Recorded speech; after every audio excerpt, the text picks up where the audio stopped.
I wish I knew how to quit you.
Hi, happy Wednesday. Sorry for no Tuesday show. Sometimes life gets in the way. You know? Every intention, you really, really try. It doesn't work out. It doesn't work out. Hackamania.com is where you want to go for tickets. Tickets are now on sale at hackamania.com. Early tickets out of the gate, going very, very good. And there are a limited number of these early bird tickets available. You're going to want to head over there now. Rarely in these trying economic times do prices for things go down. And we have $99 tickets. Last year they started at $120. So you can actually go this year for less money. $99 tickets, and they will go up soon. So head over to hackamania.com. You want to scroll down also and book your hotel through the big purple button that says click here to book hotel. And you'll get significant room discounts. Rooms are available for our block Thursday, Friday, Saturday, and Sunday nights, 4 nights. April 9th through the 12th. And you can also save almost 40% on the resort fee, the daily resort fee that all these hotels scam you with, if you use our link. If you prefer to book by phone, there's a phone number there and a group code. Hotel rooms you'll be able to book through February, March of next year, or until our room block is gone. And tickets probably won't sell out. We can always change the capacity of that room. It's kind of flexible. So I don't foresee it selling out. We're not that kind of event. You know, it's not a big popular thing. Hackamania.com. Grab your tickets today. We appreciate it. Okay? Thank you. Thank you for grabbing them in advance. For people asking about promo codes will be available after the early bird tickets are gone. But no, there's no lower pricing than you're going to get for $99 for all 3 days of the event. We are expanding the shows from 2 days to 3 days this year. So there will be shows on Friday, Saturday, Sunday. And there will be a couple hours of gap between shows. It will not be back-to-back shows this year. We're going to try reformatting the schedule so that you can have a break in between shows and you don't just have to stay in a room and watch 5 podcasts all day long. We've heard your feedback over here at the Hackamania headquarters, and we want to make things better every year. We want to improve this. So we'll let you know. Hackamania.com. Grab your early bird tickets now. That's the promotion. And you can goddamn guarantee that from now until April, it's just going to be commercial after commercial after commercial on this show for Hackamania. Okay, we have an executive producer today. Popcorn Fart. Popcorn Fart. Never heard of him since, and probably will never hear of him again, but Popcorn Fart, this one's for you. This one's for you. Don't fuck it up. Is this guy even around anymore? We saw him donate one time. We've never seen him since. And now he's an executive producer. It can happen to you too. It can happen to you too. Just throw in $50 or more and you'll get added to our roster of losers who keep getting grifted by this podcast host. Got it? First off, Mr. Melton, great customer support. Second, say someone wanted to book Barry's reservations on Sunday of Hackamania. What time would be the best and not miss shows? Also, I feel the VIP clout. You don't even need to book reservations at Barry's on a Sunday usually, but you definitely don't need to book them now for April, you fucking loser. So why don't you chill? Why don't you chill? I don't have this schedule down. We haven't even announced additional acts for this year. Of course, you got the staples. Tukey will be there. Cardiff will be there. I'll be there. WATP will be there. And our corresponding shows. But we do have other stuff planned. We do have intentions of inviting other people and getting some other stuff on the schedule. That's why the early bird tickets are important. Grab them now before they go,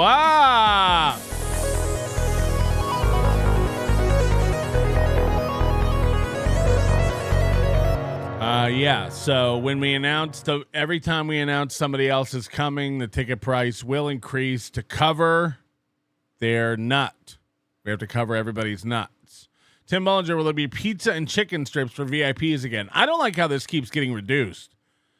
You know, you're discounting the salad and the sandwiches. There was pizza and chicken and salad and sandwiches. Why does everybody keep forgetting about the salad? Why is everybody not interested in the salad? Yes, there will be food for VIPs again with the VIP reception. There may also be some additional perks this year for VIPs. We're working on some ideas. And just to let you know, also, we're going to be having a Dabbleverse costume contest. That's one of the things we're going to do this year in place. Last year, NLO, we did the butter eating contest. This year, I'm going to have a Dabbleverse costume contest. So start thinking now about who you look like in the Dabbleverse, who you want to dress up like. How creative are you? Can you sew? Can you build costumes and can you do impressions and all that kind of stuff? Because we're going to have that this year, the Dabbleverse costume contest. And if you want to be lazy and just wear the Karmic mask, that's fine. But you better be able to move your eyeballs around your face. You better be able to make your entire face crooked as fuck. But no, ideally you want to try to really nail the vibe. Dabbler says, I called Gino. There's no calling it. Anybody who wants to be Gino can try to be Gino. I don't think anybody could be a better Gino than Rocco, though. Rocco really nails Gino, if you've ever seen him.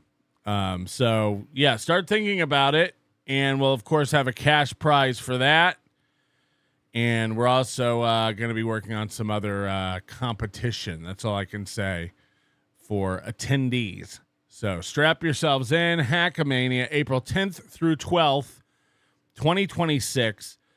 Better weather. It's going to be perfect weather. It's going to just start. It's going to be just starting to get warm / hot in Vegas. We've gone back. We've rolled back a few weeks every year. And we think we really got the perfect spot so nobody should be sweating out on the sidewalk. We're so sorry, Cardiff. We heard about your perspiration problems, and we want to fix this for you. in this coming year. Keel, thank you for the super sticker. Queefer Stotherland says, who you gonna invite? Vito? I want more Dick versus Vito. Hashtag fuck Chad Zumach. Definitely not. Definitely not. I will say this. It is very funny. Someone posted in our Discord, discord.gg/NLO. Come and chat with fans and stuff while the show's not on. Discord.gg/NLO to be in the know. It's free to join. Chad Zumach apparently went and announced Melton's going to try to say I'm going to be there, but I'm not. I would never go. Chad, you're not invited. No one thinks you're going to be there. You're not invited. This is the classic you can't fire me, I quit nonsense. No one. What would Chad, again, here's the main problem with all these people. What would the show be, Chad? If Chad Zumach was invited to this, what would it even be? What are you going to do? What are you going to do? You're going to go live, sit on stage and go, these losers, they should all quit. They should all quit. You know, as you perform in front of more people than ever watch you. Sorry, she. God damn it, she. We really got to get on this.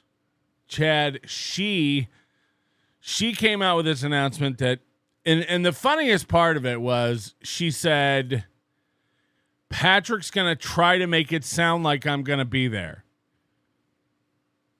And that spawned a brilliant idea right before the show in the chat room. I think it was Kinky Loco in the Discord said you should just announce Chad's going to be there just to drive him nuts. You should just promote Chad Zumach is going to be there just to drive Chad nuts for the next 5 months. So we're going to do that. We're going to do that. I am proud to announce Chad's Clippers. Get ready. Just cut this part out and put it on a clip on Twitter and tag him. Because what I realized is because somebody tweeted Chad, you know, after we did the thing Monday, we did a show where Chad, somebody super chatted Chad. Melton is saying he has proof you got a hand job from Swartzen, and he went off like, I can't believe you believe Melton. Now, again, I didn't say that or anything, but Chad's so easy to trigger that he goes, I can't believe you guys would believe Melton about anything. So then somebody the day after goes and tweets Chad the same exact thing. The same thing. Melton says he has proof that you gave Nick Swartzen a hand job. And Chad did the same exact reaction. This is how brilliant it is to troll Chad. Chad has the memory of a goldfish, and you could literally troll him with the same thing over and over and over and over. So somebody tweeted Chad, Melton says he has proof that you gave Nick Swartzen a hand job, and Chad went off, oh, you never believe anything Melton says. How could you ever believe that? So for the rest of, starting now until Hackamania, everyone keep asking Chad what he's going to do at Hackamania. Can't wait to see you at Hackamania. And by the way, I'm doing this out in the open. It doesn't even matter. Chad could, for all, you know, if you had to bet money, Chad is watching this right now. Hi, Chad. I'm letting him in on the bit.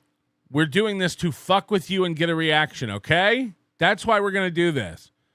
And we will still be able to fuck with her and get a reaction. Okay? So this will be very, very, very easy. Everyone just keep asking Chad about Hackamania. What's she going to do there? What's her show going to be like? Can't wait to hang out with Chad at Hackamania. Everyone. This is what you're going to do. Misgender Chad. It's she, her. And everyone just get pumped about Chad being at Hackamania. Okay? So here's the clip for you to put on Twitter and tag her. I am proud to announce, and this is big, big news. This is the first time we've announced it. I haven't even put this up on the website yet, but I will do it after this show. Chad Zumach has agreed to come to Hackamania. Chad Zumach will be at Hackamania, hobnobbing with the little folk. So get excited to meet her. Get excited to hang out with her. Chad Zumach will be there. She's going to do her patented show, World War Z, live on stage in Las Vegas. Ladies and gentlemen, I'm so proud to announce, get your tickets today at hackamania.com. Chad Zumach will be at Hackamania. This is going to be great. This is going to be awkward. It's going to be tense. Nobody knows what could happen, but get your tickets now. Get your hotel reservations. You're not going to want to miss Chad Zumach facing all of her enemies live at Hackamania. Okay? And then just cut that and put it out on Twitter. And I'm not even kidding. For 5 months, watch her squirm. For 5 months. No, I'm not going to do it. I'm not. Why does he keep saying that? What a loser. John O'Reilly, will Haley from Pretty Antisocial be invited to do a panel? We'll have to see. You know, I'm not sure she's ready to go out and date again after Jackie left. You know what I mean? I'm not sure. But, you know, we got to make sure that we have our bases covered for the existing acts, and then we're going to start planning. We have a few slots, and then we're going to start planning to fill in the rest of the talent. But we do have many ideas and things on the back burner.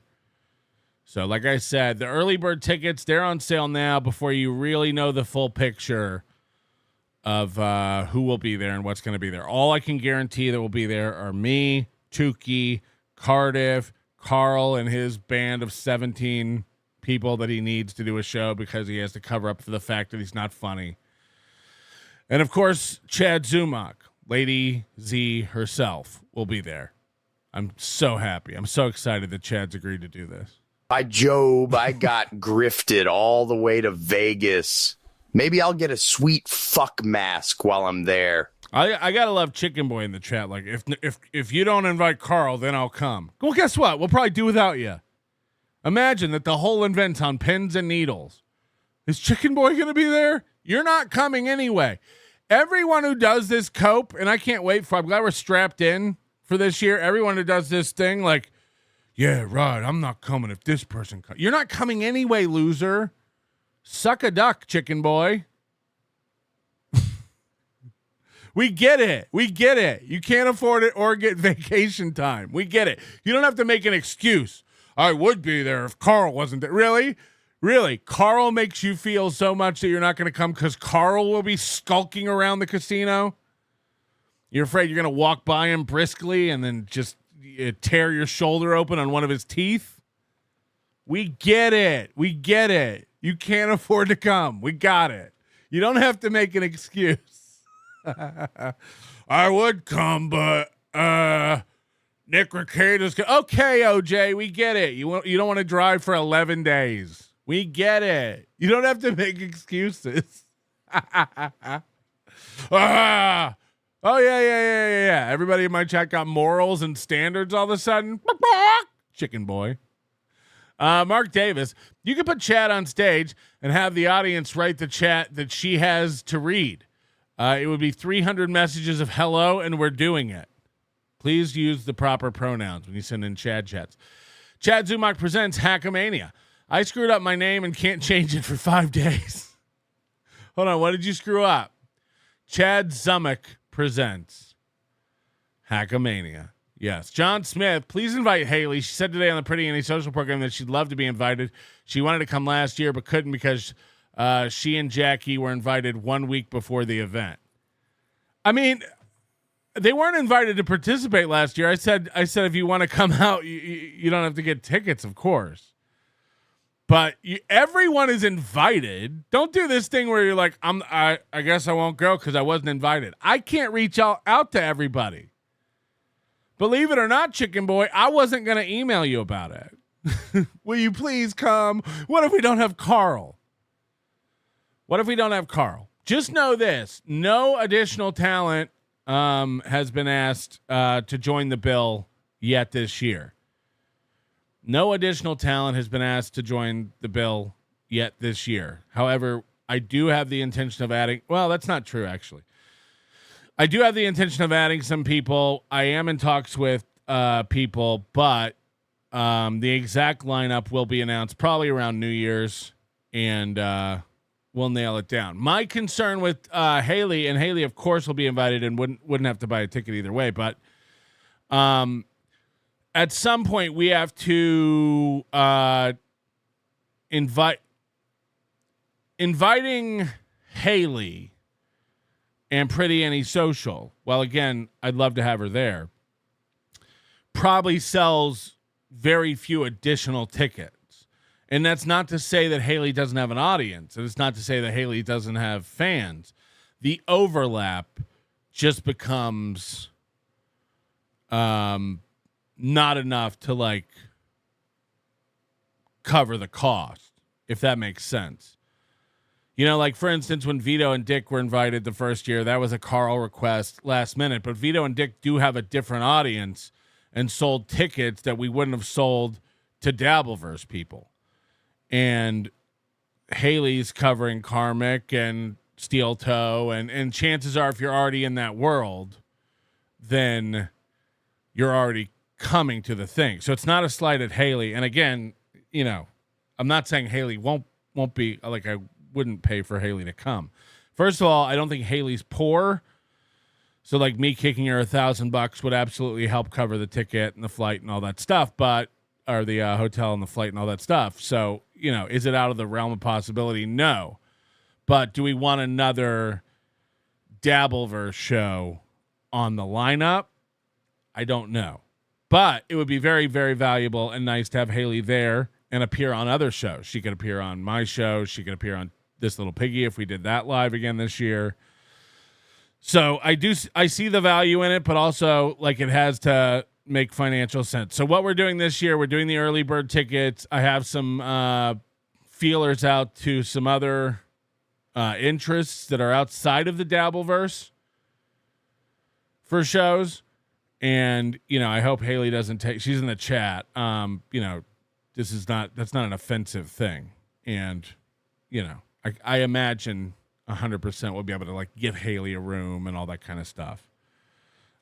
If she wants to come out, and it would be great to have her. We need some of that big feminine energy, right? Right? You've really put me on the spot with this, and now you're making me feel like shit in front of my girlfriend. East Coast Ubiquity. If Pink Box is not going, I'm not coming. That's not true. You already bought a ticket. No takesies, backsies. No takesies, backsies. Johnny Rockwell. Remember, the 5th of November. That's true. Everybody get your guy fucks masks on. This guy fucks. Jim Sharkey, thank you for becoming a new member. Tim422 got my ticket in room. See you at Hackamania 3. We will see you there. Clifford, get our VIP tickets. Got our VIP tickets. This is the greatest show. Thank you very much for supporting the event. Shit Show, member for 25 months. Can you 86 Trucker Andy and give Haley his room and plane ticket for Hackamania? The thing about Andy and Chris and Lucy Typebox and Jenny Jangles, like that all just comes out of Carl's money. I think Carl would rather have his friends there than make a ton of money on the event. And so he does. Carl likes to walk in the room, you know, basically with an entourage. Carl likes to have a group of friends around him so that when he gets hurt, he can run and cry on their sleeves. Carl's so insecure. By the way, speaking of Carl, do not miss This Little Piggy Friday. I know what you're thinking. You're like, well, Aaron's out of jail now.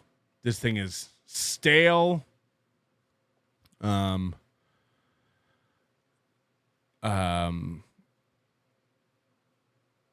What could be going on in Aaron Imholt land? His numbers are tanking. Nobody watches him. He's back to begging for the goal, et cetera, et cetera. Moody and Carl have worked on something. I know about it. I know what it is. I have not seen it yet.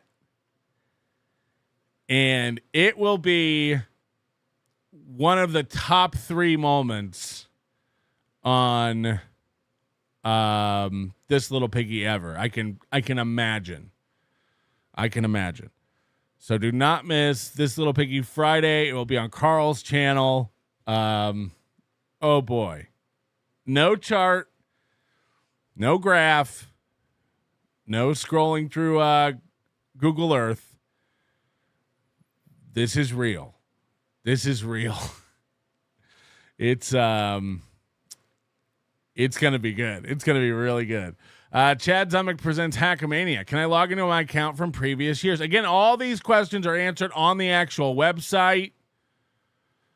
All these questions are answered on the actual website. There are, by the way, somebody bought a ticket this morning and they were like, I changed my name on the ticket because I don't want my name appearing on the badge so people can dox me. Well, you won't be able to get in. This is the third year we've done this.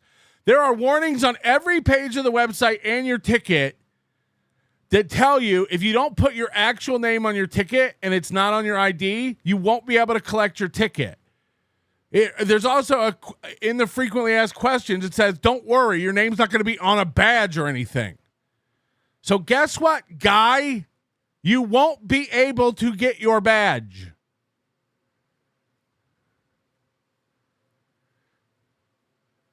You can't put Cardiff Electric on your ticket.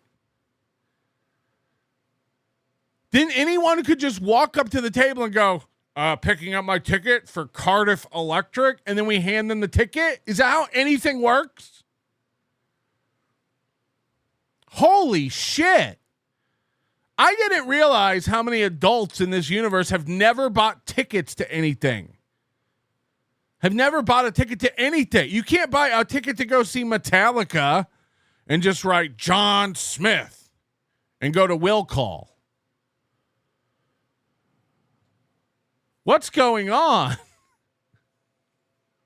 Is everyone okay? So, again, get that rectified. You can change the name on your ticket one time up to 3 days before the event. But I will not be hounding you to do it. You're going to have a really bad time. There will not be a badge for you. Lisa Stewart's Jack Shack. The Jack Shack will be in Las Vegas during Hackamania. Come by and get your Melton Zoom on with Lisa's patented Lisa's King Fu grip. Hi, Chad. Yes, by the way, Chad, we are getting you and Lisa a ticket. I know that's your girlfriend. So we want to make the lesbian couple very, very happy. Ewa Robinson. Tell us more about TLP, please. No. It's only 2 days away. You'll see. You just got to know that Moody's not afraid to reach out to people. And boy, oh boy, sometimes it really pays off. Sometimes it really pays off. Lisa Stort. All right, this ought to be boring as fuck. Brian? No. Oh, who? Oh, it's V. It's who? V. V? Yeah. I want to ask you a question. Now that Halloween and like all the spooky season and everything is over, what did you participate? Did you watch a lot of horror movies? What kind of stuff did you do like Halloween related in your free time? Yeah, I went trick or treating, of course. Yeah. Did you watch any spooky movies? Yes, I watched every spooky movie. Oh, awesome. Which is your favorite monster? Wall-E. Wally's not a monster. Depends on which way you look at it. What the fuck is this call about? Oh, I'm just calling to see what you're doing. Don't ever do that again, okay? Okay, bud. Bye. Don't ever fight the instinct, okay? Go through your phone right now and delete this number out of it. Jesus Christ. I'd say 1 out of every 17 calls we get is worth anything.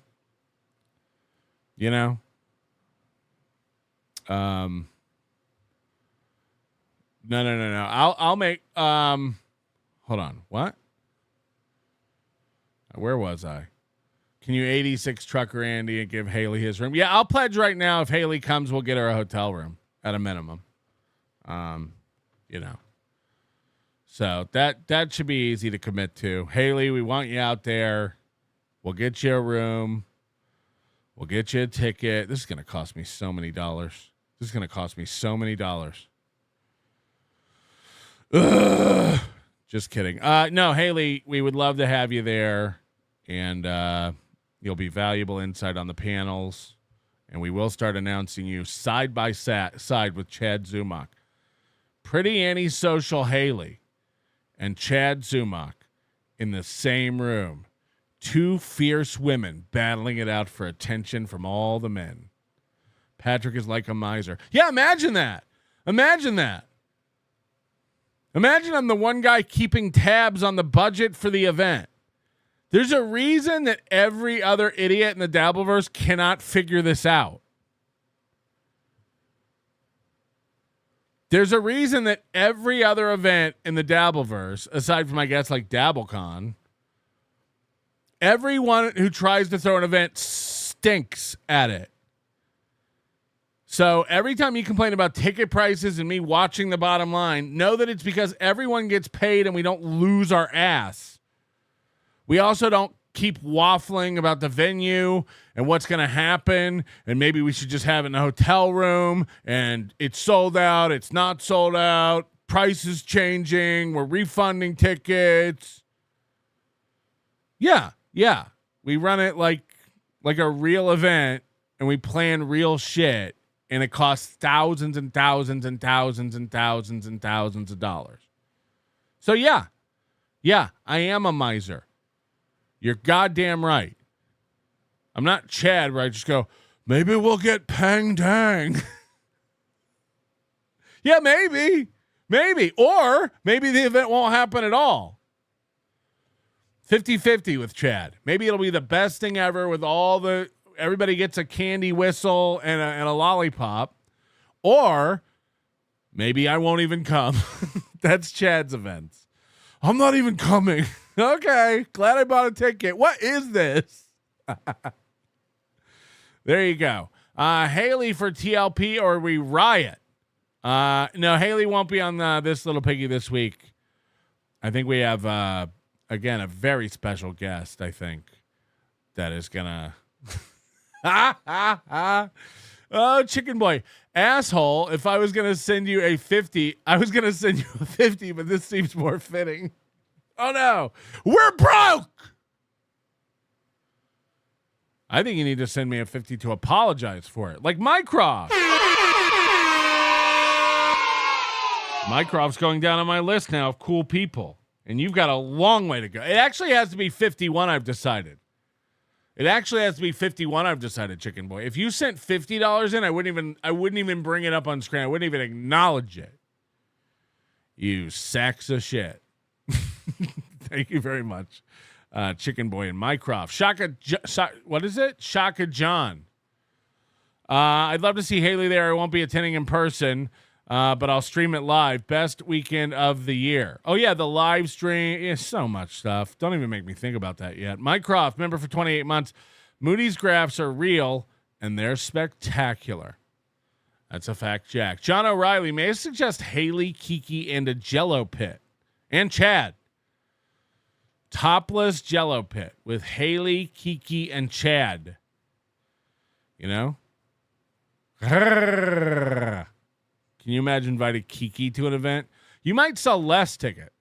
KarmicX's actual IQ score 79. Chad is dating Lisa Lampanelli.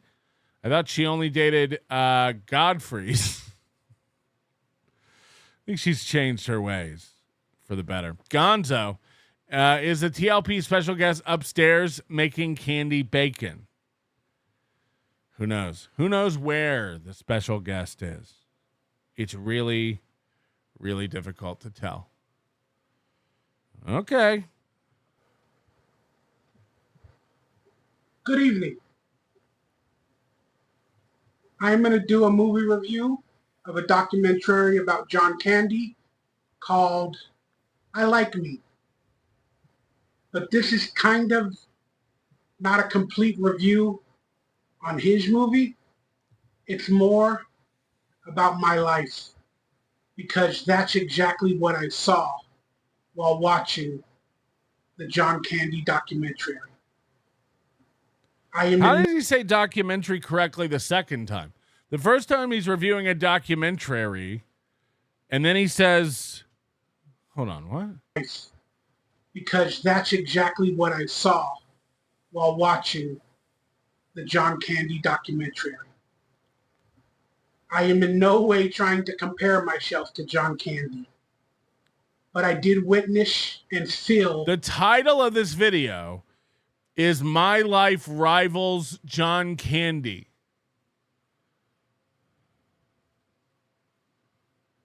But he's in no way trying to compare himself to John Candy. Huh?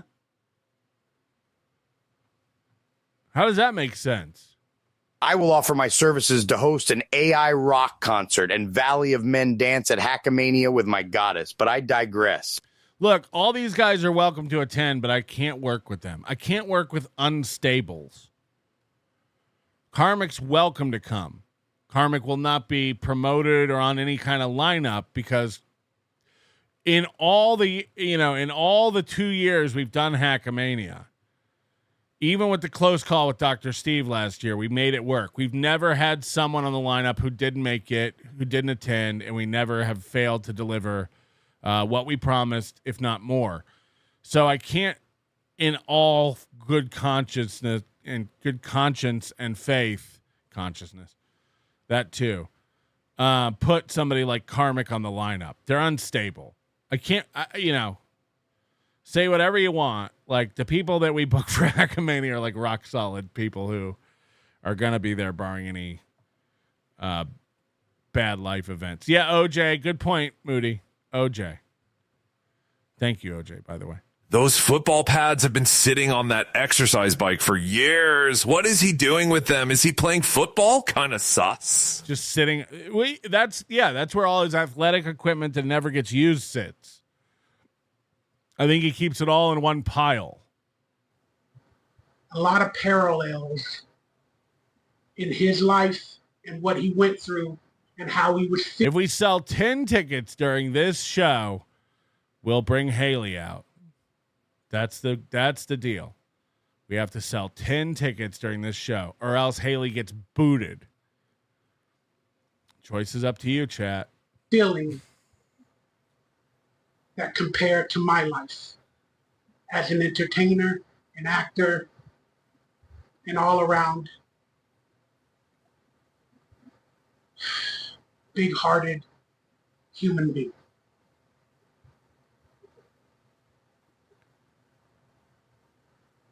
First off, John Candy is an icon. When I first started acting, I was told by casting agents. Oh, no. Oh, no. You know, we were watching the Salute Your Shorts with Rocco the other night. And Rocco kept saying, like, no, he was hired because he can't talk right and he's super fat. They kept putting him. My question was, everyone at Camp Anawana in this show was wearing a regular T-shirt. And then on every scene, Donkey Lips either had like this, strappy tank top, or they ripped the sleeves off of his Camp Anawana T-shirt. They wanted his fat gushing out onto the screen.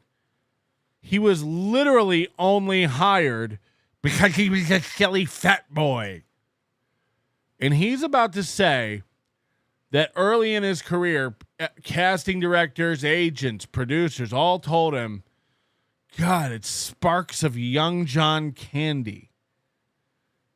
No, you got, again, and he's 50 years old and this is still in his head. He still believes this. He can't get an acting job to save his life, but he believes this.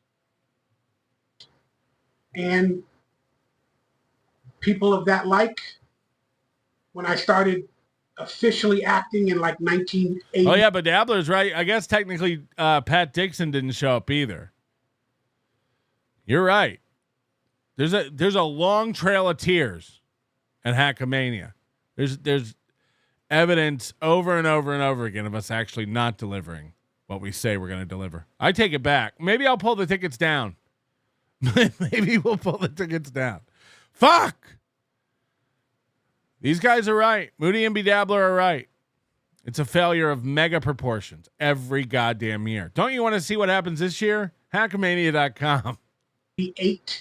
87, that I was the next John Candy. In 1987 and 1988, producers and casting directors told him he was the next John Candy.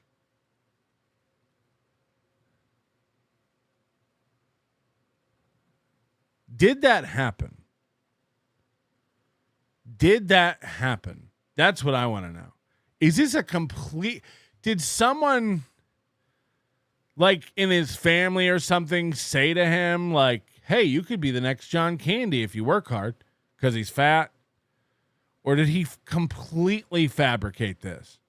Did he completely make this up out of whole cloth and tell himself this? And he still repeats this lie to himself at age 50.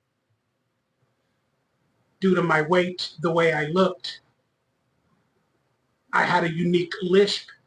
I had all the characteristics. You can't teach that. You can't teach a speech impediment. Right, Stuttering John? Right? If you pay me, I will come. I don't do anything for free. According to them, to be this guy lisps just like John Candy. Next John Candy. I was also mentioned in the same breath as people like John Belushi. Whoa. We wish you were like John Belushi now. As people like from Saturday Night Live, Chris Farley. Yeah. And I kind of had that ingrained in me that I could be that special. Clearly, you're bringing it up at age 50 while you sit in the poorest apartment on earth. Jesus Christ. Now, whether my career panned out like John Candy or not. It didn't. It didn't. You have to ask. Did my career pan out like John Candy's? It's debatable. It's debatable. Yeah, I heard when John Candy died, they actually found him in a 14 by 9 foot studio apartment in the valley. I heard that's actually where they found him. He was bloated. Birds were pecking at his eyeballs. Yes, yes. He used to cook Mexican food in his shitter. That's not the point of this video. The point of this video is to remember John Candy in the excellent documentary called I Like Me. Because I also like me. I also think me is pretty swell. At this moment in my life, when I don't have much and I am struggling to see a future past health, financial, mental, and many other struggles, this documentary. Does he really think? I'm starting to think that's not just him, like, with a speech impediment. He thinks the word is documentary. He thinks that's the word. Gonzo, I know 200 Raiders fans, 198 of them are retarded. Yeah, 10 out of 11 of the guys on the field are fucking maroons, if you know what I mean. The doctor says I've got the biggest heart he's ever seen. I've got 3 months to live. Yes. Yes. So thorough, Joe Burrow. I just bought my tickets to Hackamania 3. I'm going to force memories on you this time. Take your antibiotics in advance. I would love that. I would really get a kick out of that. Made me look at my life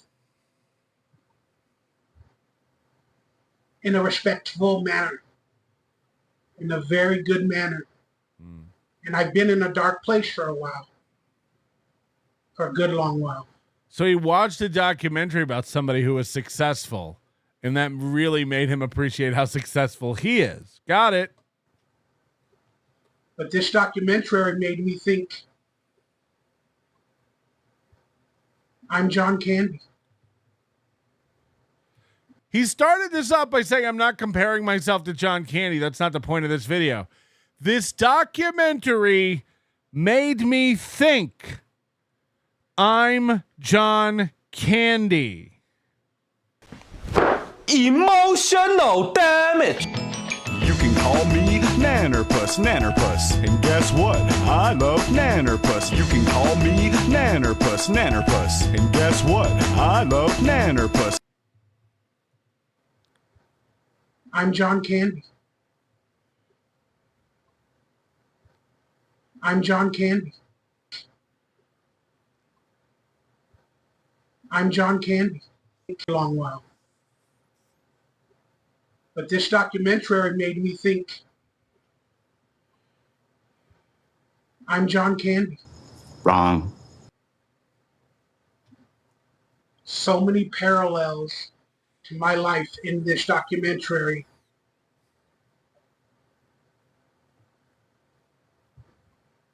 That I just thought I was witnessing my life being told to me by the man or woman above. And I had to make this video, and I had to tell some stories.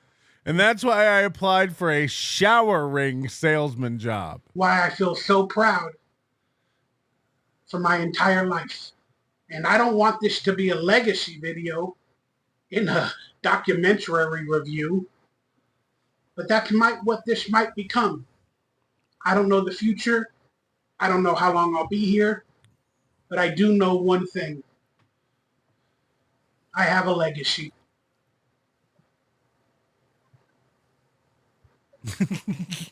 And people like me. Whoa! Yeah, go ahead and make fun of me. Done. I'm an easy target. Yep. But I like me. Let me guess, you got a wife back in Chicago. I like who I am, and I like who I've become. Mm-hmm.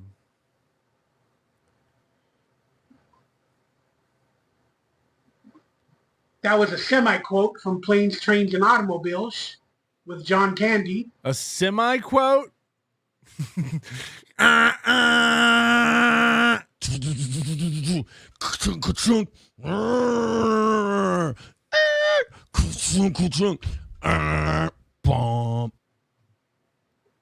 Giving performances of a lifetime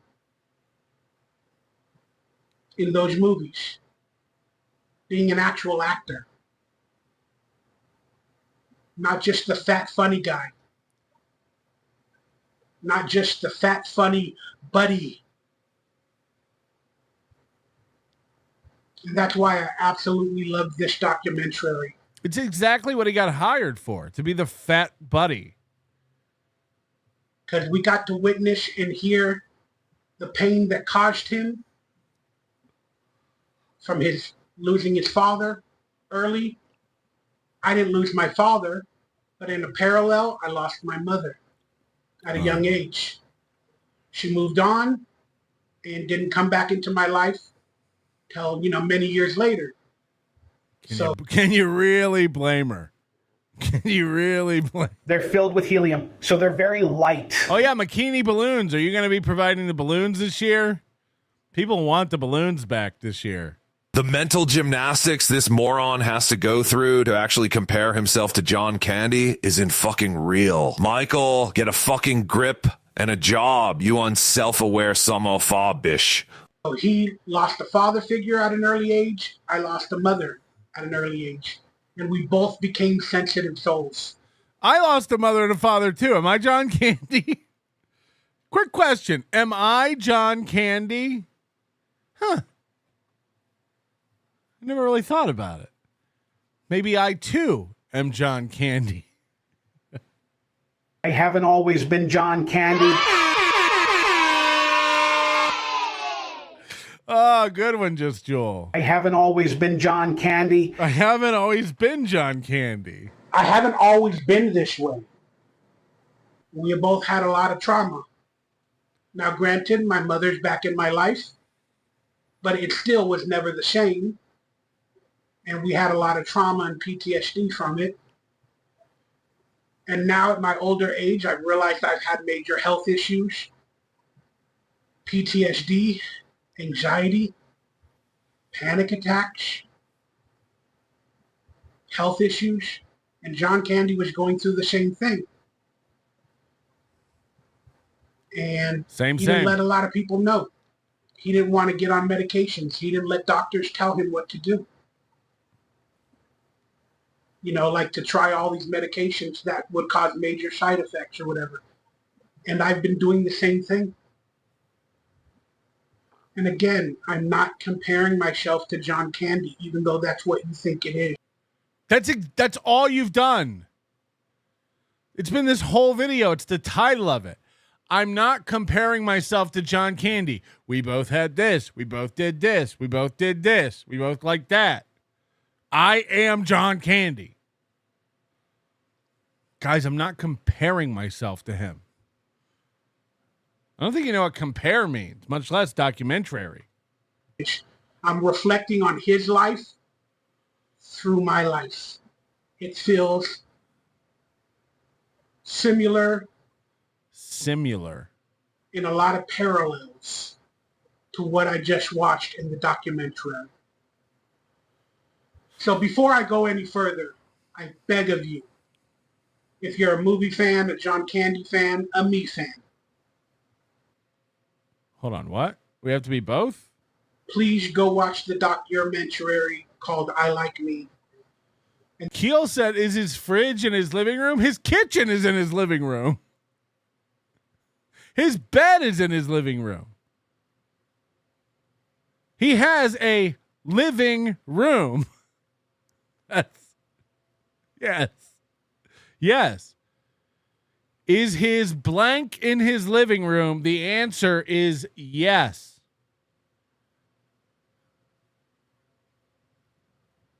And then come back and watch the rest of this video. Because now you'll get a sense for what I'm feeling and what I'm talking about. I also would recommend try to watch some of my videos on my life, because I talk a lot and I tell my frustrations, my pain. I give some stories, and you'll get a better insight into who I am, what I've become, and how I hope to leave my legacy, which I now know I have one. What is it? Describe your legacy to us. You're going to like the way you look. I don't ever want to feel like a star, like an icon, whatever people call me, because I'm just fucking normal. I don't ever want to feel like a star, like an icon. I'm John Candy. I struggle just like everybody. And Hollywood puts you on a pedestal sometimes. And sometimes when you only meet people that want to take your picture or get an autograph, you might get a big head at certain times and have an ego, and you put yourself on a pedestal. What is he talking about? This is a guy who did 26 episodes of Salute Your Shorts because he was fat and willing to ooze out of a shirt. And then his entire life, he got some, like not even featured guests, just guest roles on Friends and 2.5 Broke Girls or whatever the fuck it is. He appeared on like 4 sitcoms as a fat guy. And he's like, I'm so sick of Hollywood putting me on this pedestal. Huh? And God will humble you. God will humble you. as he's I'm done. so sick of being hounded for autographs. I'm so sick of people wanting to take pictures. Can't I just go to the store and get some dollar tortillas without being... For me many times. I'm being humbled right now. Oh. I don't even know how I'm going to pay my rent and my bills for the upcoming months. Just like John Candy. I'm on low income, not really working, don't have the health for it. Being taxed at $1 million tax bracket. Don't have the heart for it, the blood pressure, the mental. The mental. The mental. But I'm very blessed and proud to be here and give you this video. What a gift. Now, John Candy,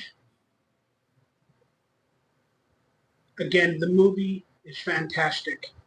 He talked about his struggles with his family, losing his father at an early age, and then how he resorted to comedy so he didn't get bullied.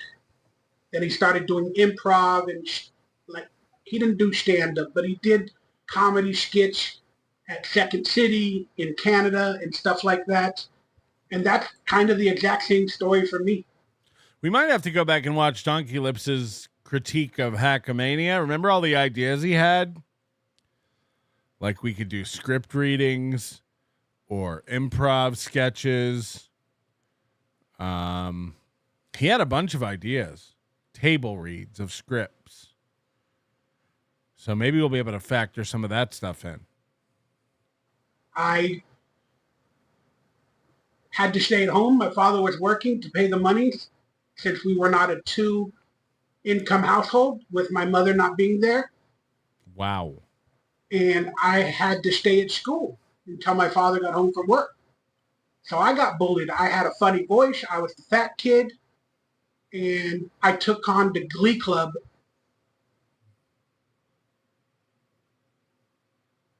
Has anybody ever gotten a hold of Michael Ray Bauer's yearbook? Glee Club. To do skits and do plays and just to become somebody different. Does Glee Club do skits and plays? Is he confusing this with being in the drama club or theater? Glee Club is like singing, right? There was that show, Glee. They sing, right?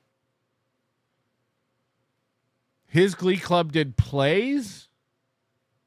Than what I truly was. And that's what John Candy did. That's parallel number one. Then John Candy got discovered by an agent. Same thing with me through the... Not comparing. Same. The play and the musical that I did it in the Glee Club, where we performed in front of some important people. Then I became an actor, started getting auditions, started taking acting classes, and learning that side of the industry.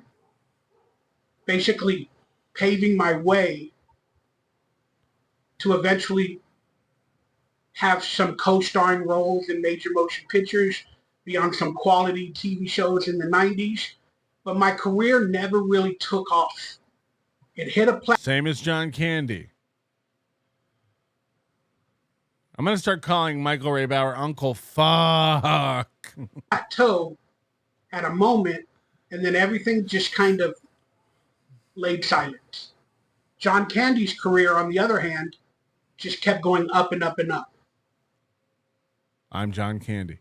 My career never took off, and John Candy kept getting more and more popular. I'm John Candy. Huh? And now looking back, everybody that worked with him ended up loving him and respecting him. But and everybody who worked with me wishes I would lose their number. That's postpartum. John Candy was loved by everybody. Of course, postpartum. We don't know what they would have said about him. Do you think when John Candy died, what year did John Candy die? Do you think when John Candy died, Michael Ray Bauer went, yes, Now it's my time. He's got like the same mentality as Chad. Chad thinks, like if everyone else quit, who's more popular and funny than him, then he would be the best. She would be the best comedian on the planet. Right? Like Chad tells everyone to quit and they're not good, but like everyone he yells at is doing better than him.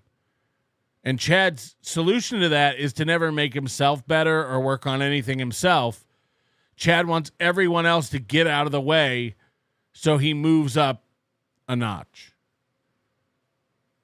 Like, if only I was the only thing on, then people would watch me. That's Chad. That's Chad. If none of these other shows did shows, I'd be way more popular. Right.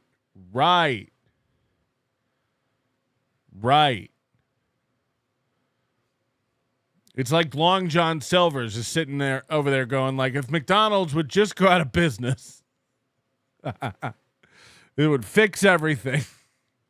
If he was still alive. We would hope it would be just the same thing they said about him after his death. And that's how I feel about me. But I feel that I'm really misunderstood. I've had conflicts with the industry, people in the industry. They've told me, sensitive things. They bullied me while I've been working on movies and TV shows because I never was one of them. Maybe most of these people hit a plateau where they thought they were bigger and better than everybody, and they looked down upon people that were different than them. And that's what happened to me. That's what I believe. I'm not playing victim. I'm just saying these are my experiences with certain people. Got it. I feel like I was a really humbled individual, poor my entire life, helped my family pay the bills when I started making any bit of money, and I became the man of the household, just like John Candy did. That's why I see so many parallels. If only you could be the man of your household now. And I hope whenever I'm gone, if anybody made a documentary about me, I hope they would say I was a big-hearted person, a very sincere, kind-hearted human being. If somebody makes a documentary about you, this ain't gonna go how you think it gonna go, Nickel. That tried to love everybody when I was John Candy was a co-owner of the Toronto Argonauts from the Canadian Football League. I run a fantasy football league with a $0 buy-in. The parallels are uncanny.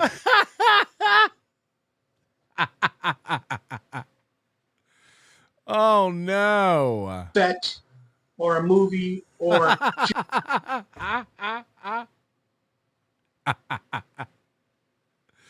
Any more parallels we can draw? How else are you the same?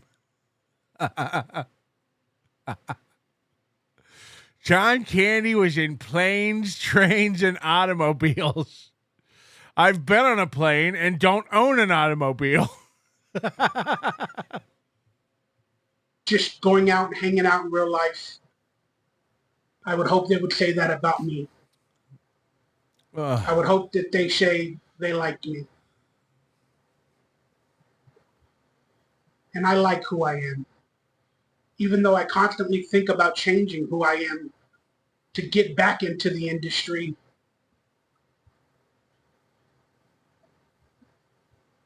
I like me. He just keeps saying it. He just keeps saying the name of the I like me. I like me. And while watching the documentary, I heard a story about John Candy in the movie Stripes.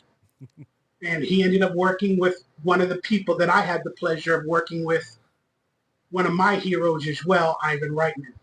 So we're the same. I worked with Ivan Reitman on the poster called Evolution. At the end of Planes, Trains, and Automobiles, John Candy got invited to Thanksgiving dinner. I'll be air frying my hand this Thanksgiving. Behind me are some of the projects that I've worked on. or been a part of. And I'm very proud of it to this day. He was in V for Vendetta? What? Was Donkey Lips in V for Vendetta? Can somebody fact check that? But John Candy, his character... I forgot he was a producer on Dude, Where's My Car? Yeah. That's what he lied and told that girl. Film and TV was promoted and defined at the early points of his career by his weight. And in the movie Stripes, there was a mud wrestling scene with women in bikinis, and he didn't want to do it. He didn't want to be defined by his weight, to be the fat funny guy, and that's all he would be known as. But he was just starting his career. And even when he did improv at Second City, they said he never addressed his weight. Never. So a lot of people don't know this. John Candy cooked all of his meals in his bathroom. It's like we're the same person. Yes. John Candy had to hire an assistant to get his shoes on. I, too, can barely wear shoes. The parallels are uncanny. FKA the Ghetto Basement. John Candy died at 43. This dummy already lost. Gonzo. I'm just like John Candy, but alive, broken, retarded. Matt Fecteau. This fat tub of shit is infuriating. This is turning into an episode of Anxiety Files. Yes, it's not though. It's not though. This is a I'm John Candy file. Thank you, Matt Fecteau. Because he didn't want to be defined by that. I'm a bigger guy as well. What? But he went on to do the scene in Stripes with Ivan Reitman, and he just went for it 100%. And he only told a few people that he was not happy to do it and how he felt. But he needed a door opening, and he got his opening with Spielberg in the movie 1941. And I've had the pleasure of working with Spielberg. Oh, God. This is sad. This is like Chad watching other people get gifted memberships and then Chad going, I got 5. Yeah, he gave me. Remember when I guess it was supposedly David Chandler gave money to Kevin Brennan for Christmas, and Chad was on the show and he's like, I got that too. I also got that too. Did it say Merry Christmas? I know what that is. I got one of those too. I got that as well. I also got that. Merry Christmas from me too. From me to you, from me to me, from you. And Reitman on Evolution. John Candy's career got basically started by Spielberg and Reitman in terms of movies. It's not the brag you think it is, because basically what he's saying is the same directors and producers looked at me and went, no thanks. John Candy got exposed to these people, and they went on to use him again and make him big stars. Donkey Lips is bragging about all these people he's worked with, and he can't find work or pay his rent. They all looked at him and went, we're good. We're good on that. John Candy masticated a little bit. John Candy was in Home Alone, and I too am home and alone. It's unreal. John Candy ate a 96-ounce steak. I ate chicken wings from a roach-infested air fryer. Same. These are great. I too am is like John Candy. I heard the word candy and ate him, then masturbated a little bit. Yes. This is uncanny. John Candy was in summer rental. I live in a year-long rental. This is uncandy. This is uncandy. My career did too. Again, I didn't have the biggest and best career like John Candy, but that doesn't mean I can't still have it. Right. Tomorrow.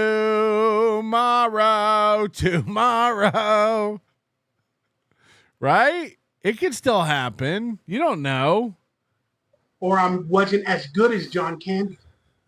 It doesn't mean I wasn't as good as John Candy. I, for one, am glad he's not comparing himself.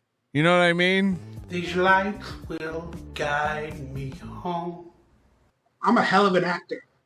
I just never had the opportunity on every given occasion to show that side of myself. And it's the same exact thing that happened to John Candy early on in his career. See me this summer in Hindenburg. He didn't have that opportunity. He was the fat, funny guy. But Spielberg and Reitman and all these people, Eugene Levy, they knew who he was. They wanted to work with him, and they absolutely loved him. And I can say, looking back, that's the same way that Spielberg and Reitman thought of me. Oh, no. He got choked up. Holy shit. Again, I'm glad it's not a comparison. To work with him, and they absolutely loved him. And I can say, looking back, that's the same way that Spielberg and Reitman thought of me. Notice me, senpai. Notice me. Wanted to work with him, and they absolutely loved him. And I can say, looking back, that's the same way that Spielberg and Reitman thought of me. Wanted to work with him, and they absolutely loved him. And I can say, looking back, that's the same way that Spielberg and Reitman thought of me. Little old Michael Ray Bauer. They saw something in the auditions. They hired me. They wanted to work with me. And God damn it, that's a memory and an accomplishment that I will never, ever, ever be upset at. What do you get when you guzzle down sweets? Eating as much as an elephant eats. Whether my career took off or it plateaued, to think that John Candy, one of my heroes that I was compared to at an early age when I started acting, started with kind of Spielberg and Reitman, and then also others like John Hughes, Chris Columbus, and I was compared to him on certain occasions by John Candy was in stripes. I make stripes in my underpants when I wait too long to poo. Uncandy. John Candy was in stripes, and I have stretch marks. Just like John Candy, I too am used to being ostrich-sized by people for my weight. Mooney says Carl has already announced it on his show, so tune into this Friday's This Little Piggy for an exclusive interview with Mikey from the jail. There it is. Carl let the beans out of the bag. This morning, Carl and Moody got a hold of the guy Aaron bragged about beating at basketball and being best friends with in jail, Mikey, and did an interview. It's already in the can. It's done. So do not miss This Little Piggy Friday, where we hear directly from one of the inmates Aaron was in jail with to find out what's real and what's movie spin. This is what I'm saying. This will be one of the top 3 moments in This Little Piggy history on Carl's channel this Friday, 4 p.m. Eastern, 1 p.m. Pacific. It's gonna be Movie and the Scrimp. Woo. Woo. Pretending John Candy is good for my mentals. No, so much my heart or blood pressure, though. Yes. Important people. Now, how do I know that Spielberg and Reitman loved me? Because they've told me. They hired me. I knew when I auditioned for Evolution, the audition process went really haywire. And I got a lot of negative feedback from Reitman, the casting directors, and other people. You just said that he loved to work with you. John Candy was on SCTV, and I was on CCTV, and you can't take that away from me. The wrong fatso's dead, dude. Apar says, John Candy started in the great outdoors. My bathroom doesn't have a door. The parallels. And they told me to change some shit. And I didn't change it. I'll tell you that story in another video on another day. I didn't change what they wanted me to change. Why? Because I based my character off of another Ivan Reitman character named Bluto from Animal House that I knew Ivan Reitman loved and started to help create the career of John Belushi as well. So I went into that audition, the 5th audition after they told me to change some shit that they were not happy with me. The 5th audition? You know or you don't know? Who needs 5 auditions? I told them to go fuck themselves, basically. I didn't say it, but I didn't change the audition. And I kept doing it the same way I did it. Okay, so he's the same as John Candy, even though John Candy worked with Ivan Reitman and it blew up his career. Donkey Lips is like, Ivan Reitman told me to change my character and I didn't do it. I told him to go fuck himself. Didn't he just brag about being easy to work with? Didn't he just brag about they loved him? My way. Then I heard that they didn't think I could be funny. They didn't know if I was scary, aggressive, crazy, or funny. Hold on. They casted you for a character, but didn't know what they wanted a character to be. They weren't sure if the character they hired you to play should be funny, angry, scary, malaise. Was the script written? Because I think that would dictate the attitude of your character. Like, no one auditions and they go, now do it scary. Now do it funny. Now do it angry. We don't know what we want this movie to be. We're wide open on whatever you want it to be. That's not how auditions work. Cleaver Stolen, imagine if Bauer loses his memory and started anew. Yes. So I went and filmed the audition overnight, and I played every character from the movie. I wore a costume for every character, and I filmed it all night after I got that note that they didn't know if I could be funny. And then I showed up with a 3-hour tape, and I was like, watch all of this. I played every character from the movie Evolution, and I filmed myself, and I edited it all together, and I sent them a VHS tape the next morning or the next afternoon. I had the job in Evolution a day later. I proved I could be funny. But I knew that they wanted a crazy comedian character like John Belushi in Animal House. But I had a big heart. Mikey, you are no longer invited to Thanksgiving at the M. Holtz. Young Sam coming in with $50. John Candy was in Delirious. The joke writes itself uncandy. John Candy was in Delirious. The joke writes itself uncandy. It's uncandy. Yeah, Michael Ray Bauer is the uncandy. Jesus Christ. John Candy knew Spielberg. Spielberg directed Schindler's List. I was in a program about camps. NBC, let the stay samesies. Samesies. That's what hold on, I just got it. John Candy knew Spielberg. Spielberg directed Schindler's List. I was in a program about camps. NBC, let the stay samesies.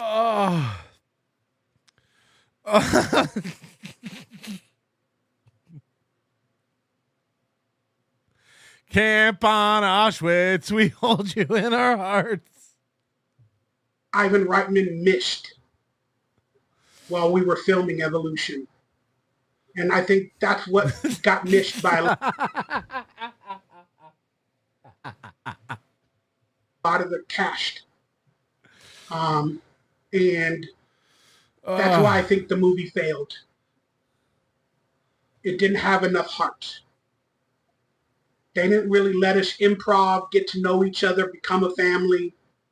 It was more on a structural base. Yeah, movies have a very tight filming schedule. This guy wanted to he was the guy. He's the guy that Shooter McGavin hired in Happy Gilmore. Hey guys, you want to go out to the Sizzler after this? No. Why won't you let us be a family? We're trying to make the next Ghostbusters, but with aliens, and a lot of things went haywire. People didn't understand me. I was always misunderstood. Well, which is it? Were you beloved or misunderstood? Did Ivan Reitman love you or tell you to change the character 5 times and you told him to go fuck himself? Which is it? You're contradicting your own self. Because I was a go-getter. I was proud to be on the set every day. And others were like, man, act like you belong. Why are you so gung-ho? Yes, Mr. Reitman. What do you need, Mr. Reitman? Oh, because he was my hero. But some of the other actors, they were just going through the motions. I knew that that was a moment I might not ever have. So I lived every moment of it. And that's why I ended up being in a lot of stuff. And Sean William Scott doesn't get work to this day. Oh, wait. Sean William Scott is still in shit. And I tried to befriend a lot of people on that movie. And I tried to turn it into a career. I tried to get press for myself, but I couldn't afford it. Show me Stifler, but angry. Give me Stifler, but really depressed. Fuck you. And a lot of other little issues with it, plus the movie tanked. I'll do an Evolution story one day, video. I think we're watching one. But I'm proud to know that at one moment in time, Ivan Reitman and or Spielberg saw John Candy or something in me that they knew wrong could be a future star. And then what happened? Cut to me not able to pay my rent. So that means I am the star. Because they saw that I could be a star, it means that I am the star?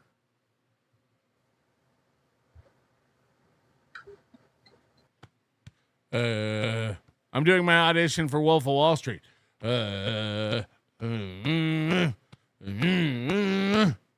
Right? Right, Mikey?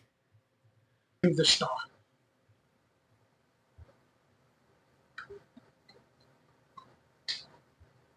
Is Ivan Reitman dead?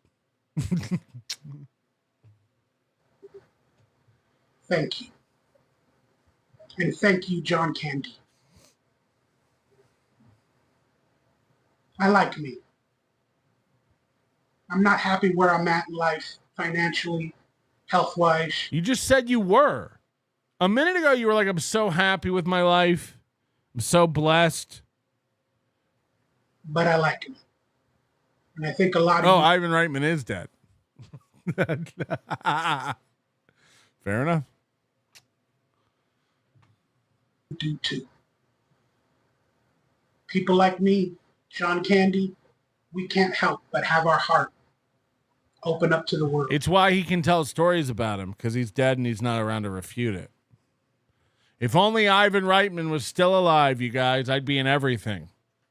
Right.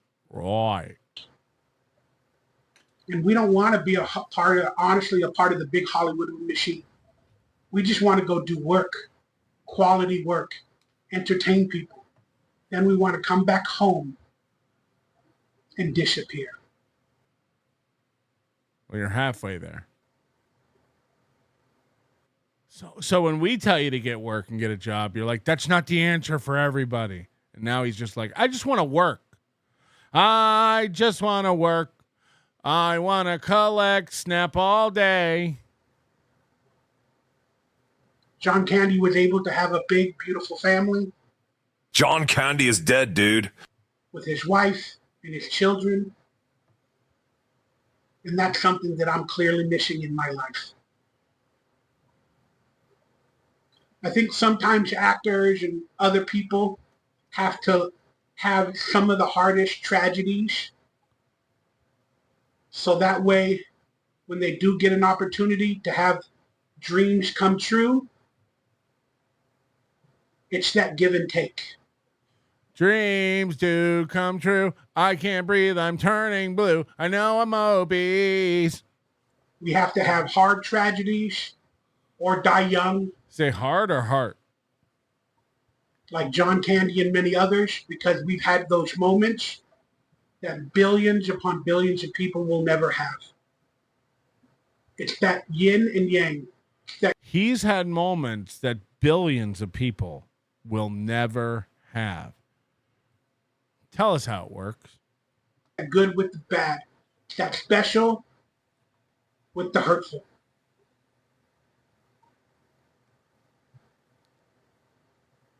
I hope there's a second comeback for me. But I got to find some passion and some health and some energy. And I got to tell Hollywood or YouTube or anything I think about doing in life that I ain't going nowhere. John Candy had a big heart.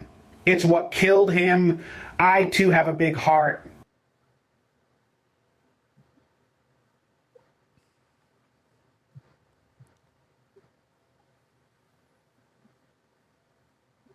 I'm so proud to think of myself at this moment as a John Candy 2.0. Again, I can never compare myself to him.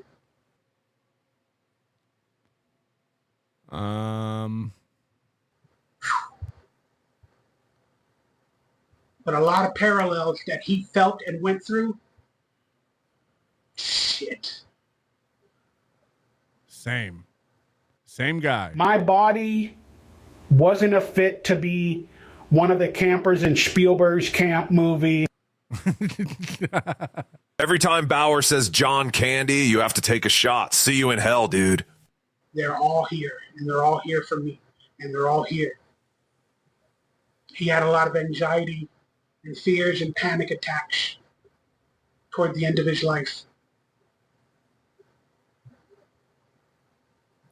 And he always had it in the back of his head that he was going to die early like his father. Yeah, same with Kennedy. He had something in the back of his head telling him he was going to die soon.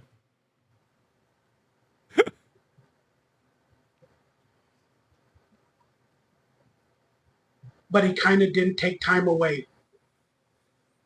He kept on going. And so it got worse. He smoked, he drank. And I'm so happy in a weird way that my brother was the alcoholic. Whoa, this is crazy. I'm so glad that my brother ended up being the alcoholic, as if every family has to have one. I'm so glad my brother's life is fucked instead of mine. A dream is a wish your heart makes when you're fast asleep. In dreams, you will lose your heartache. Whatever you wish for, you keep. No matter how your heart is grieving. If you keep on believing the dream that you wish will come true. I got to hear this again. That was crazy. And I'm so happy in a weird way that my brother was the alcoholic. Hello, exactly. Smoker, drinker, drugger. Whoa. Because I watched him. kill himself, cause people trauma and drama. Whoa. This is nuts. I think I saw Emilio Estevez give the same interview. But I don't do it. I'm 50 years of age. John Candy only made it to 45. I'm already 5 years past John Candy in life. But I'll be honest with you, I feel the same way he did. Dead? But I think me not smoking and drinking and being depressed and sleeping a lot has probably saved my heart and my life. I don't know for how long. Being depressed and not sleeping a lot has saved my life. So I'm proud John of everything that's Candy happened to me. Even though it appeared in still hurts Oliver to this Stone day. film I'm afraid of JFK family. I'm afraid at of the people. 33-minute mark, where he flashed the secret hand sign of the Knights Templar. He and Rob Reiner ate Heather O'Rourke in a bungalow at Bohemian Grove. Bauer's almost dead, dude. Oh my God. John Candy is Spaceballs, and I am a waste of Spaceball. People are just pulling up John Candy's IMDb to make jokes. And my life. I don't know for how long. So I'm proud of everything that's happened to me, even though it still hurts to this day. And I'm afraid of family. I'm afraid of people. I'm afraid to go outside sometimes. Just like Ivan Reitman. Because I got a lot of issues going on. John Candy was in nothing but trouble. My family thinks I'm nothing but trouble. But I'm grateful for John Candy's life. I'm grateful to be compared to him. You just said you're not comparing. I couldn't begin to compare. Now you're grateful to be compared. You're the only one comparing you to him. I mean, I guess we are, technically. He just keeps going like, I'm not trying to compare myself, but we have so many similarities. Huh? By a few people growing up in Hollywood. And I'm so North Hollywood. Grateful for my life, my existence, and for all of you. He acts like he grew up on Hollywood Boulevard instead of Lancashire. Local. Worker. Man. John Candy was greatness. And I might be greatness one day. Fingers crossed. And Macaulay Culkin was in this documentary, and I've met him as well. And Macaulay Culkin said that almost everybody that's an actor or a child actor grows up to be either crazy, unhealthy, or a drug addict and a drinker, and they die so young. Why is that? That's the question that needs to be asked. We may never know. But it made a lot of sense. I may not be all of those things that were just mentioned, but I definitely got traits of a few of them. Bauer is nothing compared to John Candy, dude. That's where the conspiracies can come into play. Oh, are we brainwashed? In acting classes? Are we MK Ultra from an early age? Are we abused at an early age by I am MK Ultra. all the industry people and the bad people? Again, sometimes that stuff is fun to talk about or could theorize or whatever. It's a character. And it may be true on many instances. But that's not what this video is about. This video is just me being grateful and humble and watching a beautiful documentary that kind of shined a light on my life at a moment that it was. This documentary shined a light on your life? No, you just watched it. This documentary wasn't about you. You know that, right? He just said the documentary shined a light on his life. Needed, where I needed to make this video and tell everybody. Guys, if you want to watch a documentary about me, it's called I Like Me. And everywhere they say John Candy, just use my name. Macaulay Culkin said child actors grow up to be me. I like me. And I believe you like me too. And I'm grateful. As long as we're believing stuff. Please go watch the documentary I Like Me. John Candy was in the Blues Brothers, and my brother was blue when they found him. If you haven't already, I told you to do it earlier. We were supposed to pause this video and go do it? But go watch it. And not that you have to think about it. Oh, this isn't required homework. Anybody but John Candy. But when you hear some of those stories, almost everything that was said about the way he felt, I've had those same feelings. Again. And I've had a lot of the same experiences. So I hope the people that I worked with, whenever I'm dead and gone, I'd have to be more famous than this. But I hope they would even internally say, you know what? I thought Michael was weird. I thought he was a conspiracy theorist. He had a funny voice. He's just a lazy fat ass. Whatever people want to think, I hope when I'm gone, they say, you know what? I liked him. He made me feel normal. He made me feel loved. He made me feel respected. And you called me evil. So, no, you don't make me feel respected. My brother is an alcoholic druggie. I'm thankful I got to be the crazy and unhealthy one. Tell me what wingy. John Candy helped Kevin McAllister's mom get home to him. I helped my mom realize she could live a better life without me. Jesus. He was the icon that was befriending me. And he made me feel like the icon that's befriending him. Please hit that thumbs up, that like, that subscribe button. Consider donating to my channel or to me, as I'm truly struggling. And I got merchandise and autographs and stuff in my store down below. And any help you give. He started this off by saying, I hate when people just want photos and autographs. By the way, I'm selling photos and autographs. Really use it. But you don't owe me anything. No shit. I owe you the world for being in my life. Wow. I like me. We all do. We all like ya. Mark Davis, he looks like he's wearing makeup and a rug.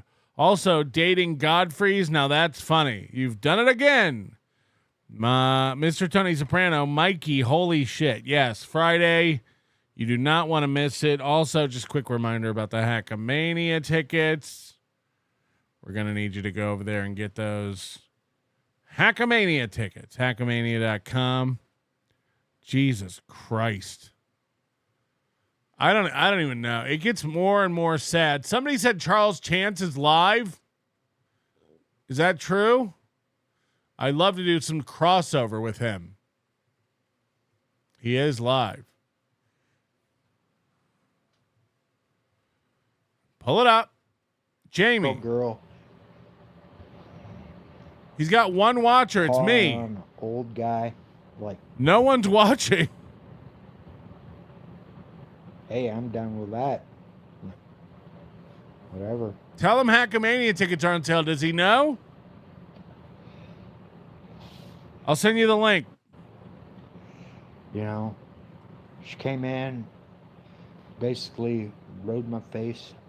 Whoa. No sex. She rode my face? What are we watching? Rode my face, called me daddy. What's happening? Yeah, it was surreal. It was like, I don't know if any of you ever experienced anything like that is like, man, this chick just popped in and what are we? Jumped on my face. Well, what am I to do? Hell yeah. Oh, so we have a visitor. We have a visitor. Got your Hackmania ticks? No, I do not.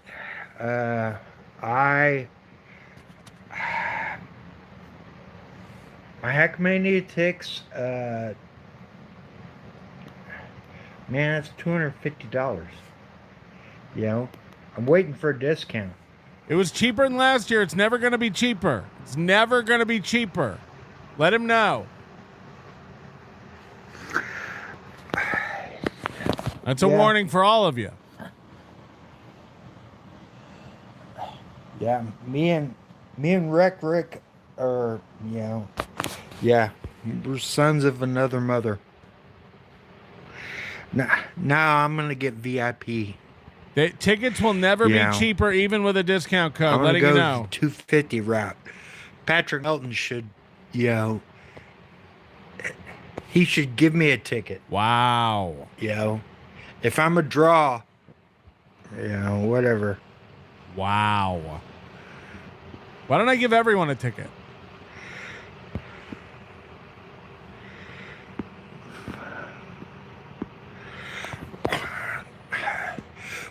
Tickets are $99 VIP or $250. I got the money just sitting there in the bank account, guys. You know,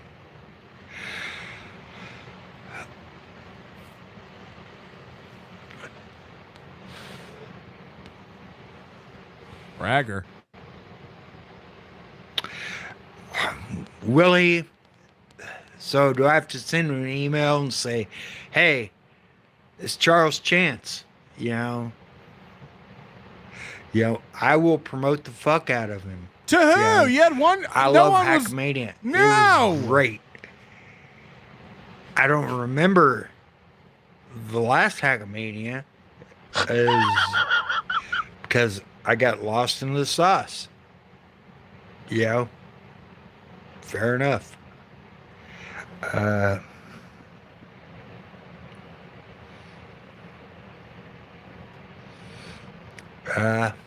already got to buy Haley pizza. Person that drives the car, anything pre 2000. So anything, you know, the last, the many cars that I've owned, I've owned everything up until 1989. So I've owned 89 Sentra. I've owned bragger 7 plus Volkswagen Rabbits, 2 convertibles, 2 GTIs, Jesus, Chevy 72, Chevy Silverado. If you guys know about Silverados, it was rusted the fuck out. I've owned a 240 Volvo. I call them Volvos. I've owned a Datsun B210.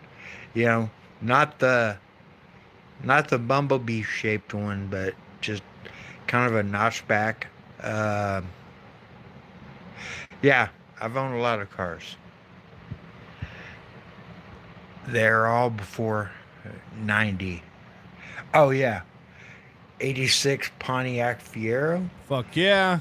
I may put that in, you know, one of my future posts.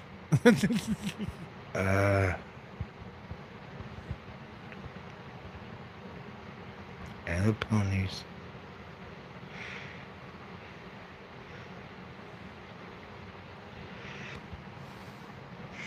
Patrick isn't watching. Come on, Patrick has a life. This is like everybody thinks, like, oh man, No. Patrick has a life. He's not watching. Had a Corvette.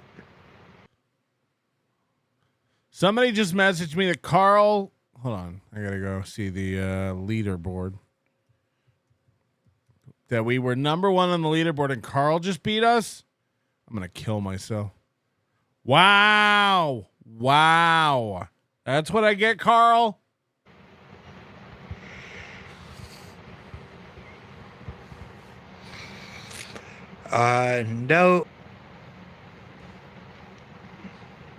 No. No, Patrick isn't watching. No, if Patrick is up at 3:43 in the AM, he is not watching me. AM? Yo, he's got bigger fish. This is live. Yo. Yo, trust me, guys. Yo. He thinks it's 3:43 You are AM? 7 people, yo, that are watching me. He thinks Like, it's 3:43 I'm AM? responding to all of you. 700. He's in the garage. He thinks it's 3:43 AM. He thinks it's in the middle of the night. If he's sniping my stream, thank you, Patrick.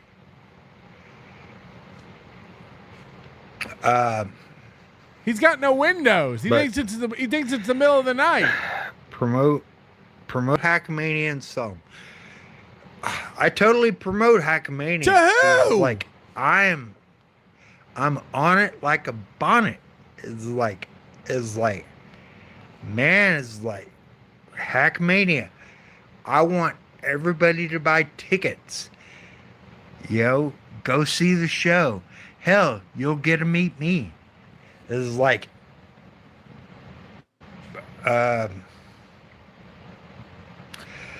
sorry I was so indifferent. I got lost in a handle of vodka. It's like and I stayed in the room for 2 or 3 days. Did Timu Santa say he's giving face rides? Giddy up! Yeah, which was funny, not funny. Timu Santa is giving face rides. Did Timu Santa say he's giving face rides? Giddy up! Oh boy. Look out the window.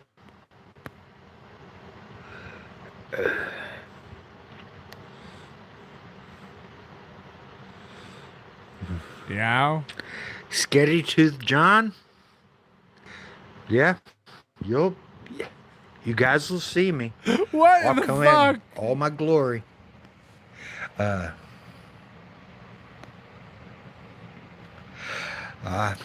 don't have a window in my.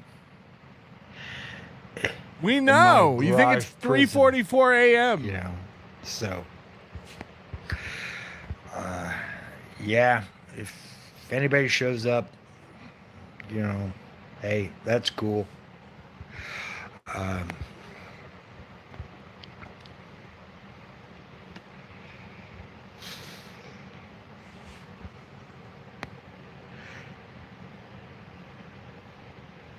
Why are we looking at his head? 3 days. Whatever. Yeah, 3 a.m. Yeah. Yeah, 3:46 in the a.m. Yes. Did I fuck up? Is he really this out of it? Probably. Probably. He thinks it's the morning.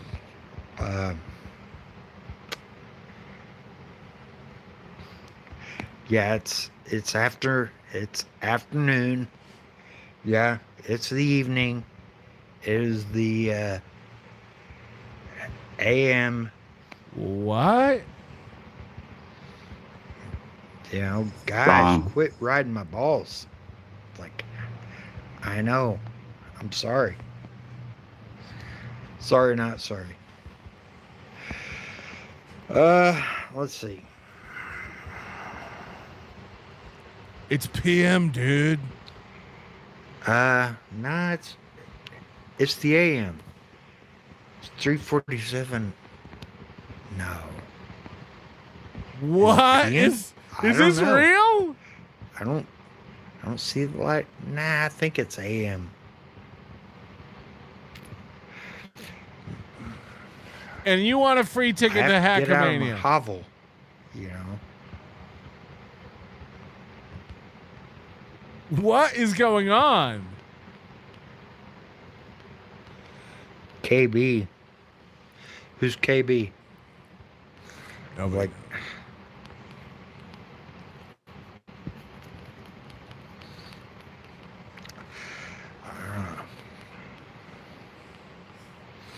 Kevin Brennan?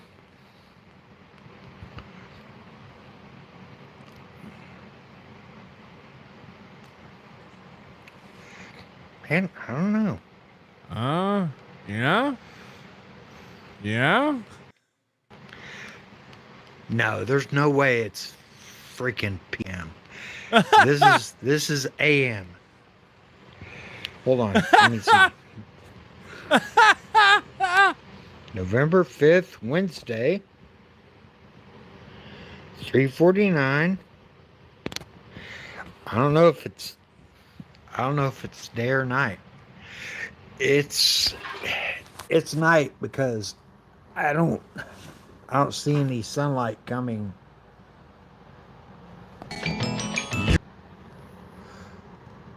Holy shit. Hold on.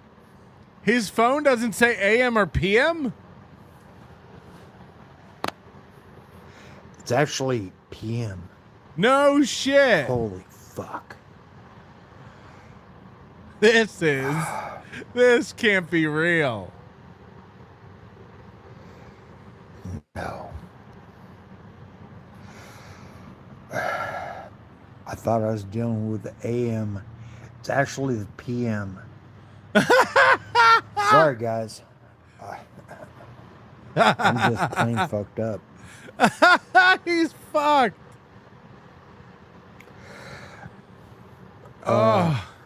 So I guess it is 3:50 in the PM. It's like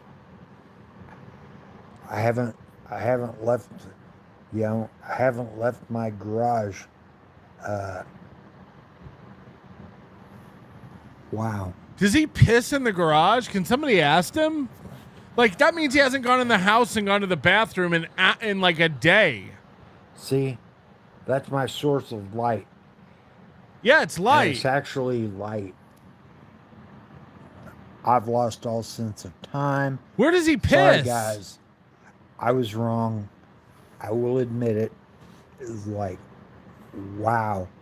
It is 3:50 in the PM. Where do you piss?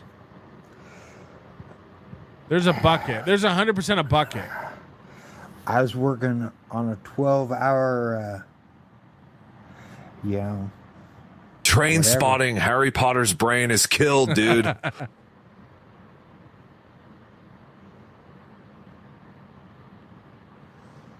Show us a bathroom. What? Bathroom that I use? Yes. Yeah, that's inside the house. I shit every, I shit, Oh no. every day or so,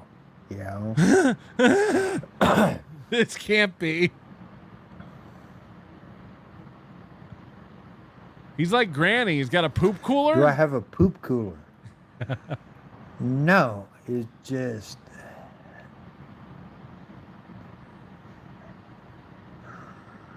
Ugh.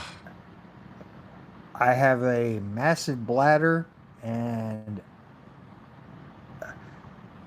I don't eat that much, and so I poop probably once every couple days. Yeah. Right pockets. Why you?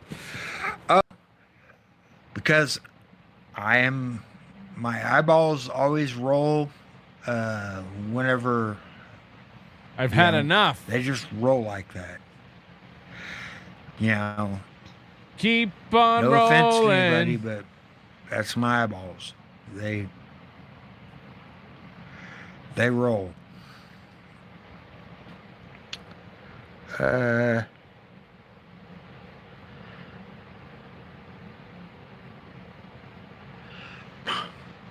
Wait, you want to see my poop pictures?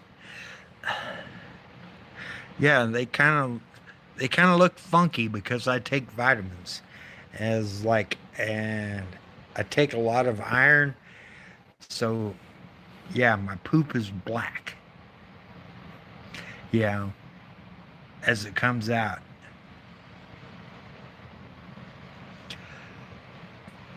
Yeah, funny or not, whatever. Watch previous videos if you guys want to see some weird shit. Especially, watch my 40-minute video on not funny comedians. Okay. We will. I sit there and I rip into comedians that I do not think are funny. No spinach, but more tomatoes. I gotta. Funny you should say that. I have tomatoes. I have spinach. I can eat the spinach raw. Yeah. Oh my God. But whenever you cook spinach down, it just man, I could eat probably 3 or 4 pounds of it.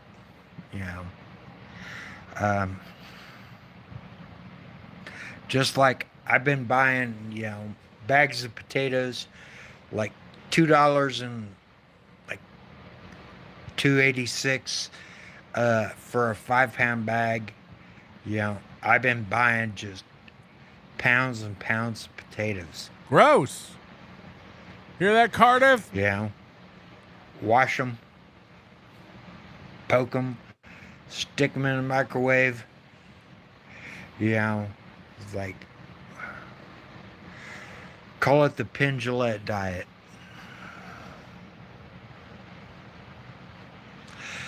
I've met Patrick. Patrick is a very nice guy. Humble brag. He had me on stage at Hackamania. It was like, if y'all didn't know, it was like I suggested it, while I was still like inebriated, at Hackamania, I left him an email, he should call this Hackamania Hack to the Future.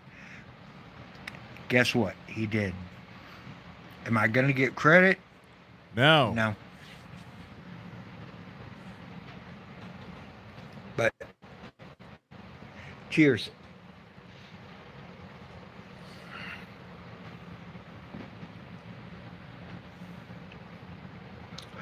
What are my plans tomorrow? I have no plans. Remember when he wouldn't go to a movie with me? Oh, do I eat my potatoes dry or all gussied up? It's like gussied up? I guess gussied up is you can't do that. That's not the Pendulette diet. You can't even put salt on butter and sour cream. No, that's not the Pendulette. I do like to add cheese. No, you can only boil them. No salt, no cheese, no love cheese. This guy doesn't get the potato diet. I will do a cooking show. He's doing it wrong. He's gonna fuck it up. Where I cook. Yes. Pizza. He's gonna do a cooking show. Got a shit ton of pizzas. He's got a shit. Oh, I can't wait for the cooking show. Oh, Pat, no, he didn't. No. No, I may have You know? No, Patrick ain't gonna. He's not gonna share a suite. No. What are you guys doing? You guys are mocking him. Patrick stole my idea. He could have it. It's like it wasn't like, Einstein, like it's like, you sure? Man, it's like you should call the next one Hack to the Future. Yeah, okay. Hey, well, whatever. And then he took it and run. What he could do is give me a VIP. No! For that brilliant idea that I had. We need people to support the shows. Yeah, I've got the email. I'll go through it and I'll take screenshots. God, this of guy. It. This is a grift. Where I suggested Hack to the Future because he was like, back to the hack. And then I was like, oh man, if you're going to go with this, go with, Hack to the Future. That's, that was my suggestion. If he took it and ran, whatever. If Chicken Boy buys a ticket, That's then we'll give a VIP pass, I think. Hackmania is a dumb name.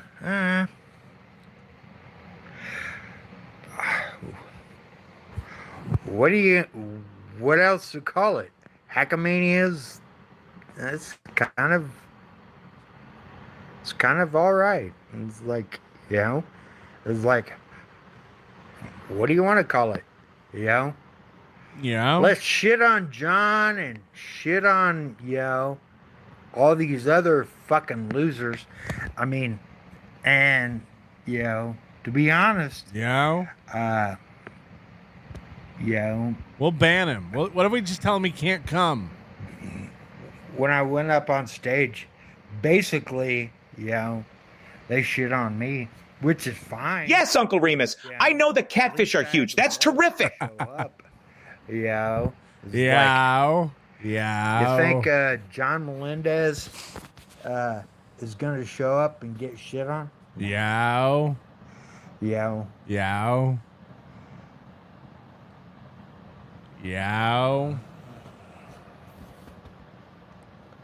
But,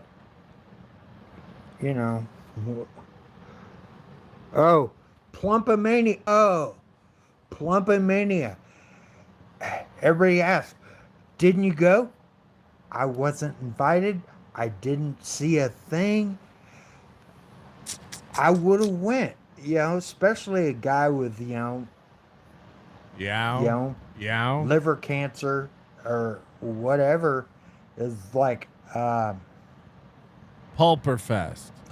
Pulpermania. Yeah. Is like, fuck, I didn't know. It's like, I'm just I live in Las Vegas. Yeah, sure. Guess what? I don't live in downtown. I live on, I live. Whoa, look at that garage. Casino is that way. It's across the street from me. I live, it's like Pulpermania. I would have went,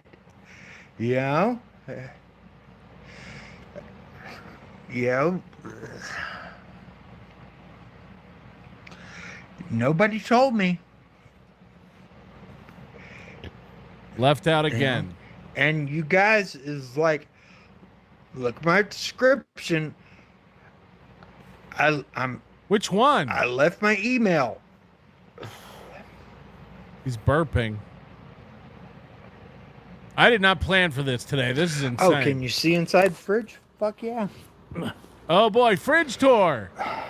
It's fridge tour. Fridge tour. Fridge tour. Fridge Can tour. You see inside the fridge. Yeah. Okay. Now we're doing something. I heard a can. Hold on. It'll take me a minute. Oh no, he's kicking beer cans. Okay, guys.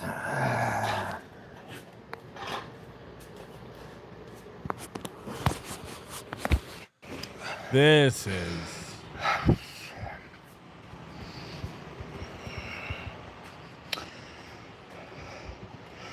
Welcome to the garage. He's out of breath from getting up to go to the fridge. There you go. It's pretty organized, actually. Look at that.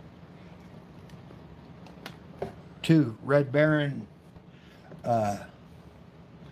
brick oven pizzas. Can we get him to eat a pizza raw? Freshetta. DiGiorno rising crust. Jesus. Pizza connoisseur.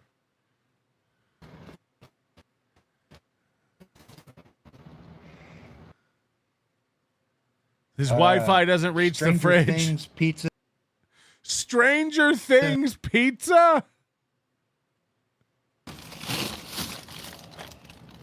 Motor City pepperoni. It's got stuff like acorns on it.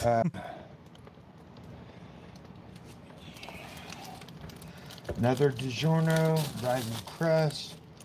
2 sourdough. What crust the fuck? For my sister. She likes pepperoni.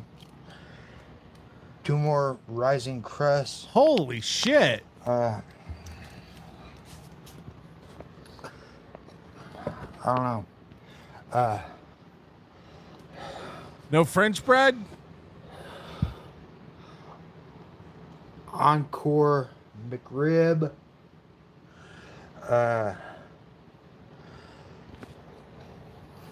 Just general freezer shit.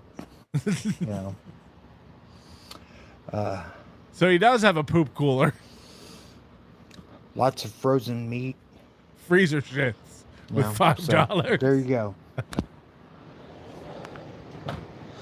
To whoever suggested me going to the fridge, yes, the freezer. Why is he wet? Yeah, yeah. The back of his hair is dry. The top of the hair is wet. There you go.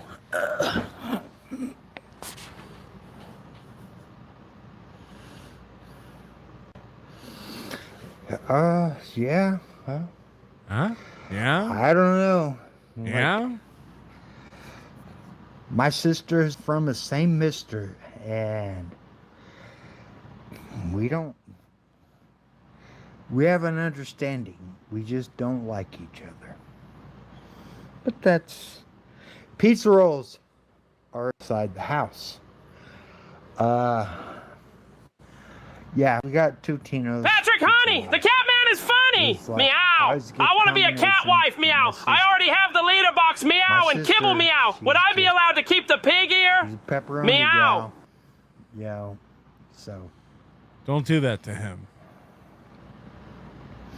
Yeah. You're welcome. Thank you. You know, I aim to please. Please aim. Can we see the toilet? Man, it just looks like a standard bathroom toilet. Oh, hi, God, Mark. like, next thing you got guys know is like, can we see your dick? And like, yeah, I actually have a dick. Believe it or not. It doesn't get much use. You know.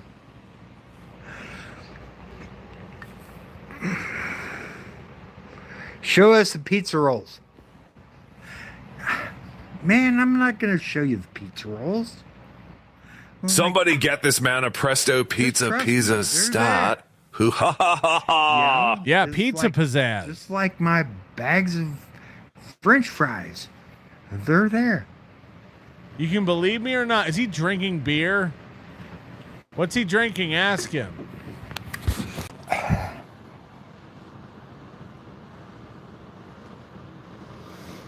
No, you're not going to see toilets. Show us the bed. Why is he doing what? this? Where I spend 99.9% of my time? There. This Here. is where the tragic happens. This is the bed. There. That's Tim good Bollinger enough. says, I'm not comparing myself to Charles's mom, but Charles' mom and I buy the same food for my kids. I don't poop in a cooler. And I'm like, God, who the fuck you think I am? It's like, I'm not a savage. I'm like, man, it's like, what's it like? I go through that door, hang a left, and hang a Duke. The toilet is right there. That's how I poop. Is like Ian Birdson's like he sleeps in the garage. He I'm not lives in the so garage. Incapacitated that He doesn't leave the Yeah, garage. He like, thought it was 3:40 man, a.m. You know, I need to shit in a cooler. Like, although, like, when I'm extremely, like, blackout drunk, I've shat myself. He has shat himself. Yeah. It's like, When and he's- I'm talking blackout drunk where I don't He shat himself when he was blackout drunk. 38 hours or whatever. I'm like, what the fuck happened? Yeah, I'm like,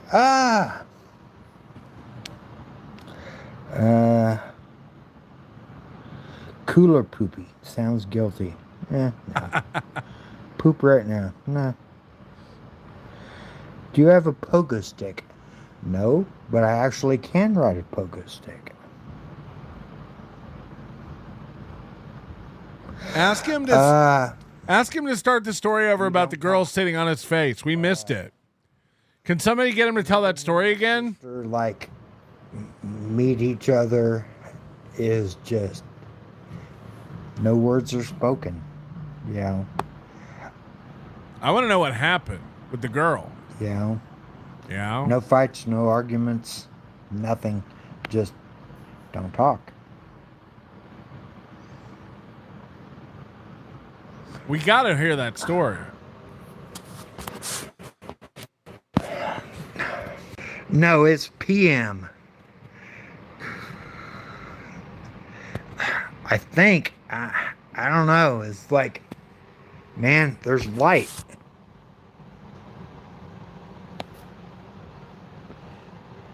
Oh, he's missing the chat. There's light. It's like somewhere.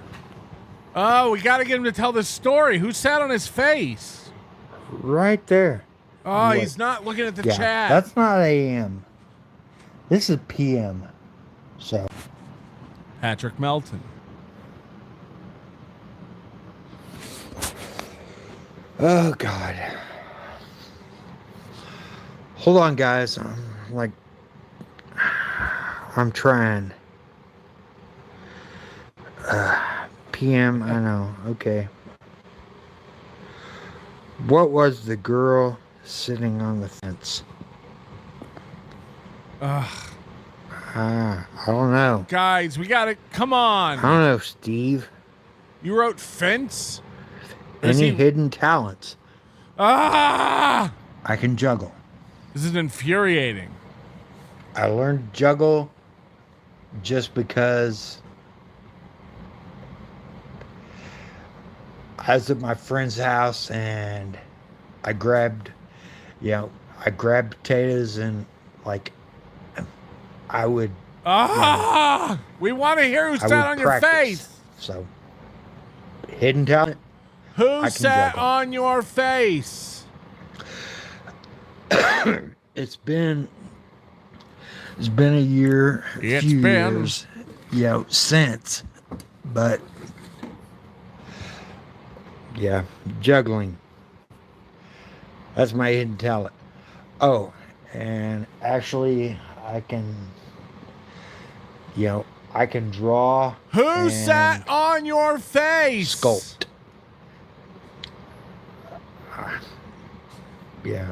Stop asking him other shit. So, that's my Can hidden you talent. juggle is what you want to know? He can't. He can't. He can't get an apartment. He can't juggle. Oh, who said on my face? Yes. Oh. Her name's Kalani. Kalani? The girl that just like said on my face. And Kalanic. Just like appropriate. She just came over for a fuck. Yeah, she's from Venezuela. What? Back then. What is happening? Way long ago. She was, 18, and I guess she just wanted to, get the fuck ate out by a older guy, which is cool. She's 18? It was like, she made out with me, and she just jumped on my face and just rode it like a rodeo champ. She's 18? Fine by me. And then she left. Then I was like sitting there, laying in the room going, what the fuck just happened? I was like, what are you? Know. What is happening? An hour or two happening? later, I got another call. She wanted to come by again, and same thing. Kalani, I'll put her picture up in a thumbnail. Forward. I don't know how to share, photos and all that. What are we talking about right now? I'm working on a very weird thing. An 18-year-old came over for a fuck. But she did. She rode my face like a champ. Like, the whole, oh, daddy. Like, calling me daddy and shit. What in the fuck is happening right now? Erotic and disturbing. Does that make sense, guys? No! More questions. No, that happened around 2020. Oh. Where I got my face rode. Yeah. He's remembering the last time a girl touched him. I'm still an old guy. What is happening? A young lady. She came over for a pandemic pork. Just is what it is like, I was on Tinder. That is. I'm like, hey, how you doing? And Mooney said most girls sit on Santa's lap for a wish. This girl sat on Santa's wishes for a lap. They're going to be 18 What plus. is happening? She obviously was 18 plus. What does that mean? Is like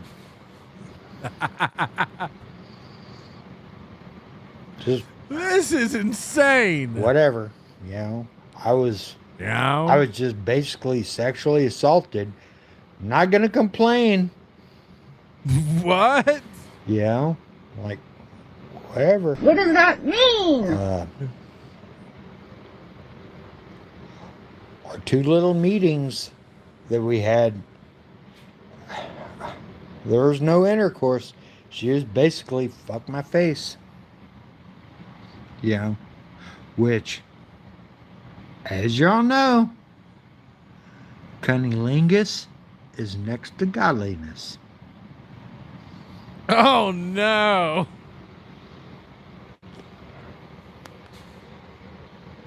What is going on? KarmicX wants to fight me.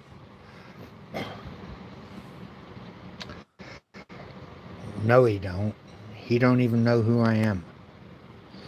My cooter. Hey, old man, is your mustache still open for a ride? For my cooter?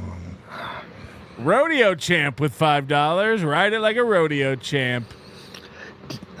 No, I didn't keep my glasses on. Darren's bad idea? No, didn't. Oh, this is getting crazy.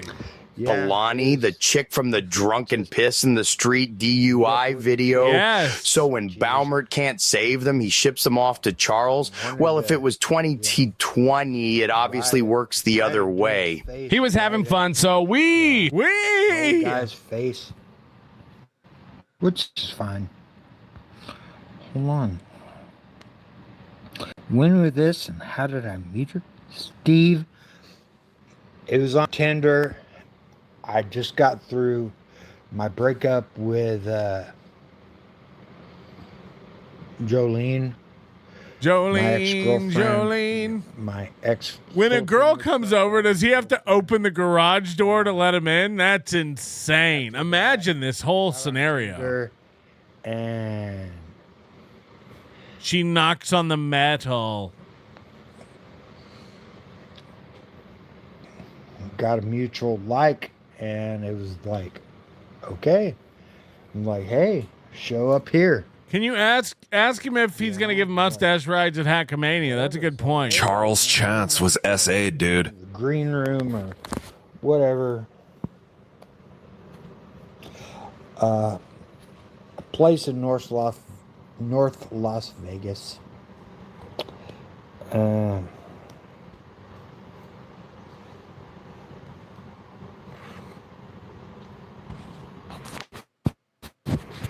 Dude, it's true. It's very true. You know, bursting. Does he hang a sign on the door so his mom doesn't come in the garage and get a pizza while he's fucking an 18-year-old girl?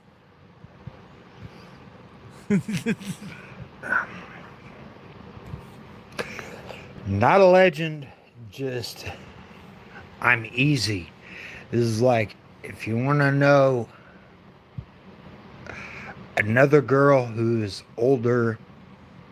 Oh no. Yeah, oh, no. I can tell you a story about her. Yes. But yeah, like, yeah, after I got out of my relationship with Jolene, it was like, yeah, whatever. I'm going to be, you know, I'm going to be the slut that I could be. This can't be real. And I am. And I do. You know, whatever.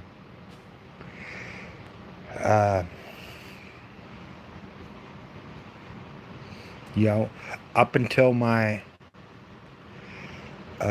meeting of my final girlfriend, and now I've been... Final? There's not going to be any more ever? It's been a couple years, 3 years maybe, that, you know, I've been celibate. You know, it just, you know, I don't want the trouble. Oh, voluntarily celibate. Got it. But, a vol cell. Hold on.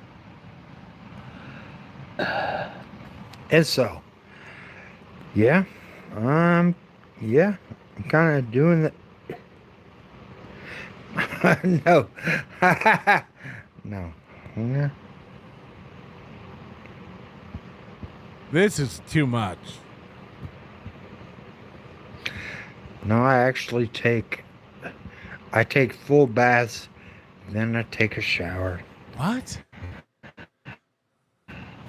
You can check my previous. This is like, I don't think anybody liked see my, you know, daily, you know, my daily bath. What in the fuck is this? The Wild West?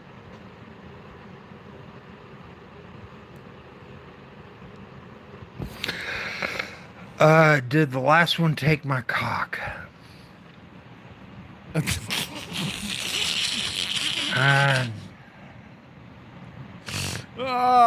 is maybe? going great. Kinda. Just, man, it hurt a lot. I'm sorry? My ex-girlfriend, Alani, you know, that hurt me. Yeah. Hold on, he's calling her a girlfriend now? You know, I'm not Superman or whatever. Show us bathroom. No, you're not going to see the bathroom. Some things are sacred. Yeah. That's why after I get out of the bath, I go into the shower and shower off. Because the bath water's so dirty? You know? What do you think? I'm a savage? Fuck no. What is he?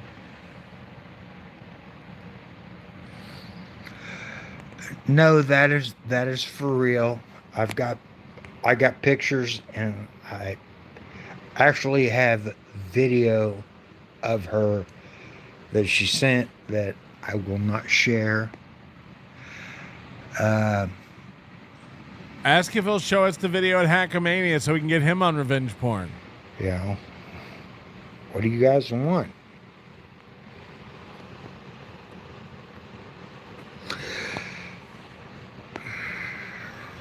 My preferential order is take a shit and then bath and shower. It's like taking a shit after a shower. Man, that ruins it. No, you do it before you dry off so the water helps lubricate the shit coming out. I like a wet asshole. You can soak it. No, I didn't pay. I don't pay. I've never. Wait. Let me preface that. I've never willingly paid for sex. I paid for sex with my soul. I've, you know, like, what? Shit. You know, women are evil people.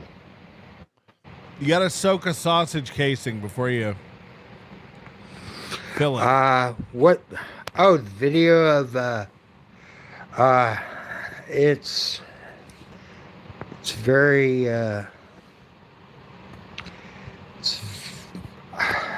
I may show it to you know, I may show it in private. That's illegal. No, it's not going to be broadcast. It'll be like one of those things like, hey, it's like Charles is, you know, showing a video of you know, his little, you know, thing or whatever. Whoa! His little thing? What is happening? That's why I'm not going to show it at Hackamania. I'm going to show it. I can show it to people. No! You know, but. No! This can't be real life. Cut the shit. Okay. Laundry room 2. No, George, I didn't check out Santa Claus job. Nobody's gonna hire me as a Santa Claus. I'm just gonna be me. All right, we gotta move on from this. This is too much. I did not anticipate this today. John Candy was in Canadian Bacon. I also like ham. John Candy was a 1985 nominee for a Cable Ace Award for performance in a comedy special, The Last Polka. Funny. The last polka I had was when I polka a stick in my Blue Brother heart. Jesus. These are rough. Just Jewel says, I just bought one ticket for Haley to Hackamania. Purchase. Thank you for buying your Hackamania ticket. Tickle Me 2K. I'm not the executive producer, but I haven't heard. Will there be a Hackamania 2026? How do I get tickets? You really aren't talking about it enough. Well, you just go to Hackamania.com. Hackamania.com. There's hotel deals, and you can buy your tickets there. They're $99 for a limited time. So, yes, get your Hackamania tickets at Hackamania.com. They will never be this cheap. Again, Lucy Busey, 4 months. What do I win? Oh yeah, nothing. Thanks for the entertainment, Boss Sauce. Boss Sauce. I was thinking about how I got the nickname Big Sauce from you idiots. And then I was thinking about Blade going on his show and announcing his new nickname was Blade. I want everyone to call me Blade. That's not how nicknames work. Do you remember that? He like thought up a nickname for himself and then presented it and said, all right, guys, I've been thinking about like a cool nickname and it should be Blade. So start calling me Blade. I'm Blade now. Refer to me as Blade. It's like, what if we don't, nerd? He came on his show and announced his new nickname. Yeah, like George when he nicknamed himself T-Bone. T-Bone. I have a new nickname, and you made people call you Captain Daddy in the Soch for a long time. First of all, no, I didn't. I made people.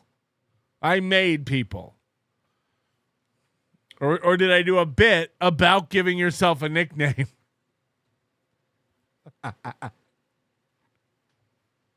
You think I really want people calling me Captain Daddy? Aye, father. Joseph Amos, you told people to call you Big Sauce. Did I? First of all, I'm not serious. Maybe I did.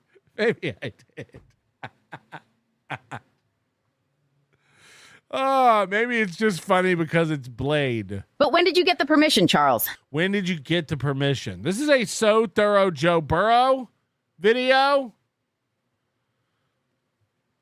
Pat Dixon got the link to go back onto MLC because Kevin Brennan is falling out of love with Karmic and has started shitting on Karmic. He's bringing people on to start shit talking Karmic. The Turn, MLC is the seasons of our lives.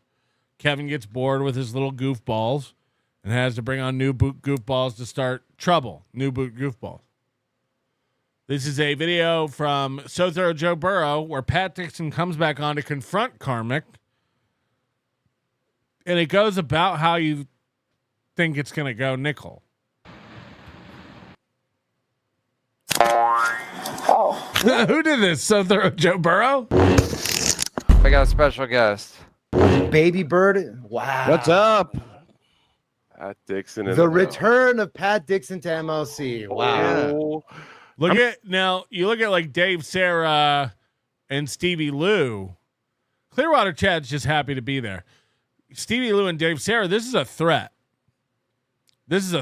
Because, they all, poor Kevin Brennan struggles to reach 500 viewers on his show now. And his super chats are not what they used to be back in the foam finger days. And poor Kevin Brennan gets, harangued by Stevie Lou and Dave Sarah and Clearwater Chad after these shows, and Kiki and Liam and, all the other fucking goons who can't do it on their own. They expect a payout. After every show, after every show, and it's not what it used to be. He's not throwing $150 at these guys anymore. It's $50. It's $100. But Kevin's at a point now where after every show, he's writing 2 or 3 checks for guests. And when somebody new comes on and threatens to take one of these spots away, this eats into their income. This counts as like a big chunk of these guys' financial lives, their payments from Kevin Brennan. We heard that Keanu had been paid like $2,500 over the past couple of months. That's rent. That's rent money. It's not walking around money. It's not extra. That goes into the fucking cookie jar to help Gino pay the bills. So it's very territorial over here. I think that's why these guys get very upset and lash out at other people who come on the show. It's why Chad gets very territorial about Kevin Brennan. Because Pat Dixon used to be on MLC all the time, and now this could signal some sort of like, less spots for me. So, and again, Stevie Lou has been a part of shitting all over Pat Dixon with Kevin. Stevie Lou, I think his head only goes this way. It helps when he sucks dick and when he just agrees with everything Kevin says. Stevie Lou's kind of okay, whatever you say. Just give me that money. So now this is awkward because they have to sit there and stare at Pat on the show again. And also, God, I hope Pat's not making a comeback on MLC. This could be very, very bad for my income. The mask pulls itself onto my face. I try to tear it off, but it's fused to my skin. I'm a tornado. I'm a dancer. I rob banks. P-A-R-T. Why? Because I gotta. I'm just here to talk about my Chargers. All right. Well, no sports talk. That's a Gino joke. I like that. That's good. Coming in hot. I like that. Talk about my Chargers. First question, Pat. Have you slept since yesterday? Yeah, when you did Tuku show today, had you slept yet? Yeah, sure I had. How long? I don't know, hours. Why? What's the difference? You seem like one of your eyes was going nuts. Well, what the fuck, man? I mean, I'm making an observation. I'm not judging. I'm making an observation. Pass the sardines, man. That's what she said. That's why we keep them around. That's how we got you on here. We put some sardines out. Yeah. Great stuff, Stevie. What y'all? Are we missing? Win by 2?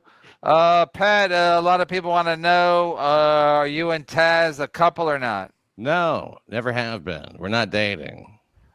Okay, because a lot of people are saying, They didn't say they weren't fucking. Mostly Gilly, but a lot I of people tried to date her, man, but she won't let me hit her. So I'm like, forget it. There we go. I gotta hit women, man. I gotta hit women. And it always comes back around. Well, I figured. God, what would he do without Dave Sarah and Stevie Lou there? Going, that's a good one. That's a good one. Oh, another good one. These guys are great. I mean, this show is on top of the world. What a great show. That's why I was here, is that you found out Karmic and I used to date, and I was willing to come on here and say that he hit me. Yeah. Well, you would have turned it around on Pat's you. on. Hey, Pat knows what's up. He's been playing. Both Stevie Lou and Dave Sarah. Wow, that was a good. Wow, that was a good one. He did. Thanks.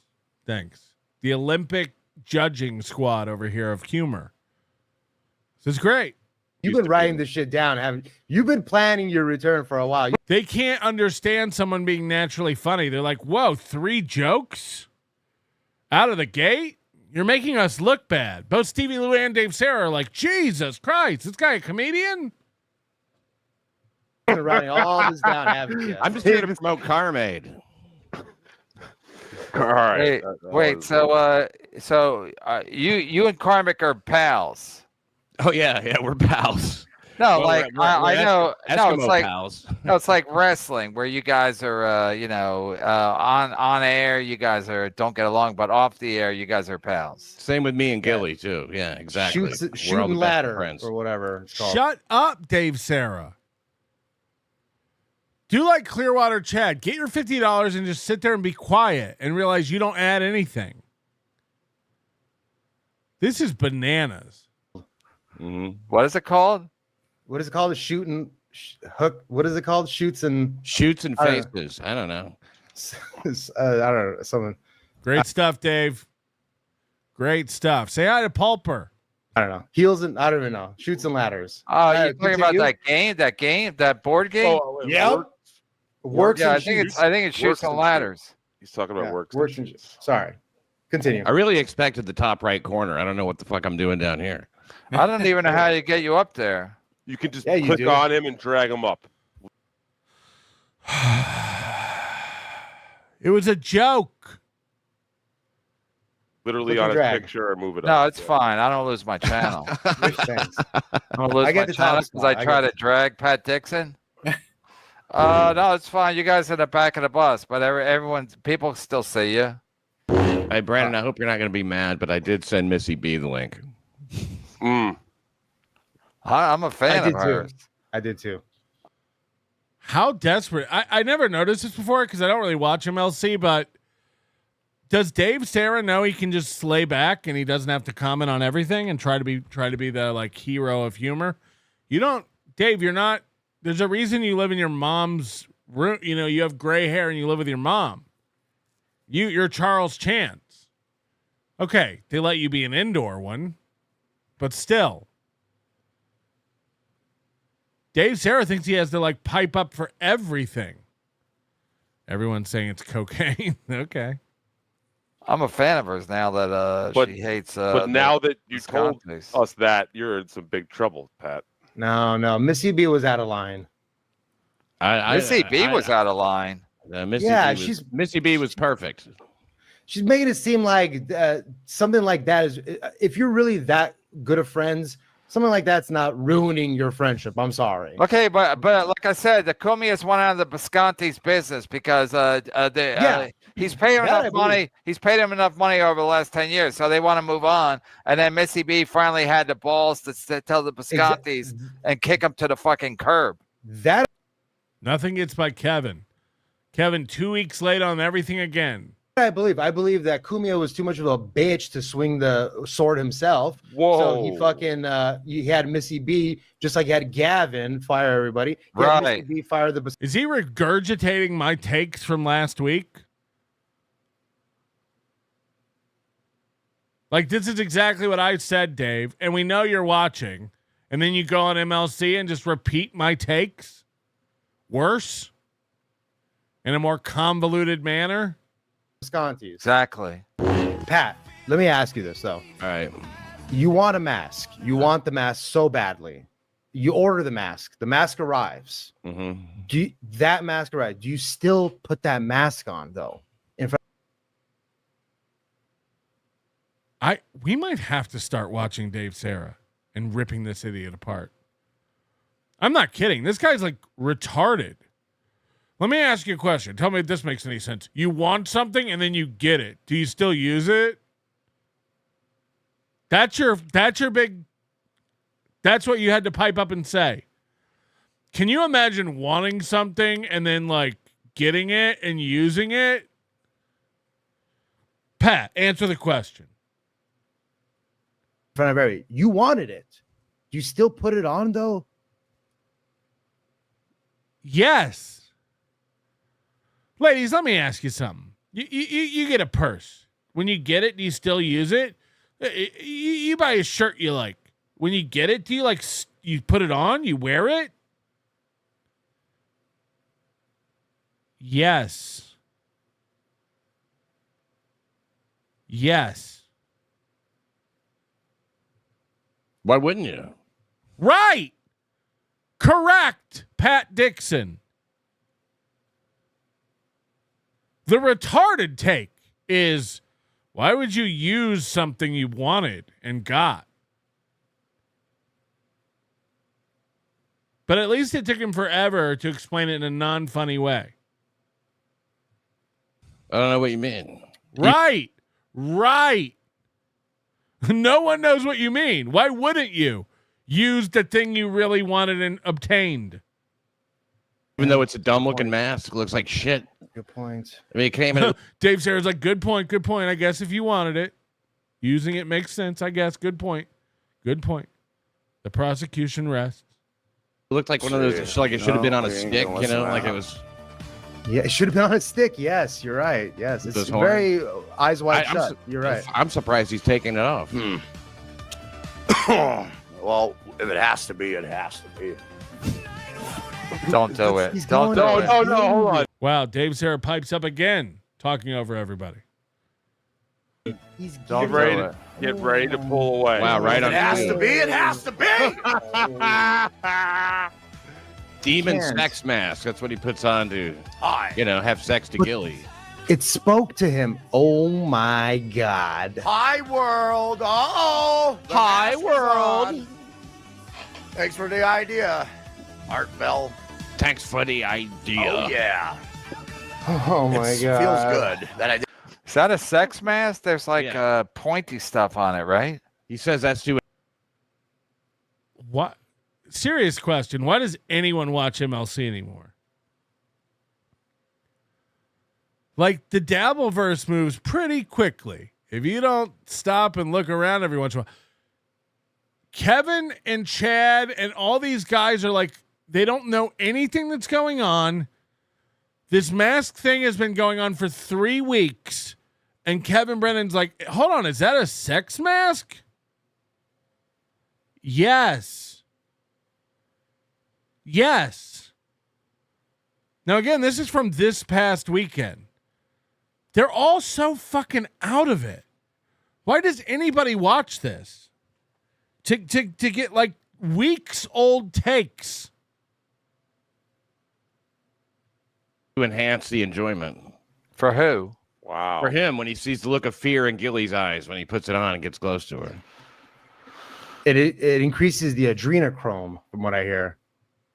So again, we talked about adrenochrome last week in the Frazzle Drip, and here's Dave regurgitating my show again on MLC. I never knew this. I don't know Dave Sarah from shit. 2 times now I've caught him. I did 1 show last week.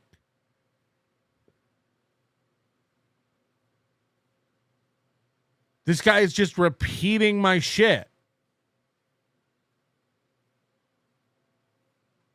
This is embarrassing. Wait, Kevin, do you have the inside on this? They really are fucking, right? I mean, that's real. It's not a work. Did you get pictures? I know at the beginning he couldn't come inside of her. Right. Does that count? By the way, I'm not mad. They're not like hot takes or anything. It's just like, these are things that came up on NLO and he's repeating them. He broke his dick masturbating. He talked about it.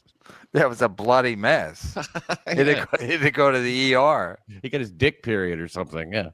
Yeah, he sat there beating off, trying to come to show her that he cared. Now, Dave's quiet because he's ordering Coke on his phone like boss man Jack. But he'll be back talking in a minute over everyone with no take. KB loves Pat Dixon more than you. I don't give a fuck. Anthony Comey was just over here, and now he's over there sticking over it to there me. now. Oh, it's like Dice Man. I don't need any love from any other man. That's what's the problem with these fucking Dabbleverse people. I think that's exactly what he needs. I mean, this is the guy who's cried twice because Kevin Brennan shit on him. Fuck them all. They love each other. They're probably gonna fillet each other after the fucking strip. Fillet? I'm getting hungry. First of all, I did it for a Hilux driver. I'm not. I mean, he sent me like a lot of money. Come on, give me a fucking break. Anthony Karmic Comey. used to hit me when we dated. I would have bought Imagine. Can you let the gay man in here with me out? Hey, scary. Ha, ha, ha, ha, ha. Hi, Pat. Call me, babe. I'm done with this homo. J-Mo hits back walls. Felicia, out. More juvenile shit from the fucking tub of unmarriageable garbage known as unmarriageable garbage. Dan from Nice Podcast Stupid. He has to order his wife mail order only because he's a loser at home. He can't hang with real women in the real world. He has to order them up so they can wait for that green card to fucking come in the mail so they can say, adios, Dan. I should lose my channel for this. How can you eat box with the mask? I'll wait. You see? These are meant to go against the thighs a little bit. You know what I mean? Wow. That's what the spikes are. A little pain with pleasure mixed together, if you know what I mean. Yeah, I know what you mean. You mean pain and pleasure mixed together. You're not being obtuse at all. Do you guys remember when Pat said he'd never go on MLC again and KB said he'd never have Pat on again? I remember that too. Yeah. Here's how you know that was going to, not look good in the future. Kevin said it. So, Colin Madden, everyone call me Reverend Thunderclap from now on account of the gonorrhea. Ugh. The gonorrhea. Yeah, women love pain. Yeah, especially Gilly. If you know what I mean. I don't. Mr. Rapey Ray, I'll give you $50 if you come on MLC, you coward. They're not sending them a link. They don't want me on there. All right. Let's make that happen right now. Thanks, producer Stevie Lou. You want to redirect that? Rapey Ray, tell him I sent him the link. I ain't going to get the link. He won't send it to me. Why would I not? I don't care. If he sends me the link, I'll go on, but he won't send it to me. So there. I just sent it to you. It's pretty easy, pretty self-explanatory. Is he gonna? Do you think he'll come on with the mask He's gonna though? send me the link and let Pat Dixon talk. Thanks, Dave. Pat, is that going to intimidate you if he's got the mask on? Should we tell him no masks allowed? No, let him wear the mask. I don't coach people up over here. I let them do what they want. God. Is that what fuckface is gonna do? He ain't gonna send me shit. Speaking of fuckface, I mean, what? Fuckface or Pat Dixon fuckface? Fuck. Oh, that's a good point. Speaking of fuckface, this guy. Fuck mask, yeah. This is a classic fuckface. Facts are facts. Oh, I got the link. Oh, okay. I guess I'm out of here, people. He ends his own show. This is how you know these guys are cucks. He ends his own show to run over and be on Kevin's show. All these guys. Chad. You know, not that I don't even think Stevie Lou and Dave Sarah have shows, do they? But like, these are like Dave Sarah and Stevie Lou are like NPCs that just get passed around the lower Dabbleverse. They're like free floaters. You know, they just hang around the court in case a pickup game comes in. Yeah, sure. It always seemed to go that you don't know what. Stevie Lou does not do a show. Get the fuck out of here. He hasn't learned yet. Someone email me, Patrick@nobodylikesonions.com, a link to Stevie Lou's show. Get the fuck out of here. He does a show. You're out of your mind. There's no way. I don't believe it. What you've got till it's gone. They paved paradise and put up a parking lot. Yeah, it's Joni Mitchell. Thank you, Croc Cat. I hear you, man. And I hear that Joni Mitchell song. All right, let's get ready.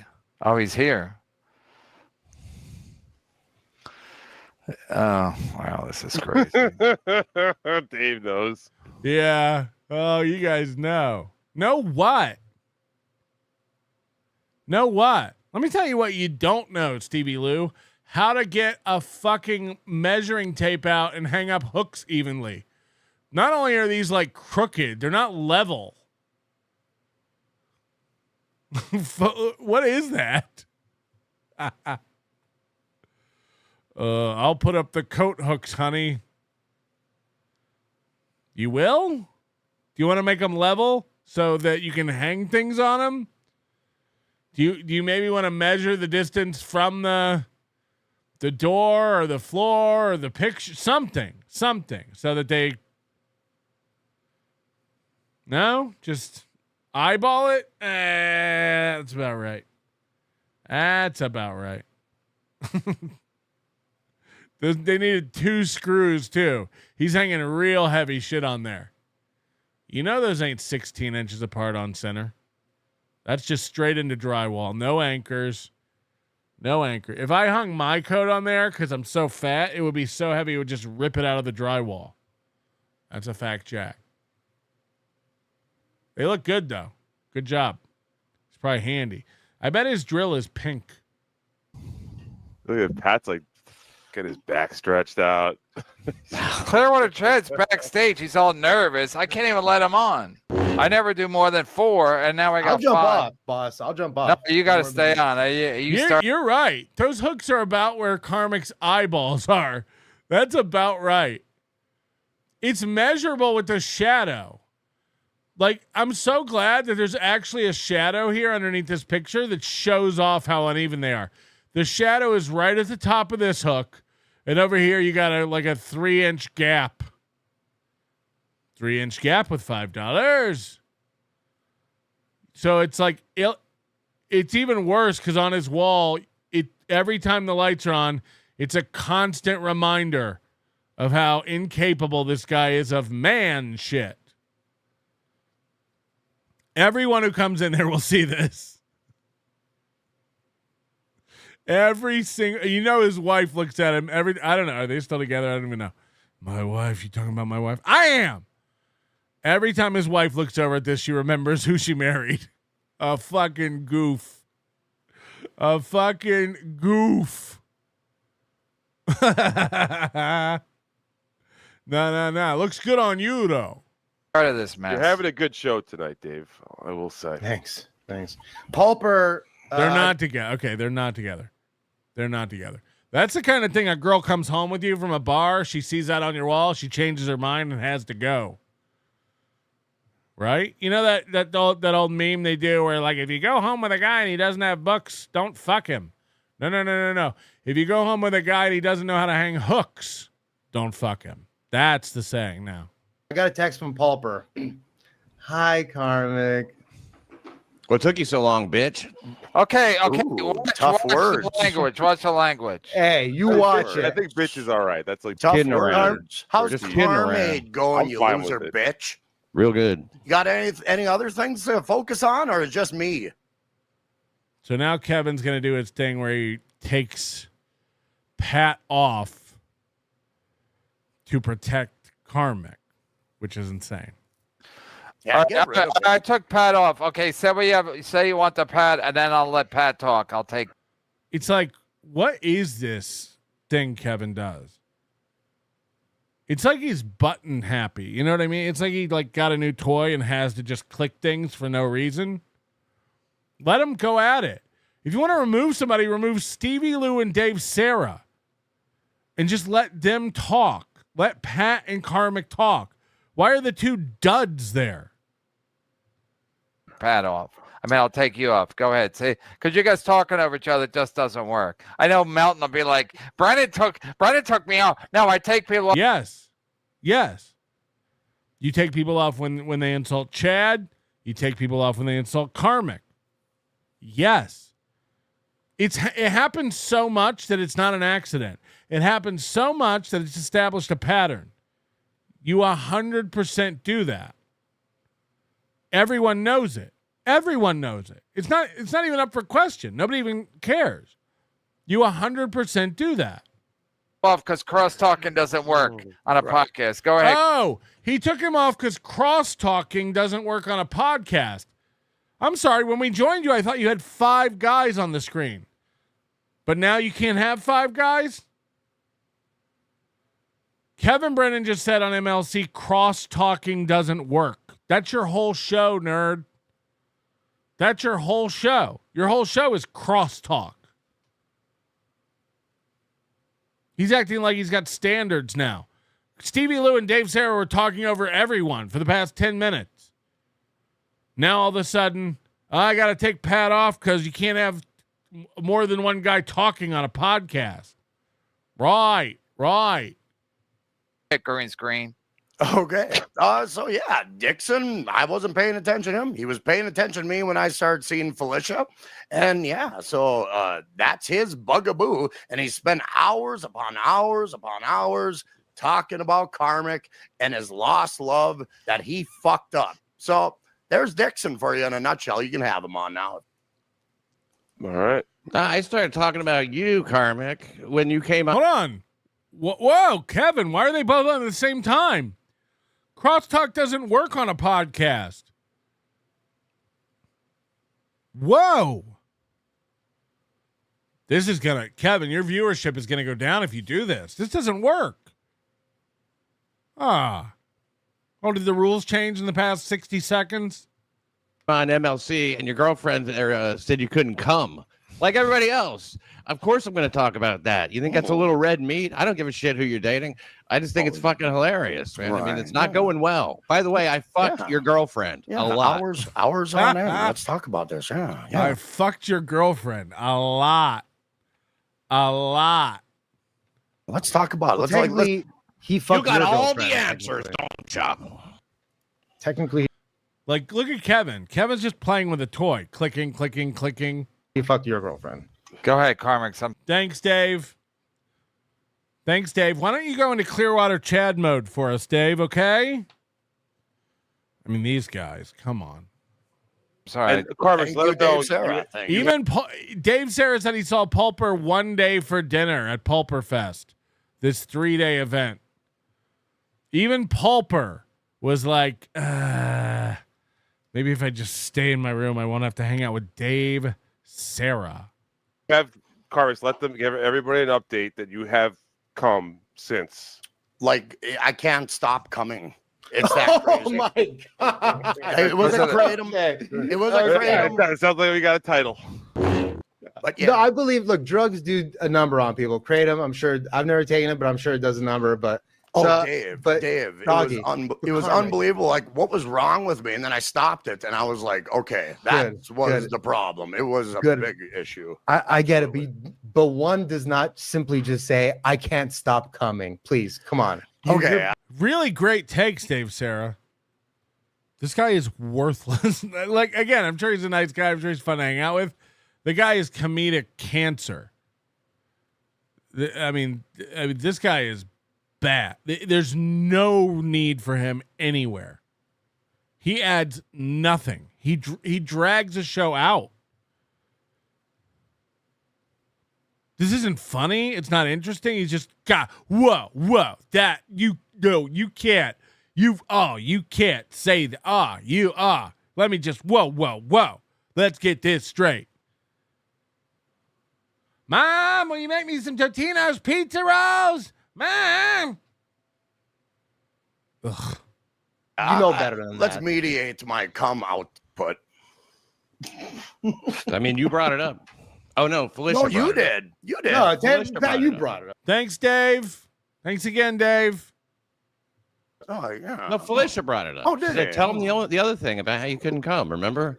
I mean, she humiliates you in public, man. Doesn't that bother you? Hey, doesn't bother me. I mean, I will say the doesn't bother me. She had a right to say it because I said that we hooked up. Stevie. So she had her rights to say You what didn't she say wants that you hooked up. You just said you wouldn't say one way or the other. She acted like that was like the worst thing that ever happened. The best part about Stevie Lou is he knows he's a fucking B-player cuck.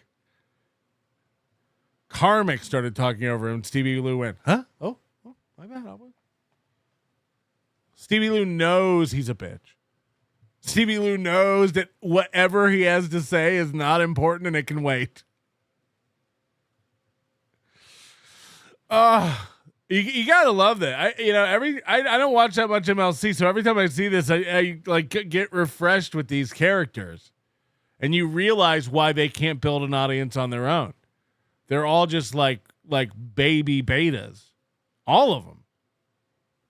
You know. Stevie Lou, unlike Dave Sarah, at least knows everything he has to offer is worthless, so he quiets down and just fades into the background. Dave Sarah tries to power over everyone with his nothing. It is two different levels of retards dealing with another retard. Okay, Patrick, I finished making Hackmania.com.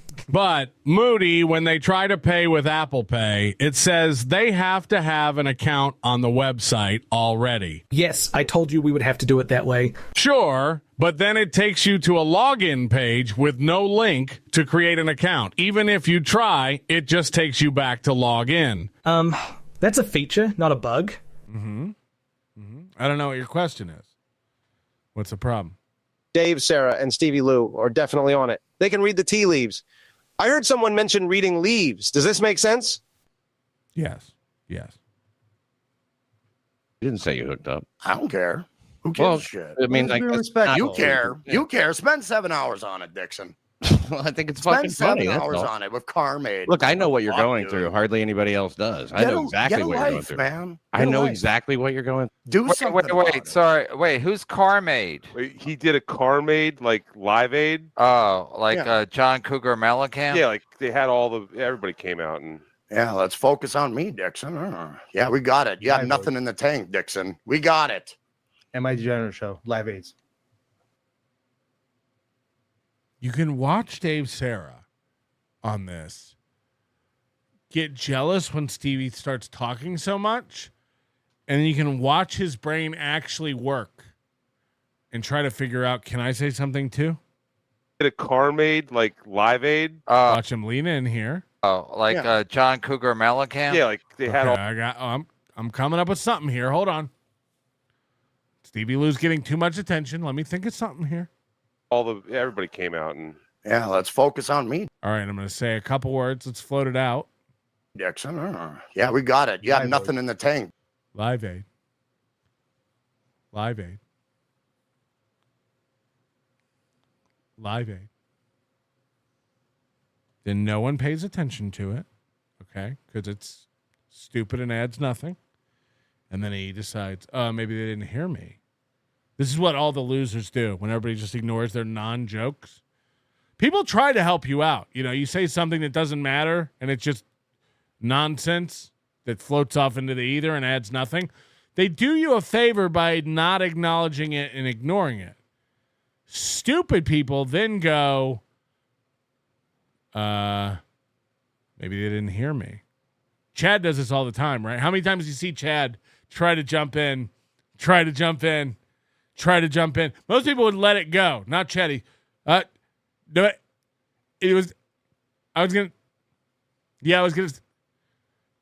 was going to say it's like Live Aid. And by that time, you just look like a fucking idiot because you couldn't let it go. So Dave Sarah did it while everybody else was talking. Live Aid. Live Aid. Nobody heard him. And instead of letting it go, he's like, maybe they didn't hear me. Maybe they didn't hear the funny thing I said. And then he does this. Dixon, we got it. And my degenerate show, Live Aids.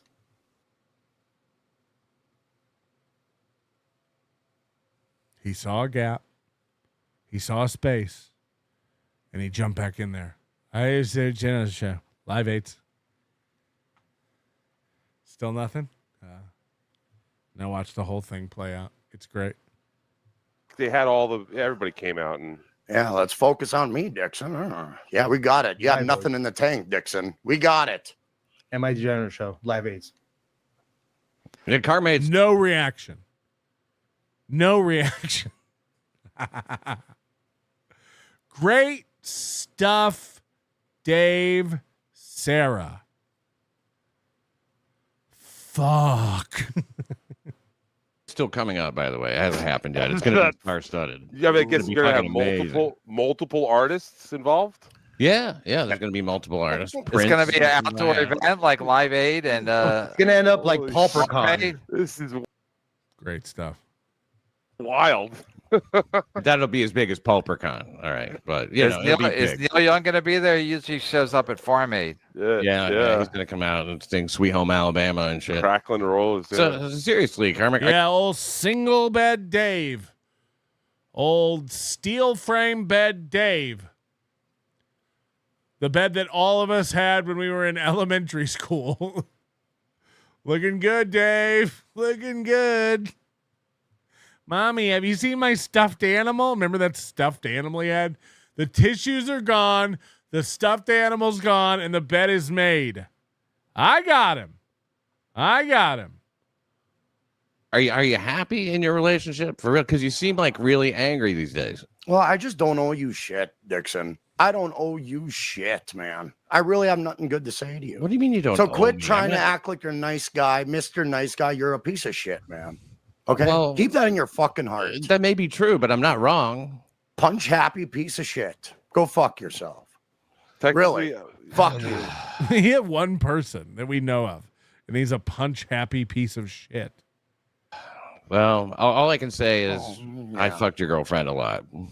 But wait. Again, so technically, wait, Karmic, you think Pat's? Can a guy be like again? Can a guy be cucked more on a podcast? We're gonna have to just start watching Dave Sarah eat his own ass. This is insane. Watch him just get ignored but not stop talking. I fucked your girlfriend a lot. But wait. So technically, Karmic, you think Pat's obsessed with you? Very. Fuck. I don't know. Try again in a couple minutes, Dave. You'll get him. Very. And just because of you or because of your relationship with Gilly? It's a combination of both. Yes, I think so. Yeah, I would say. Pat, you think you're unnaturally? Look at his Dave Sarah's brain's asleep, but in a minute he'll have another genius line that nobody will acknowledge. Obsessed with Karmics because I think that the whole just because of his personality or because of the whole dabble. Hold on, somebody said, have you seen his set? Are you trying to tell me Dave Sarah's a comedian?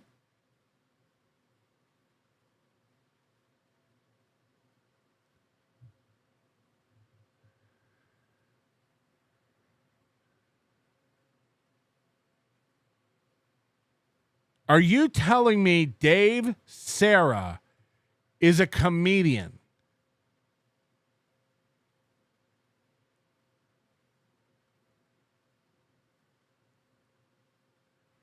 I need a minute.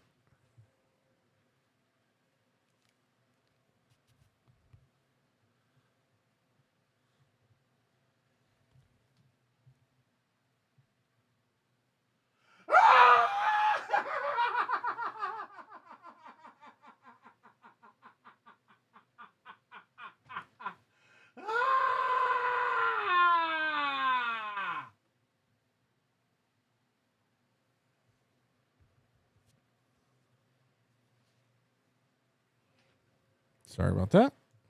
Verse is obsessed with Karmic unnaturally. I mean, like, have you ever seen? There's videos out, little cartoons. People are talking about him. There's soon to be another puppet, like a little KB. There's maybe going to be a little Karmic. I mean, dude, everybody's talking about you. I'm not the only one. You know that. You say it every night on your fucking stream, or whenever I catch it, you're going, everybody's talking about me. Everybody's trying to come at me. Fuck you. You know, I mean, you'd say it every night. It's not just me. It's a pretty good impression. Oh, hey, Karmic's the next big thing. Let's talk about Karmic for hours on end with my Adderall and fuck you, fucking haze, bitch. Fuck you. Really, fuck you. You're a cocksucker. You're nothing to me, Dixon. Penis You're breath. nothing. I'm not watching you. Shit You're sandwich watching head. me. Keep that in mind. I'm not watching you. You're not watching Finally took Dave Sarah off. because you're not allowed to watch me. No, 'cause Gilly I don't told you want not to. Yes, you said it on your fucking. Yes. This is 100% true. Karmic's denying it after he said it. Felicia doesn't want me watching Pat. She still watches, but I'm not. I can't watch, and she tells me what he's talking about. Now he's denying it. Fucking stream. No, I don't want to associate You said with you motherfuckers. I held up my I end. don't want to didn't I? associate You with said you. she can't not watch me. You're a bitch. So she Go fuck watches me yourself. every night. Not you, but she does. That's the fact. Go suck Jack. Taz's cock, you fucking bitch. You know where you got to go to? You can't answer that. You know she won't let you watch me. Why not? Oh, Donahue's got a bullet point here. Fuck off. I don't have to owe you all you shit. can do. All right, Karmic. Donahue has a bullet point over here. Donahue. Phil Donahue is the reference.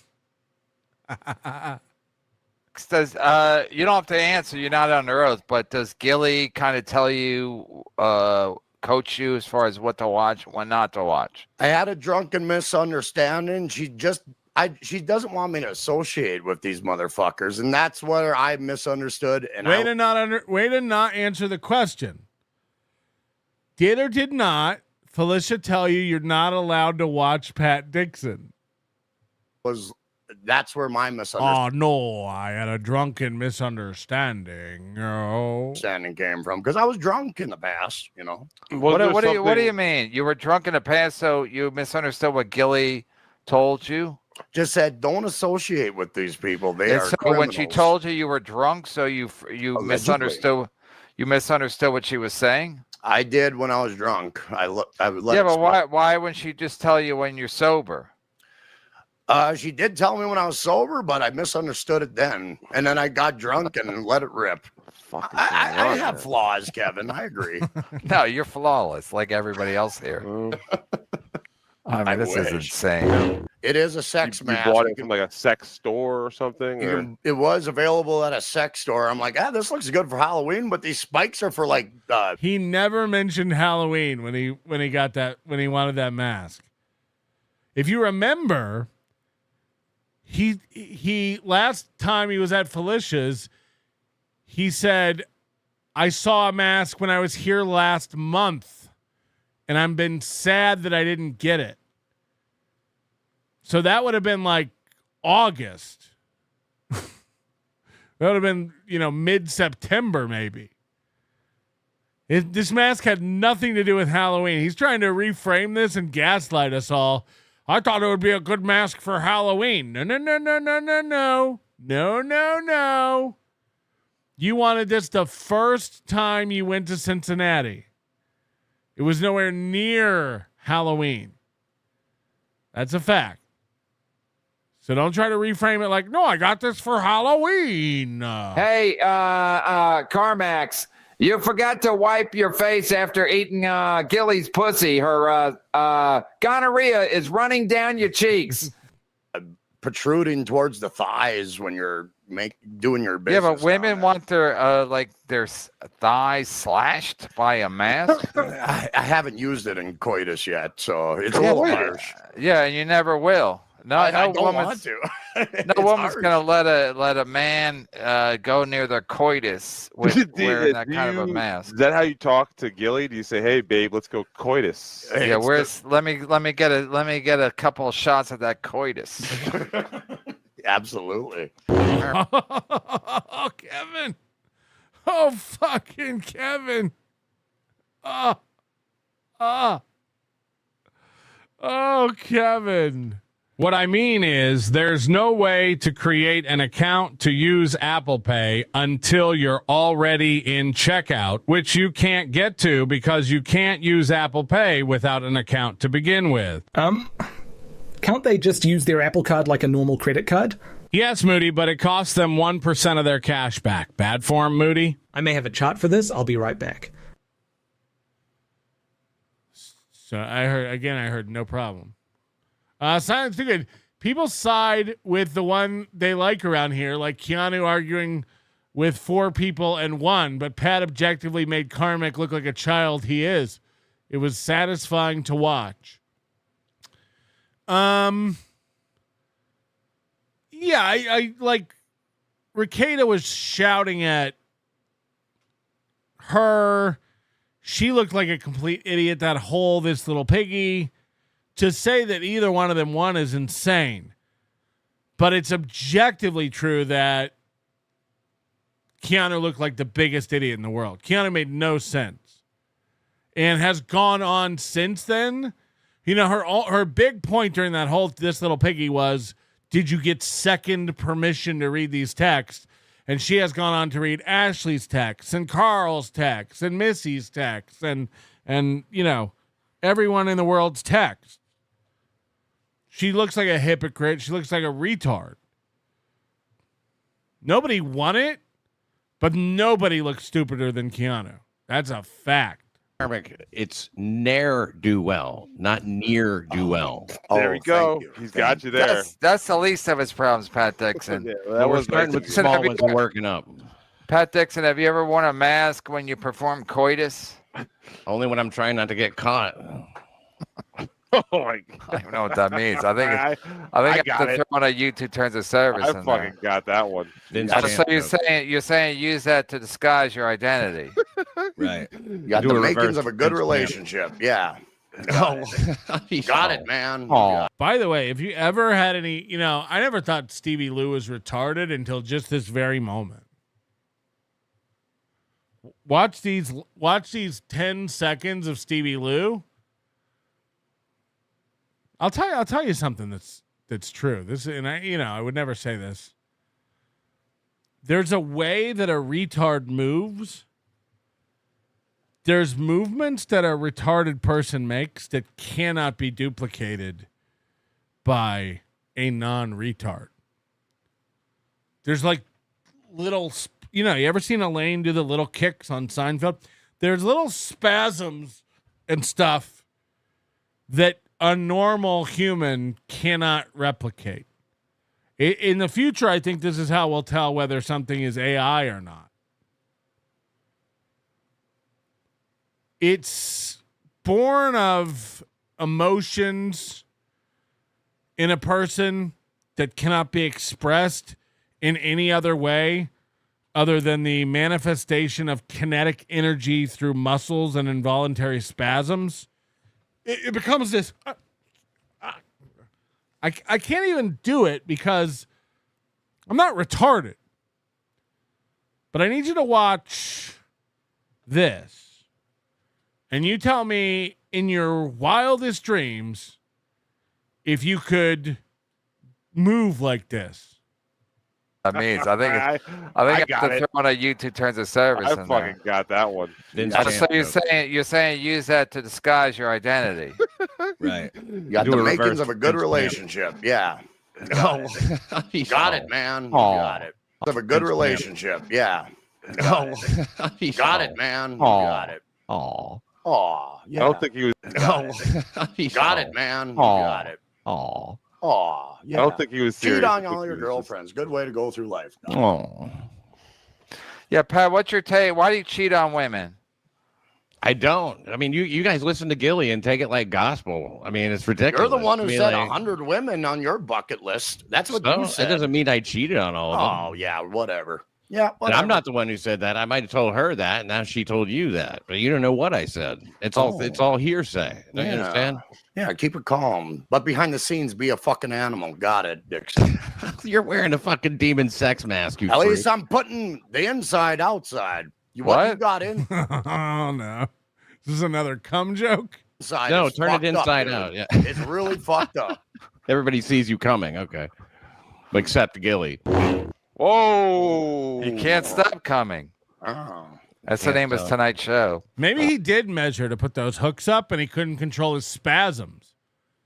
You know, maybe he got so excited about hanging up these shitty hooks that when he went to drill them in, his hand wiggled around so much it just ended up in another location. Maybe we got to give him a little credit.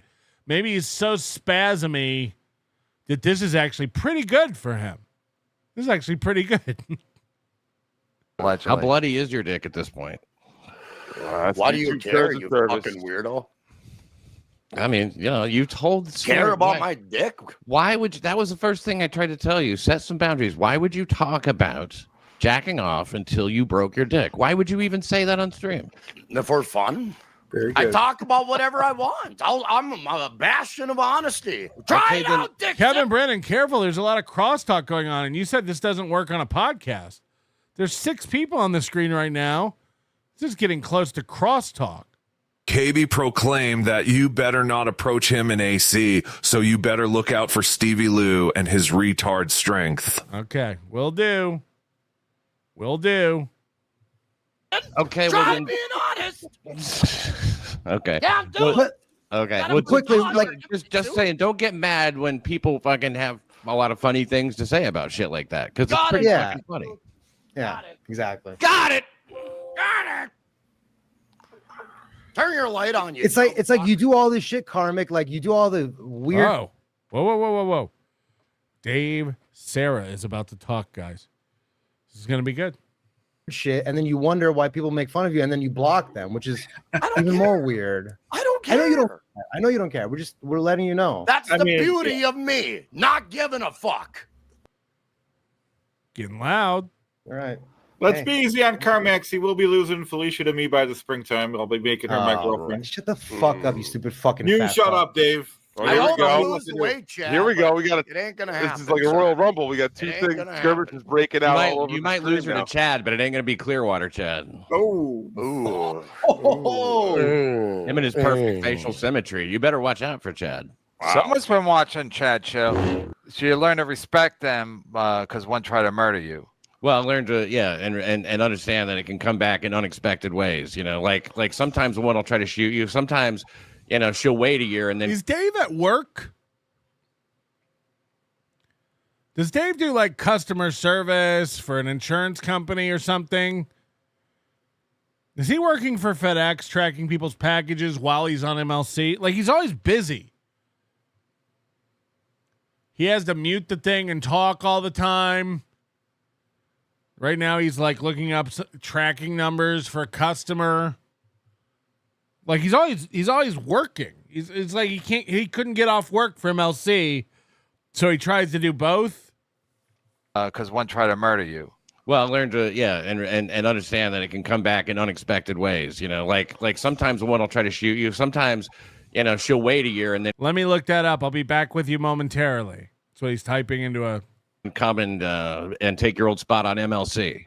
Yeah. Oh man. I mean, that's Let's a cry year. about it for a year. Well, no, a year that I didn't talk to her, and then she boomerangs back. It shows here that the graham crackers are supposed to be delivered by 8 p.m. Is there anything else I can help you with today? Karmic, and then you want me to not talk about her or you? It's ridiculous. Hey. Of course. I mean, like, she came back strictly to talk about me on this very platform.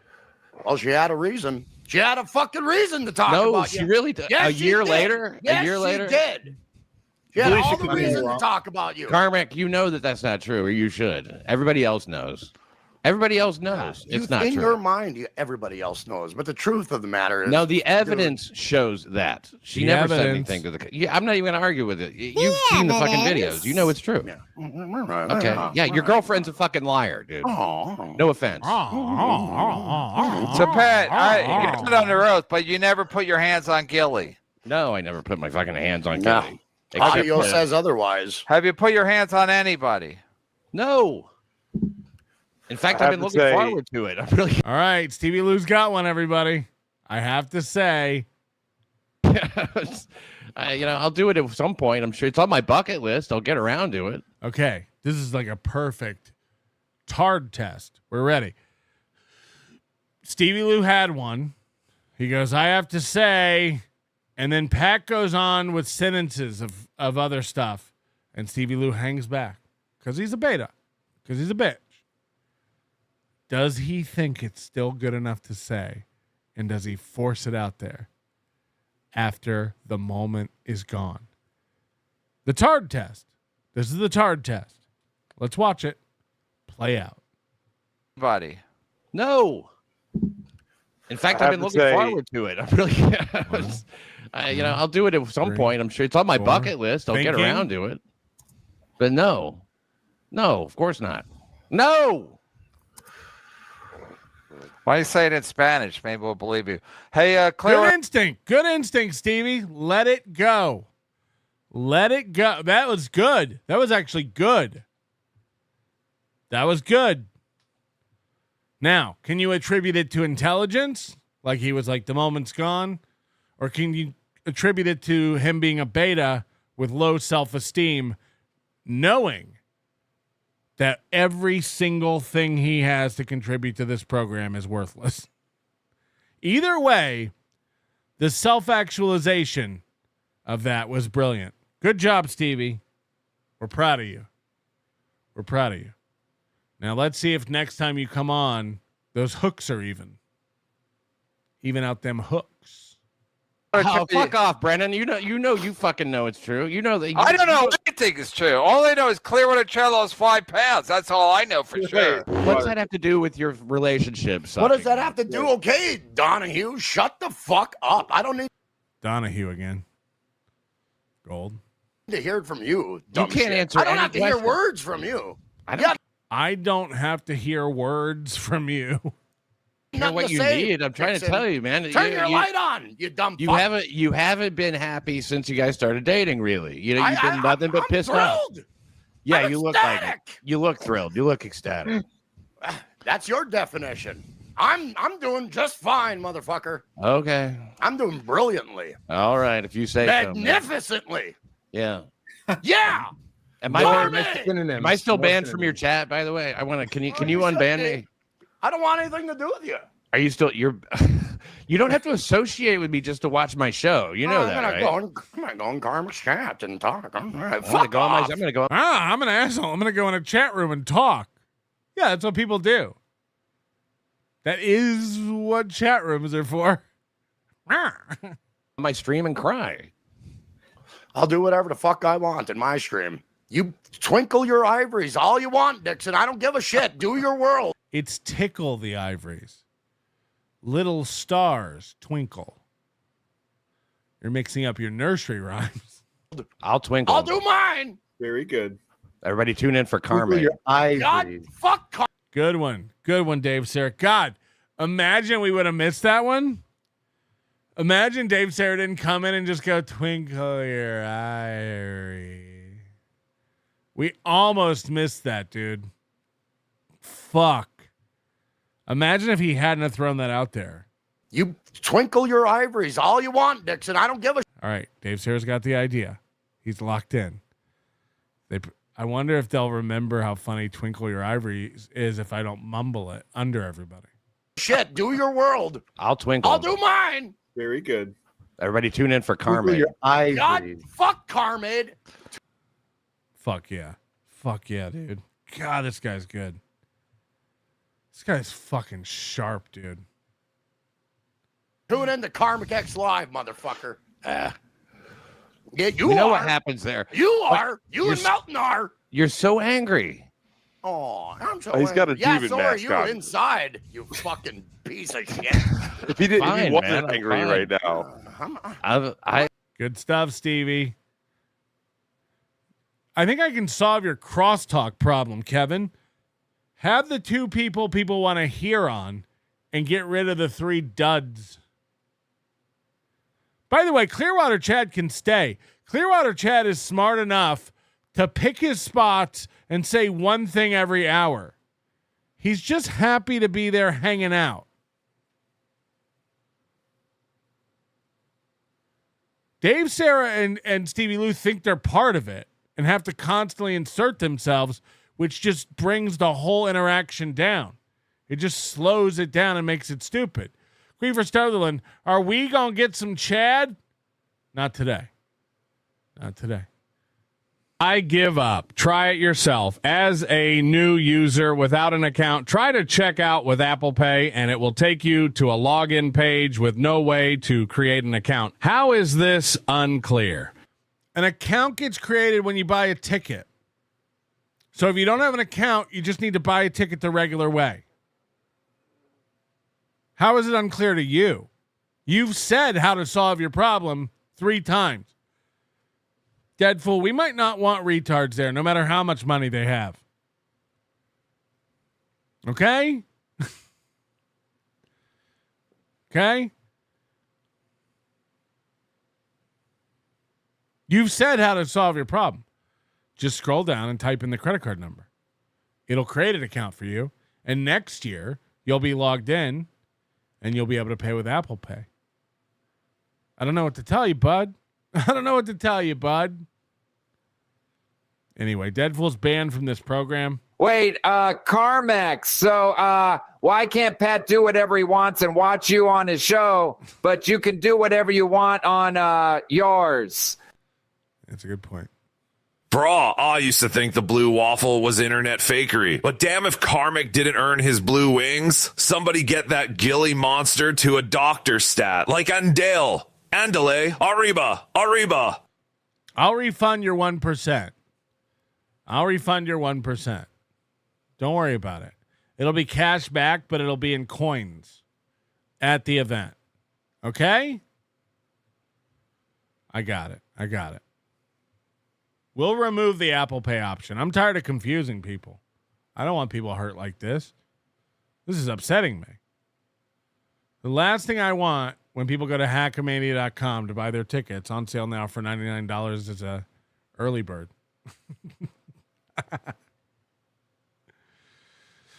Oh, God. Oh, God. I love you. Say hi to the fam. I'm so angry. I wish. Look, I hope nothing more than it works out with you and Gilly. I really do. Oh, I wish you guys I are really happy. want your hopes. Fuck your hopes. I just wish she was as into you as Fuck your hopes. You are into her. That would be cool. Yeah, because you know. But she's not. She everything. watches my You show. have all the answers, motherfucker. What is Pat, it? you have no lingering anything with Gilly. You don't want to. You don't want to get reconciled or anything like that, Dude, I know. Remember the Ron Fuddle thing? She's trying to send me messages. That's one thing. That's one thing. We all miss Ron Fuddle, but I mean, come on, give me a break. We'll forgive her for that. She said you put her. I missed it.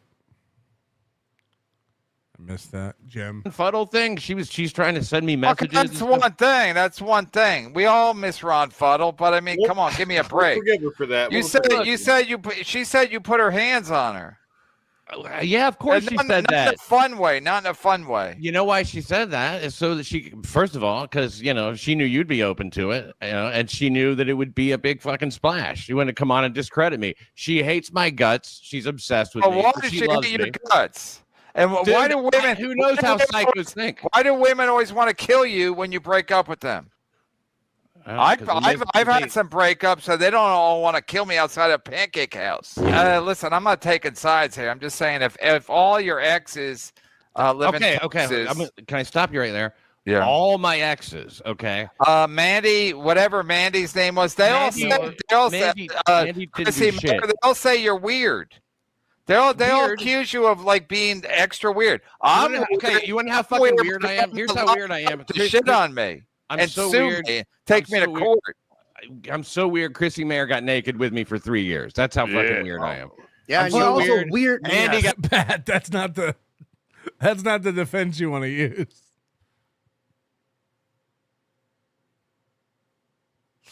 Oh no, I'm so weird. Chrissy Mayer got naked with me for 3 years. Ooh. Okay. Got naked with me for 5 years. That's how weird I am. I'm so weird. Felicia couldn't stop getting naked with me for 3 different times. Stop calling it getting naked. Jesus Christ. This isn't how Lady KB and I talk about our relationship. We say we fuck. We can't stop fucking. She makes me wear the Karmic mask. I like to hold on to her cankles. Over a couple of years. That's how fucking weird I am. We call it the wheelbarrow. We call it Satan's wheelbarrow.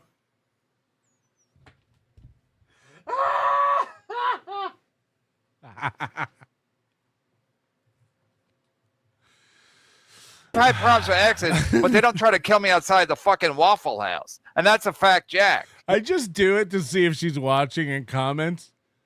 You wish. Why don't you blame the victim?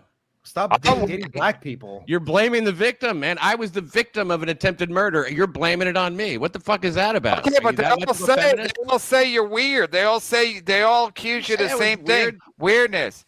You fuck with them psychologically, and then I get upset when she's not watching and doesn't bitch at me. That's when it really hurts.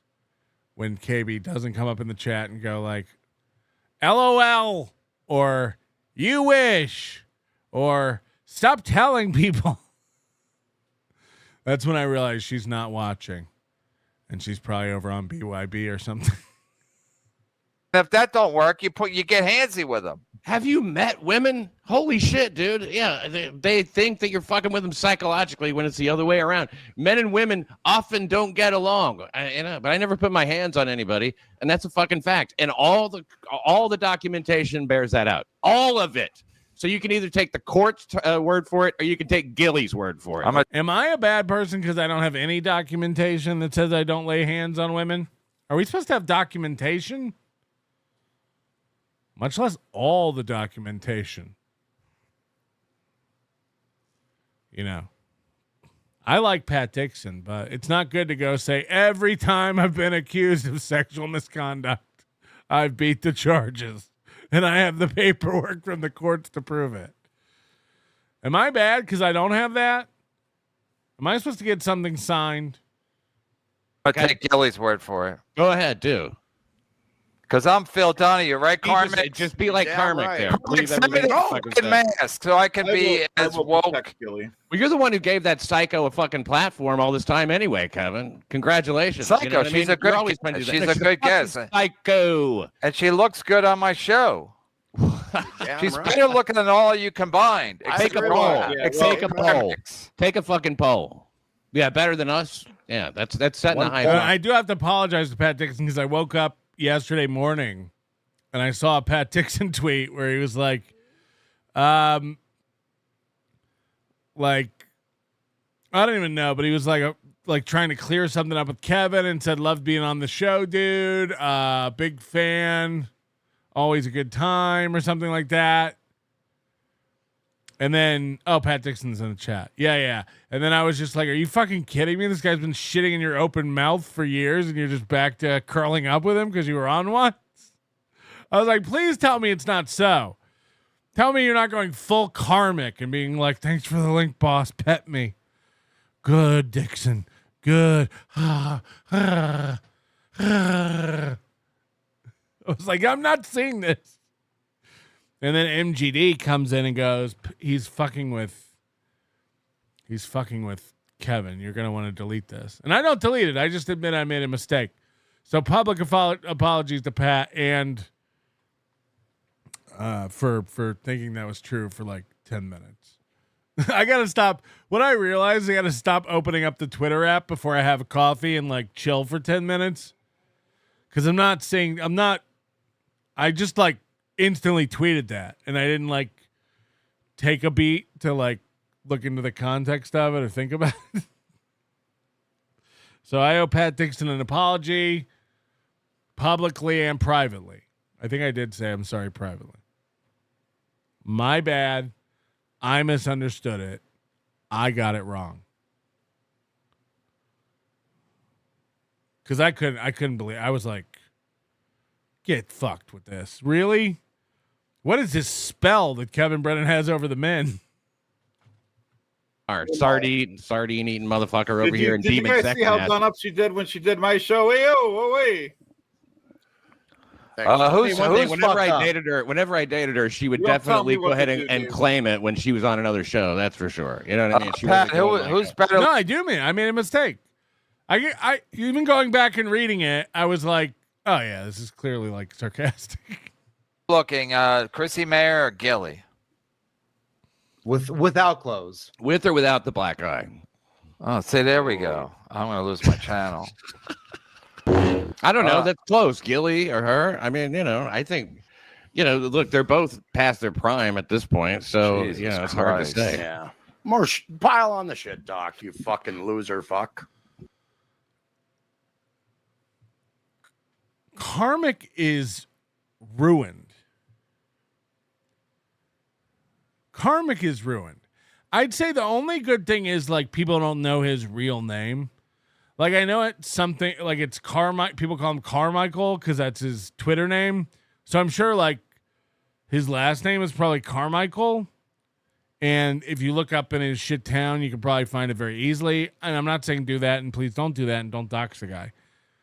But it's very good that he chose to go with a pseudonym online and on his show, and that everybody calls him Karmic. And again, nobody needs to brag that they know his name. Oh, it's Kyle. Fuck.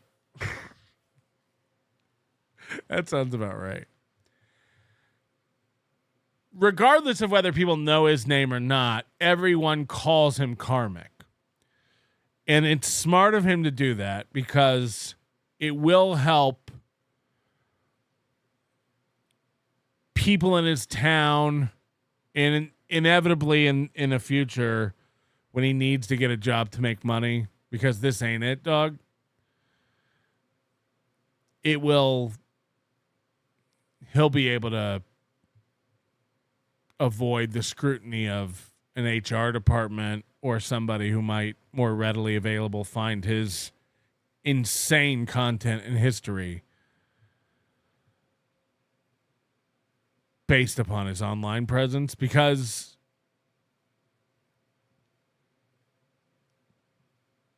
how do I say this? There's no company on earth that would see a 41-year-old man like this behaving like this and make this hire. I mean, he might be able to get a job as a cashier or a toll booth attendant or a street sweeper, but the documented history of drug and alcohol problems, the insane anger management issues, the arrested development and stunted mental ability, it's all laid bare for anyone to see. And this would wreck anyone's ability in the future to get an actual, real paycheck. This guy is fucked. He's fucked. There's so many videos and clips of him acting like an absolute buffoon spiraling out, screaming, being drunk. There's no end to the lunacy. And it would be the biggest red flag to any employer, which he, again, 100%, and we can set up a death pool if you want. The death pool would not be on his life, but on his career as a streamer. And he's wrecked. He's wrecked.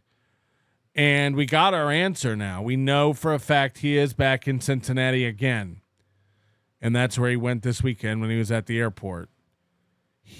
So he was at Felicia's for like a month. This was the roller coaster chicken sandwich experience. Came home, started doing drugs and drinking again, had a full crash out with Mersh, ran back, said he was done with Felicia and wanted to break up with her.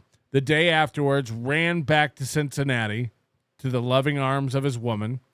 And the minute he's in Cincinnati, everything's fine. He's walking on the promenade, drinking white chocolate or vanilla, depending on which day you ask him. He thinks it's the same. And he stayed with her for a month. He stayed with her for almost a full month the second time. And then he flew home and and he was home for a week and a half. He lasted a week and a half this time. And he's right back in Cincinnati. Now, that alone is pathetic. That alone is one of the saddest things I've ever heard. This is up there with Aaron M. Holt level. I can't be alone with my thoughts. I can't be alone with myself. I don't like my life. I like vacation me. I like when I'm with Gilly. Gilly makes me feel valued. Gilly makes me feel important. Gilly makes me feel funny. Gilly makes me feel like I'm somebody. She has stuff to do. She lives in a big city. We're going out to her comedy gigs, a.k.a. open mics. We get to browse stores I've never seen, fonts I've never seen, colors I've never seen. I try foods I've never had. I go to restaurants I've never experienced. It's a childlike wonder at everything he encounters when he's with her. So every day is new, fresh, and there's some miracle to behold that unfolds before him every day he's there. That's why he likes it. It's an escape from reality.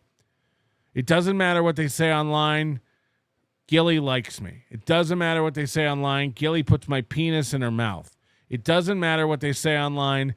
At least I have the sweet, sweet ripples of her labia curling around my tongue when the midnight hour strikes.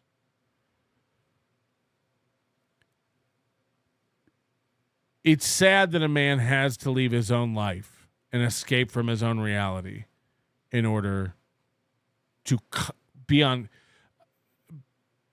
in her presence constantly to make himself feel better.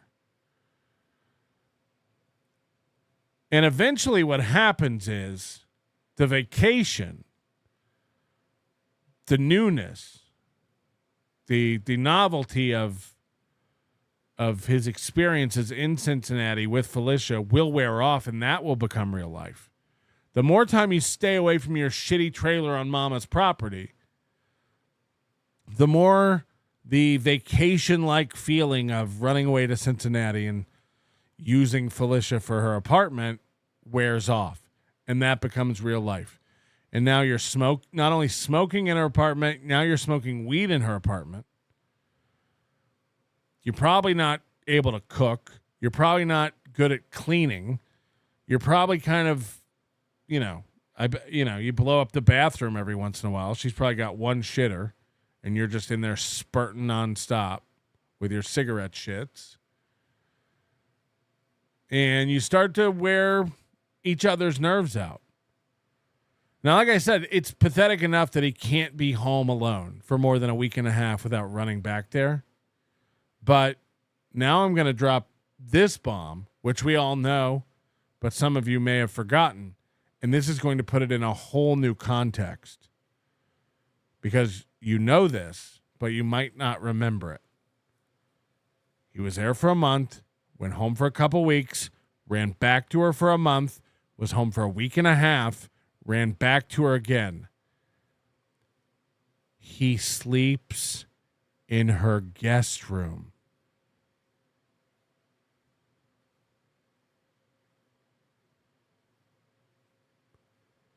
He runs back to her apartment to sleep in a guest room.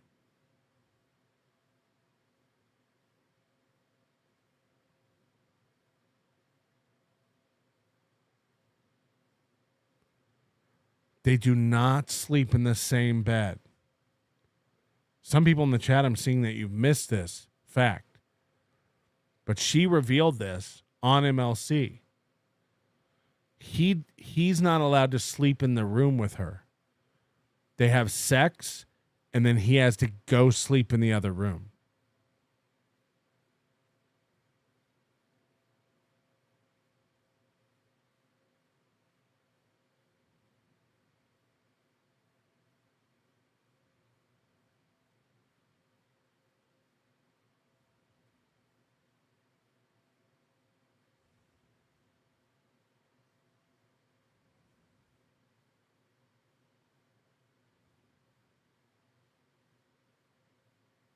This guy's wrecked. This guy's wrecked. He cannot live alone anymore. She has to be realizing that she's stuck. She did all this to upset Pat Dixon. Say whatever you want about Felicia. She's nowhere near the level of retardation that Karmic is. We've seen the eyes. We've seen the deformities. This guy's actually not there. He's not bright. She can't get rid of him.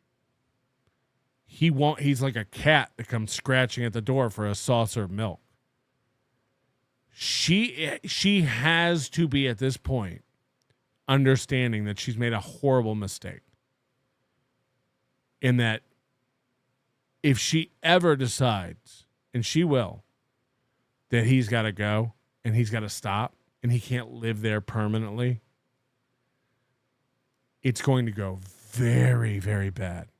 This is going to be one of the most insane breakups that we ever have. And Gilly is cunning. Gilly puts forethought into things like this. She knows how to manipulate people. She definitely secretly records people. There's probably a trove of stories, information, embarrassing stuff that she will slowly leak out on MLC, and this young buck will not be able to handle it. It's going to wreck him. For 3 months, he has been in the habit of living with her. He comes home to check the mail, water the trailer. His life is already modified. His life's already changed. He's already in a different place. He lives with her and occasionally goes home to handle some business. But he goes right back to her, and the gaps are getting smaller in between his trips there. I don't care who you are. There's nobody who wants a loser on the couch or the guest room or wherever the fuck it is she makes him sleep after they coitus. The shorter the gaps get between his visits, the longer the stays get, and the more her patience has got to be wearing thin. People who live alone, I imagine people like Gilly, they value their alone time. They kind of need solitude. And you have Karmic, who essentially is in the brain, a child who's, I wouldn't be surprised she wakes up in the middle of the night and he's over there just turning on the tap and shutting it off and turning it on and shutting it. Look, it's hot. It comes out hot. Like everything and the world is new to him. He can't believe the big city. He's constantly like, let's go out and look at the skyscrapers again. And she's like, shut the fuck up. Take me to the store again. Show me the light switches. You know, like just.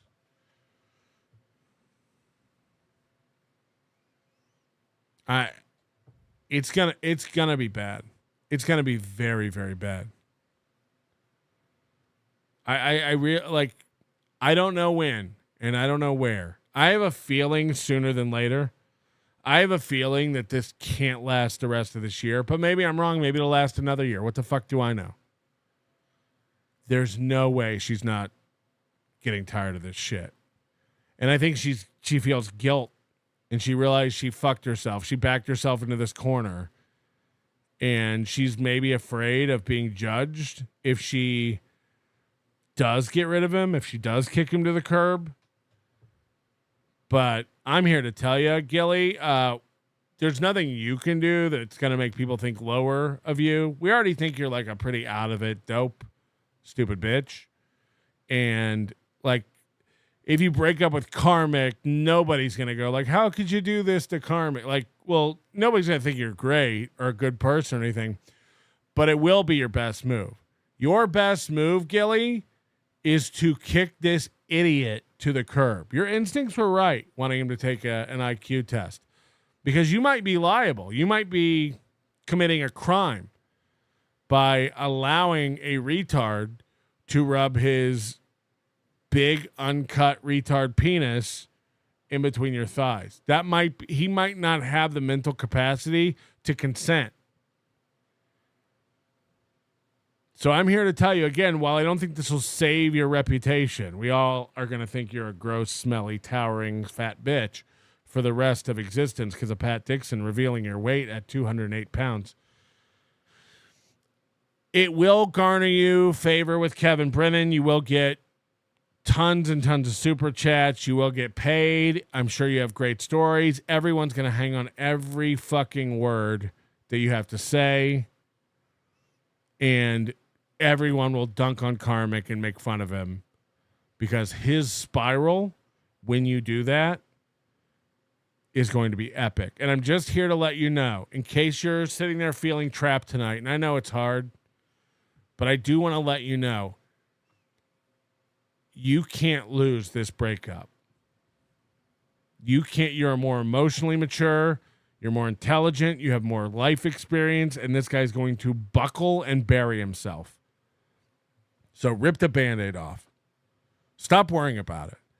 You have bigger fish to fry. You've got a budding comedy career, let's say. You live in a city. There's a million men who would be lucky to curl up with a giant you every night. You can't save them all. He's not your responsibility. This is a catch and release. You got to cut him loose. I would argue that if you're really worried about him, the longer you hold on to him, the more damage you're doing. You're now conditioning him to think he can run to you and show up on your doorstep anytime he feels bad about himself. You're teaching him that he can escape reality and run away. You're his only anchor. You're his own, like, again, you know, we can tell what emotional damage has been done to this kid over his life by living where he lives and having the lack of experience that he possesses. You're hurting him. You're actually hurting him by continuing to allow him to make spunk on you. So, I know all these things run through your head, and it's a lot to think about. You're worried about him a little bit, but you're also feeling trapped, and you're worrying about how it'll be perceived. I'm telling you, let him go. Let him go. There's no way you come out worse than him. He is going to lose his mind. And maybe, just maybe, he'll make it all go away. There's a chance that you won't have to worry about him for very long at all.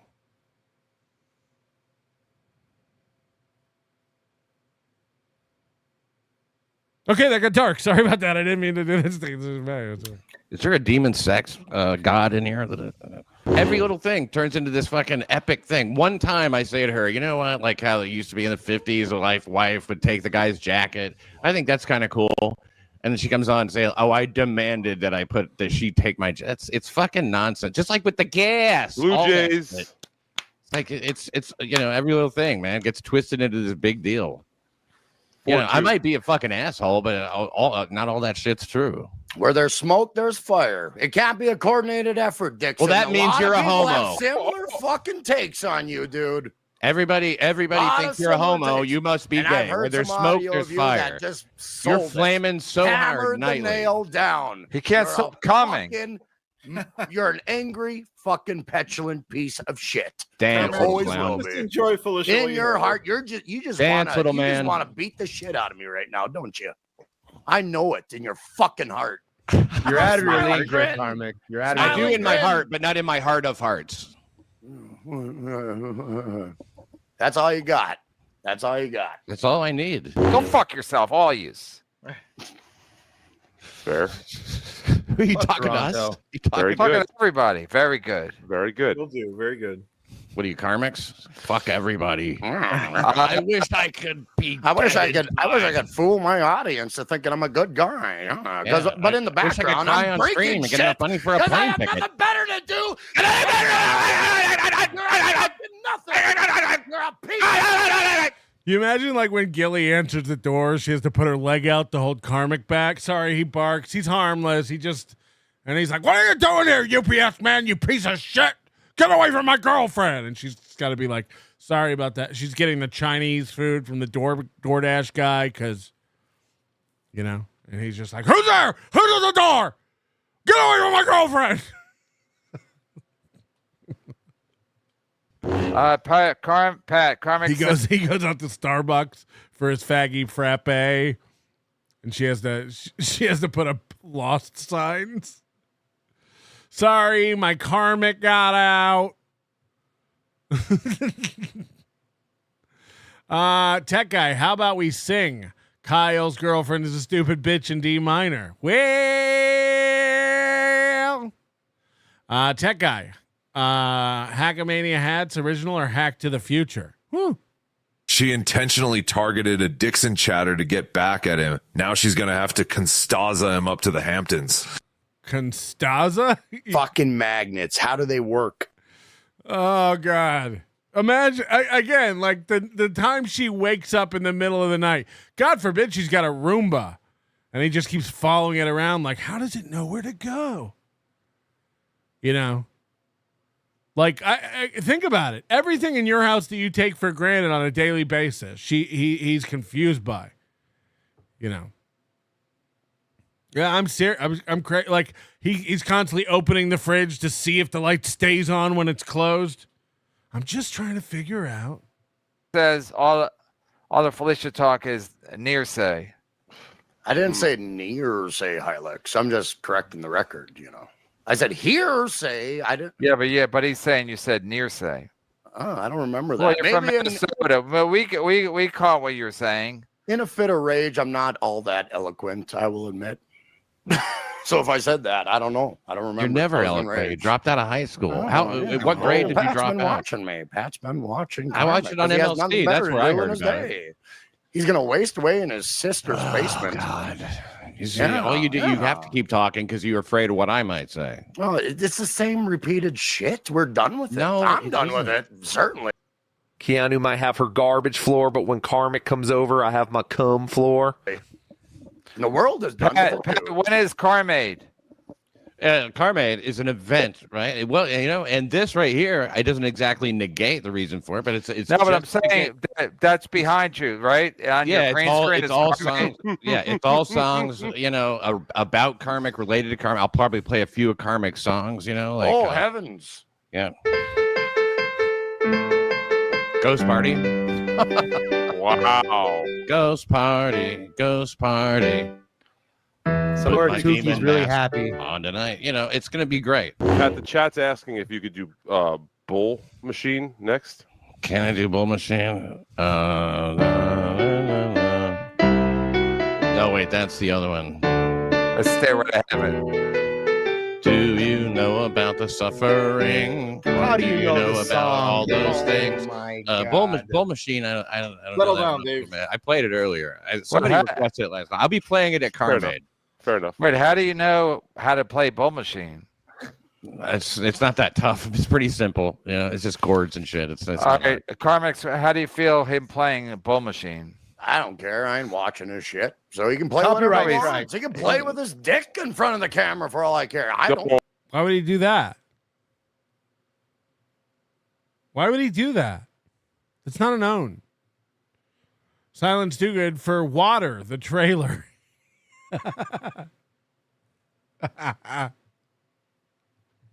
Oh, not on. Water, the trailer. Yeah, you got to keep the. If you don't keep the pipes running, the whole thing can. That's really more of a you thing. I mean, that's a you thing. I know you're not allowed. Yeah, admit, fuck off. You can't stand it. You're not allowed to watch. That's what it is. He told you don't watch. I don't want to watch. I don't want to watch. That's why my girlfriend has to tell me not to. Huh. Give a fuck about what you do on any given day, Dixon. You give a fuck about me. Simple as that. So You keep still giving a talk about fuck it, though. me. I mean, you bring it up all the time. Are you obsessed with Pat? Are you obsessed with Karmic's and Gilly's relationship? Not at all, no. But I did see as soon as they got back, and I called it. Karmic started talking about Ari Jane one time, and I was like, "Oh, that's not going to go over too good." And sure enough, the next day he was like, "I'm so confused. I don't even know what to do. I can't even just talk anymore. I don't know." And he did like 2 35-minute streams. Karmic, that's when I became concerned, because I saw that and I was like, and I did. I was sympathetic towards you, at least then. Pat's empathetic. Sorry, Do tell about your never-ending empathy, motherfucker. Like, I'm not even kidding. Like, look, man, there's a lot of guys like you could call Stevie Lou a retard. Like, look, again, I think Stevie Lou's like a puppy dog. He can't maintain a train of thought for too long. He's not great at logic. He's pretty much baked away every fucking firing synapse in his head. But he has some life experience. He lives in New York City. He's been married. Like he's not like behind. Karmic acts like John C. Reilly and Will Ferrell and Step Brothers. You know what I mean? Like, it's that jarring.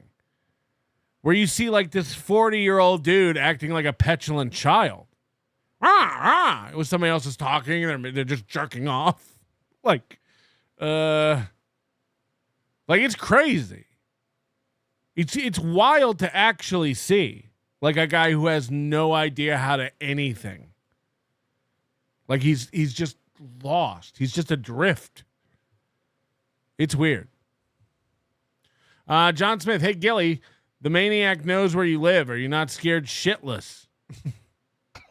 Okay. Tell about it some more. Tell your audience some more bullshit. Well, I understood what was going on. I could tell she was giving you a hard time about it, and that you just accidentally stepped in it. You didn't know that she's. You literally hear him in the background. This is what kids do when they're not getting their way. It's childish. He's in the background just going, rah, rah, rah. Tell your audience some more bullshit. Well, I understood what was going on. I could tell she was giving you a hard time about it, and that you just accidentally stepped in it. You didn't know that she's. Look, Felicia. It sounds like the baby dinosaurs in Jurassic Park. Right after they've hatched. They're having a conversation in the lab, and you just hear the little dinosaurs in the background. It's like, holy fuck, are we dealing with an actual mental midget? Tech guy, Gilly does have a winning move. She can find a winch local to Karmic's and initiate a threesome. And after a few rounds, he'll catch feelings and go with her. Yes, that could work. She's got very high standards, you know. That's all. She's got very high. He just in the background. He's got all these feelings inside. He doesn't know how to express himself. He's not emotionally mature, and he can't make logical arguments. So he has to lash out with screaming and noises. Like again, it's like it's literally childish. Standards for your behavior. You got all the answers, don't you, Dixon? I don't. You got all right. This is what Kevin should have done the whole time. Why the fuck are we watching Dave, Sarah, and Stevie Lou? The answers, don't you? No, it's I don't. just us now, motherfucker. No, I don't have all the answers, but I've got the answers about this. Yeah, I saw it happen. How's your Jim Jones obsession? How's that going? Just relax for a second. Talk about that a little bit. How you want to sucker the audience with your Jim Jones wannabe fucking cult ass looking into that shit. Talk about that. It's called, that was jokes. Obviously, I don't admire Jim Jones, dude. Yes, you do. Yes, you played him for hours last year, man. Look, that's silly, Karmic. I'm concerned about real life things. Right. So this is what everyone does. Win by 2, Aaron, Karmic. What about this thing you did that's not real, and I know it's not real, but I don't know how to... What about that? Tell Karmic there are a ton of girls like Felicia out there. So that means there are 10 more. It's like wait joke. Got him. You going to be able? Do you think you're going to marry, Gilly someday? Is that really information for your fucking ears? I don't think. Yes. Every bit of your relationship has been on podcasts. The most intimate details. You a minute ago told us you can't stop coming. We also knew when you couldn't come. We also knew when you jerked off to her so much you made your little penis sore. So yeah. Penisaurus Rex. So, Pat, I don't think so. I don't know why not. I mean, it's just all it is. Where do you see the relationship going if not that? Hey, what do you give a fuck? Why do you care? Why do you care? It's none of your give a fuck, man. Everybody would like to know. You don't care. Everybody would like to know. Again, I'm also concerned because he squeaks. Why do you care? Why do you care? You don't care. Why do you care? Hey, could you stop squeaking sometime? Everybody would like. Okay, say it again so I don't talk over you. Say it. Everybody would like to know. Everybody's curious. What's going on with you guys? Are you getting along? Are you happy? Because you seem okay. So it's not the Dixon concern. Take that as a no. You're not happy. Oh, okay. Take it as what you will with your pundits and your fucking horseshit. Your pundits? Let's mull it over with other men. Let's talk about Karmic for hours on end. Mull it over. We will. This is one of the most spectacular implosions we've ever seen of a human being. And again, we all can't wait for the end. Finish. That should be the new troll for a Karmic. Finish. YouTube terms of service. Take it for what you mean it for. Just tell him to finish. Hey, Karmic. Finish. That's a way to go through life. Focus on one person. When this dries up, what do you have, Pat? What are you going to fucking have? Nothing. And you know it. Finish. So once this dries up, what are you going to talk about? What are you going to dry up? Are you just going to go listen to Melton copy his shit verbatim? You better not. Pat, you better not.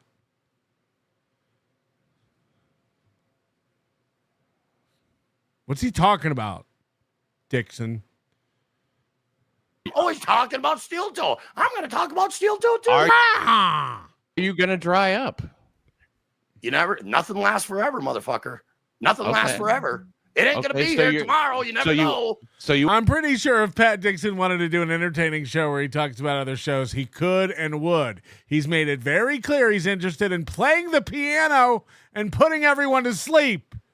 He's chosen his lane. You guys want to hear another one? No! Got him. You are going to dry up. So I don't know. Don't worry. I'll figure it out. Maybe. What you need to figure out is, does Gilly love you the way you love her? Is that you? Do you know that? Okay, Dr. Phil. I love Gilly in a different kind of a way. Does Gilly love you like you love her? Is the funniest thing I've ever heard.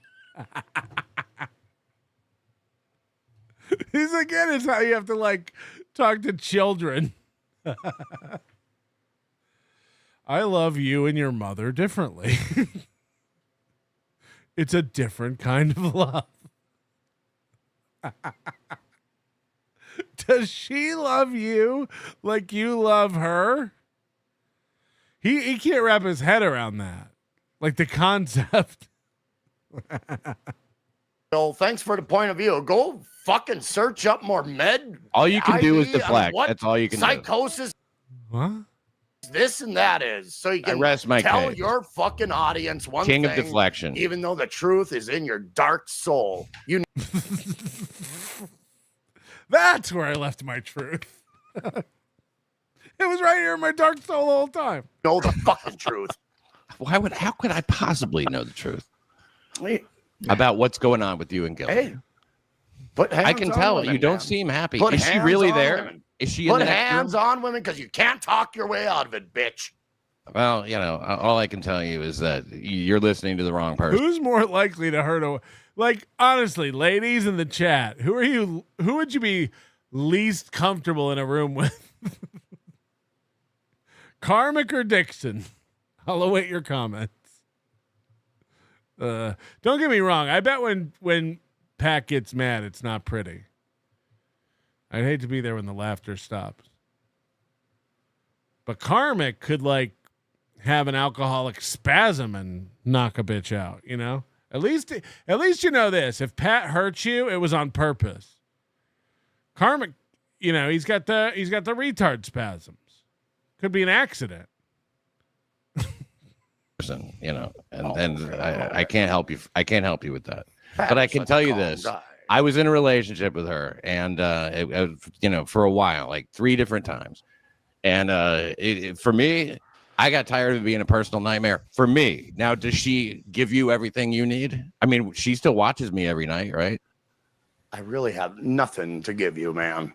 Nothing. I don't. I have nothing to give you with your fucking inquisition. Oh, his voice is shaking. I have nothing to give you. Wow. It's very subtle, but did you hear it? His voice is actually shaking while he yells at Pat Dixon. Give you, man. Nothing. I don't. I have nothing to give you with your fucking inquisition of horseshit. Like this was, I don't know if he cries because I haven't watched this whole clip. I haven't seen it's almost over. He almost was going to cry right there. That was absolute shaky voice. Karmic, which you've heard before, right before he starts. Oh man. Can we get him to put his sunglasses over the mask?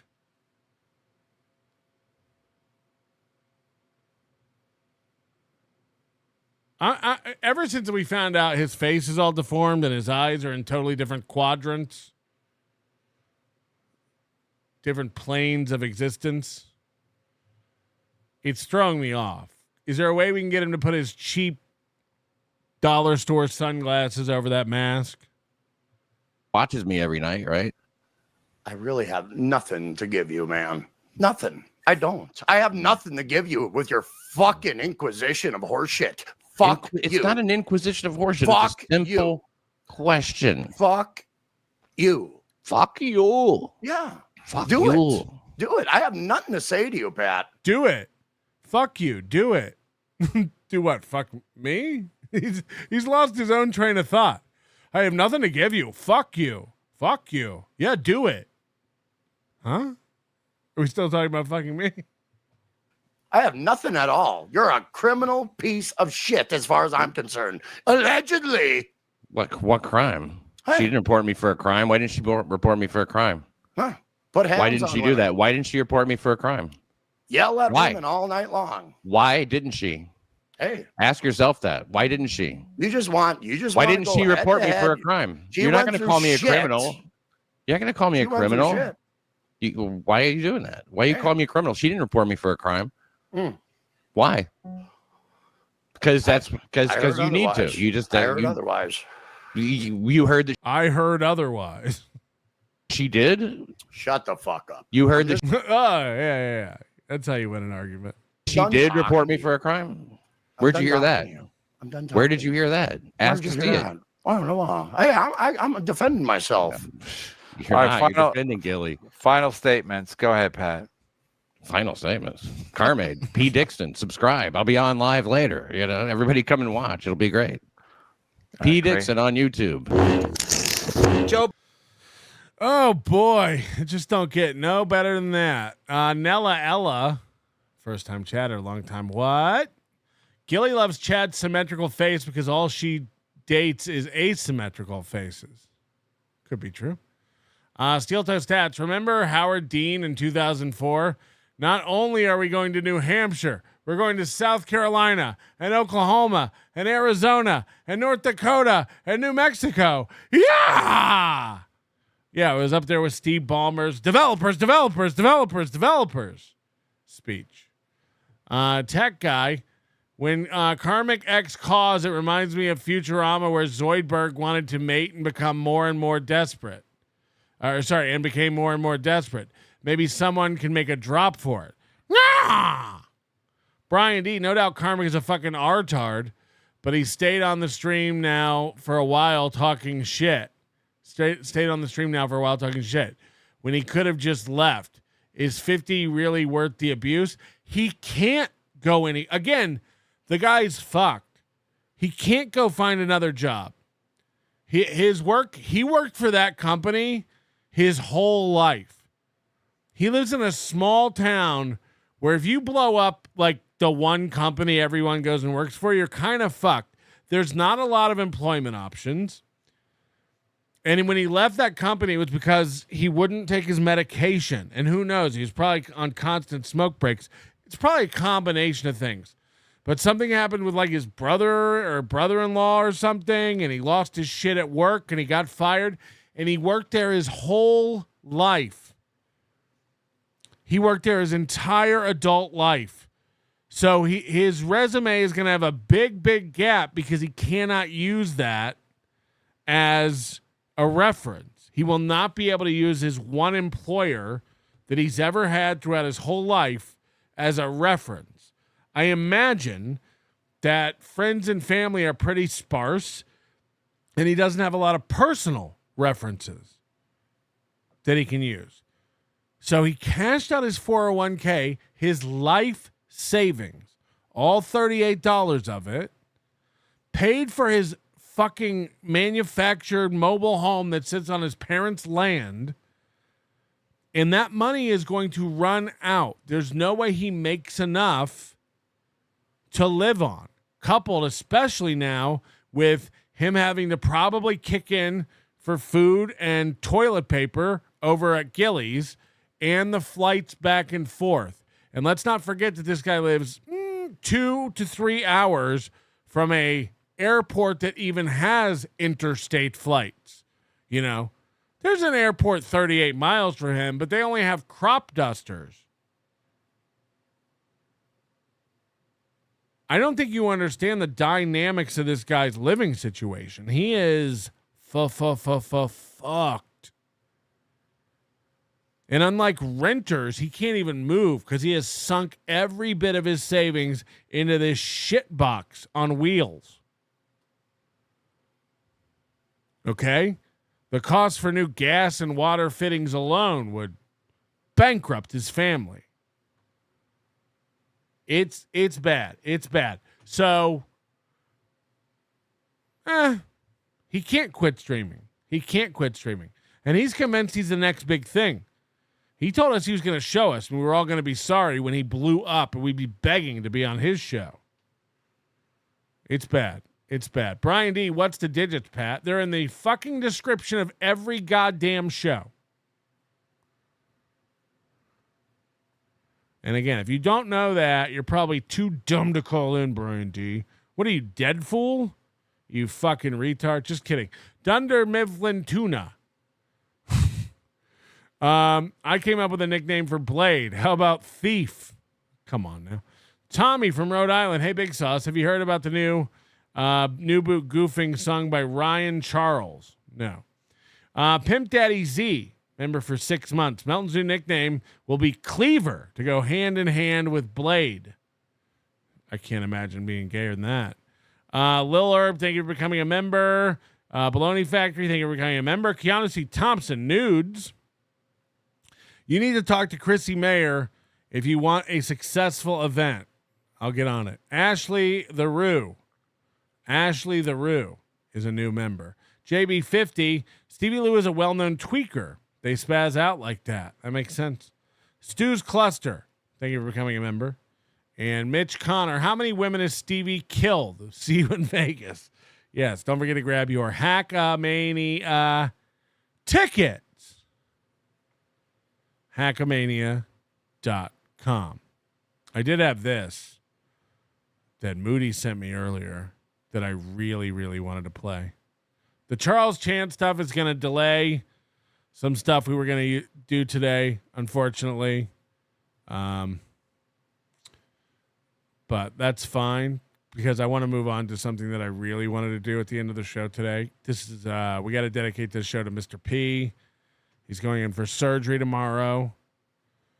So I do want to get to a very special P.O. Box segment today because we have a package from the Ghost of Mr. P that is fantastic. But I do want to play this. Moody sent this to me. You know, there's a lot of guys out there who are really like simpletons with the AI and slop. It's just garbage. It's just nonsense slop that's entertaining simple minds.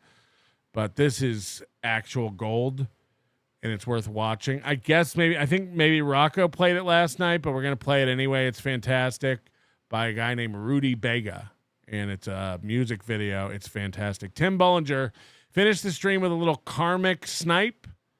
Yeah, maybe we can do that. Maybe we'll do a little Karmic snipe.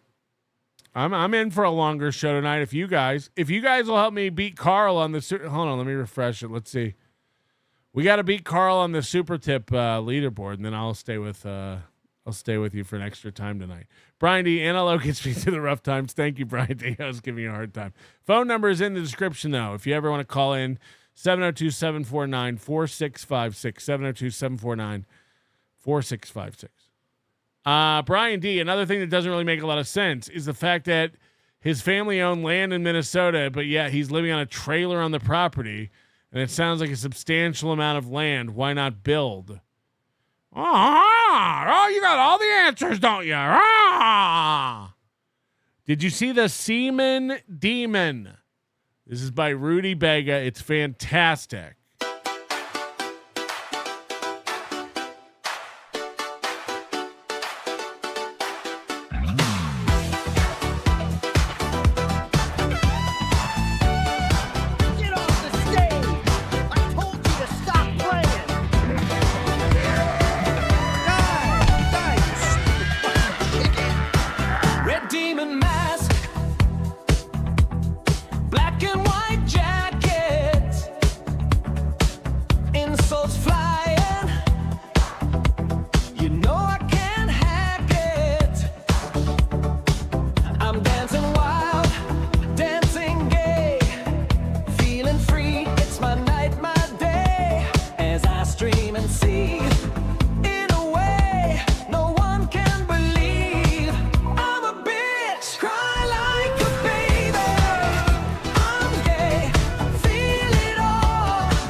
as I spin, I turn, heart on fire, let it burn. Hold on, hard on fire? Can't dance for shit, but still I try. Artificial beats, my music's a lie.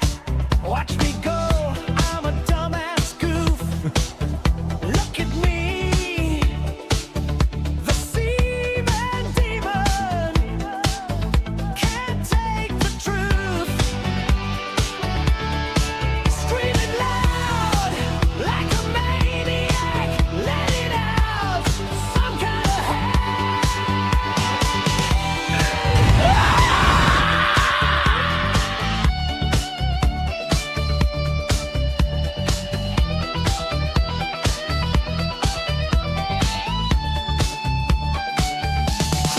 like a baby.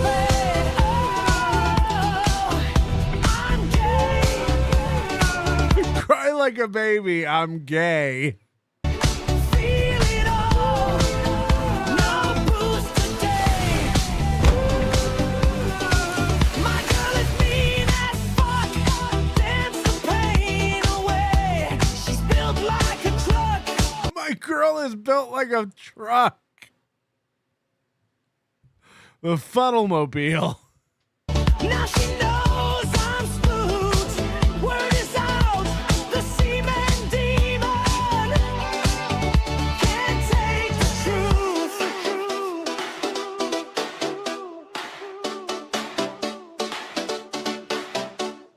Tears fall fast, drink my Crown Royal. In this rhythm I start to boil. Gay and proud, but my man run fuddle. All it takes is a word and I'm into a puddle. We will survive if I can stay alive. But I can't, so I ban the whole chat. The word is out, you know the truth, make no mistake.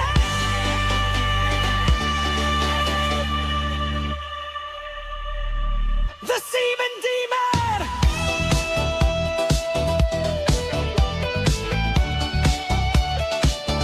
Can't take the truth.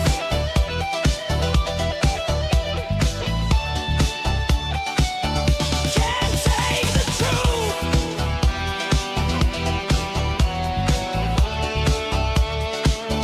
Can't take the truth. Yeah, nothing.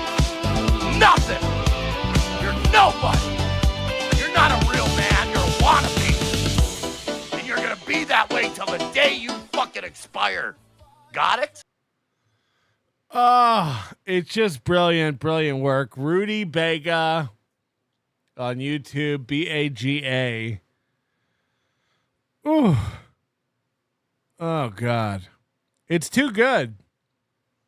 It's too good. I really, I don't know what to say.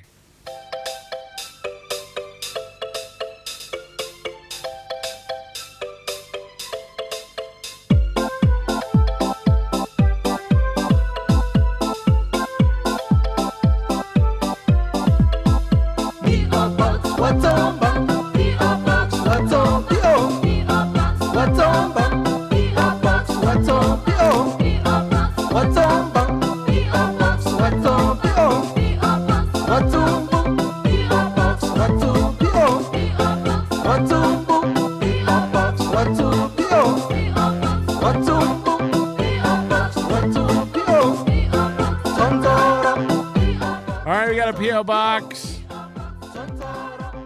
We got a couple things here. I have no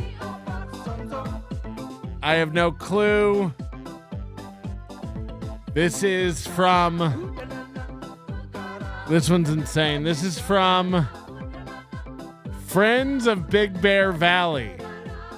So someone has ordered me something to do with the Eagles. Not the football team, of course. We're talking about Sunny, Gizmo, Jackie, and Shadow. Oh, it's a calendar, I think. Oh, boy. It's the Friends of Big Bear Valley 2026 calendar. Oh, God. What the fuck? There's a lot of stuff in here. Magnets, Jackie and Shadow standing tall. I also had a business card for the Friends of Big Bear Valley. It's a lot of info to put on a business card.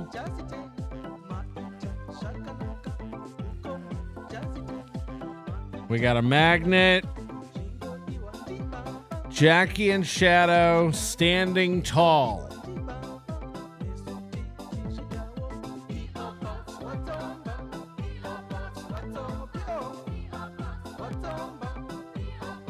It's very reflective, so it sucks that the have to put that on our fridge. I fixed the handle, by the way. This is Friends of Big Bear Valley 2026 calendar. Very professional merch from createphotocalendars.com. You can't pay to have that not put on there. Createphotocalendars.com. So we got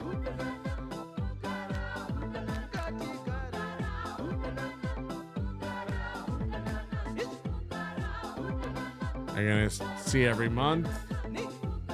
Tells the story of their journey, of course. There's the dead. They had to put the dead one on here.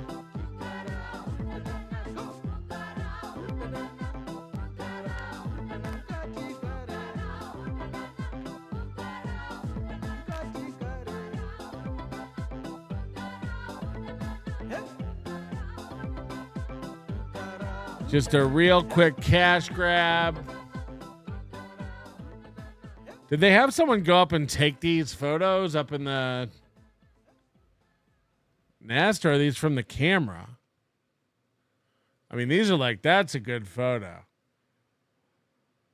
Look at that happy couple, huh? Are they going to have more babies? Are we in for another litter of eggs? What is it? School of eggs? Murder of eagles?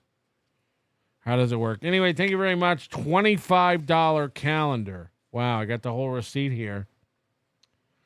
Doesn't say who this is from. No gift receipt. However, I did get a brochure printed on regular paper. Just folded over, asking for me to donate money to them. Just printed on regular paper. Really, really sus. So you know. You ready for the main event? Are we ready for the main event? Again, this one goes out to Mr. P. We hope your surgery goes well.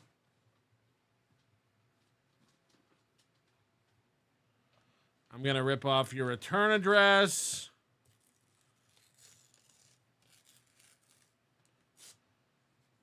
So people can appreciate the art that is this package.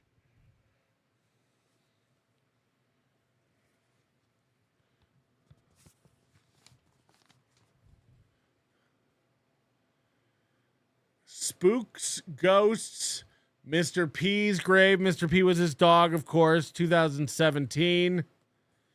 Really artistic. Almost as good as Cardiff's Kids art. And then just so you know, Google Keanu C. Thompson only fan pic. And if you missed that, oh, I gotta rip this.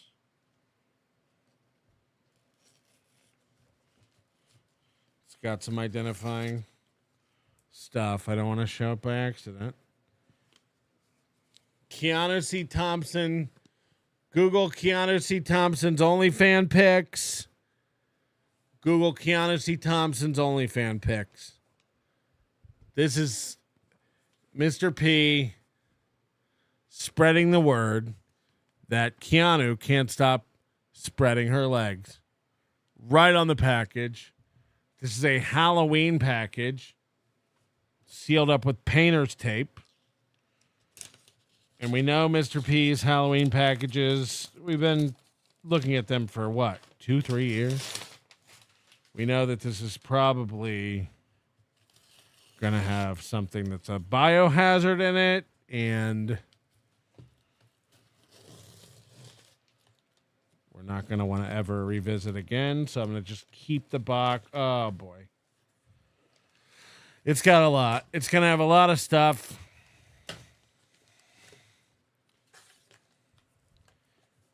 As usual, it's made up of tons of smaller packages wrapped in ransom note type notes. Ever wonder what it's like being an ex of Chad or Felicia? Now you don't have to. That's the clue. That's the note. Ever wonder what it's like being an ex of Chad or Felicia? Now you don't have to.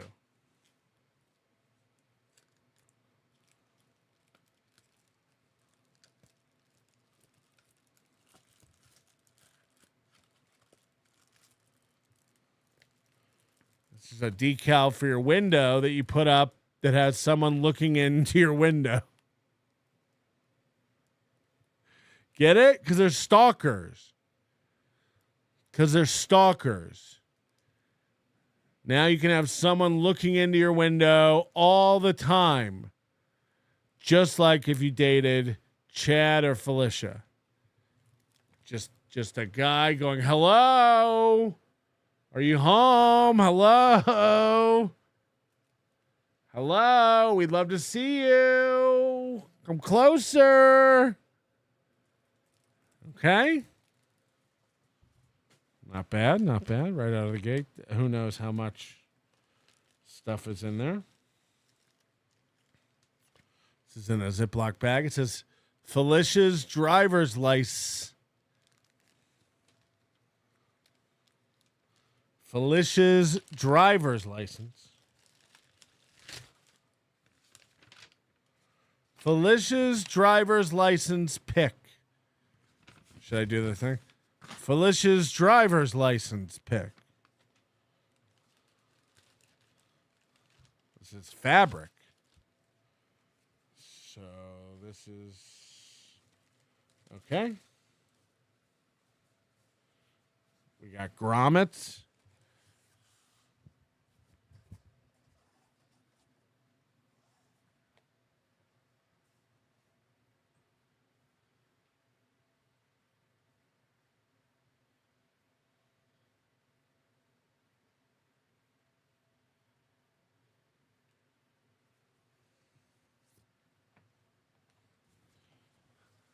Pretty spooky, pretty spooky. Okay. Not bad, not bad. Oh boy. Oh boy.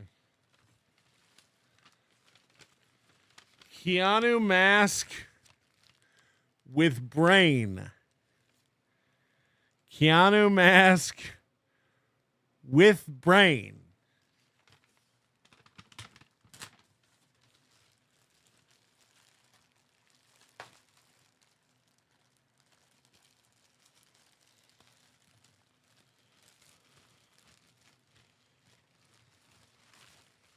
Sorry, the hair's stuck.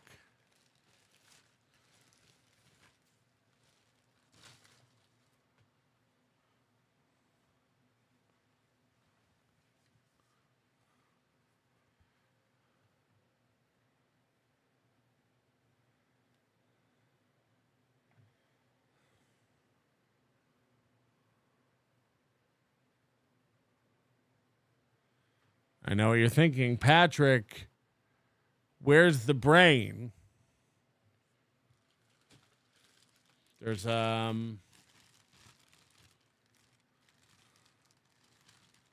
rock in here. There's a rock. And I don't know if you can see this, but the rock actually has a lot of hair on it.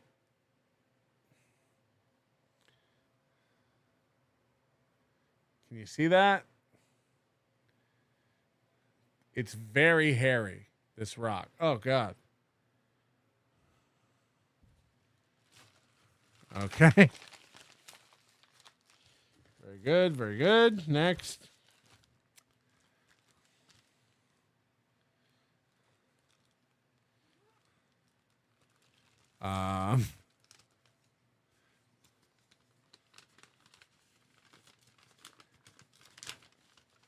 Ashley's horse. Ashley's horse, Sunflower. He sent me Ashley's horse, Sunflower. And it's just 2 hot glue sticks. It's just 2 hot glue sticks.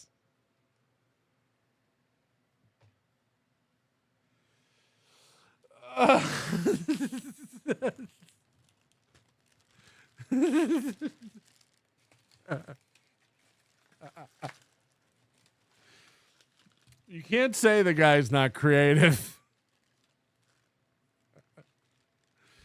Okay. Kiki mom. Kiki's mom.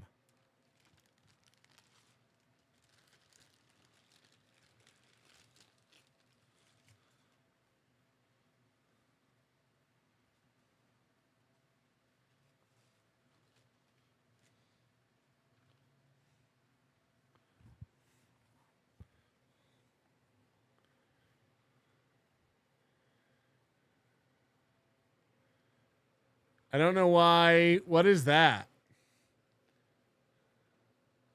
Is that a tooth or a bone? Kiki's mom has got it going on.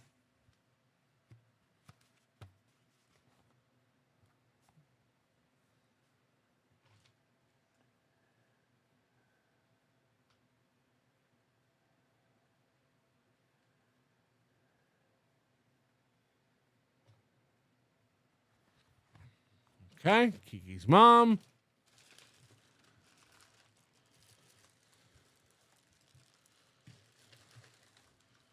I wish I could say we were close to done, but he really works hard on these, so.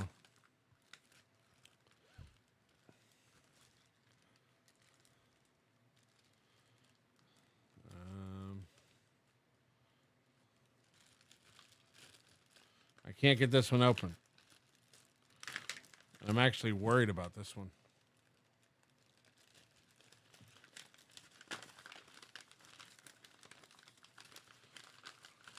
Whatever it is wrapped up in this paper. Gino's liver.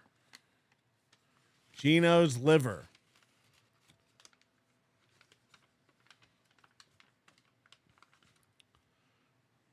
It's just a black rock. It's sparkly, though. I don't know if you can see it on camera. It's actually got some sparkle to it. Gino's liver. They can't all be great.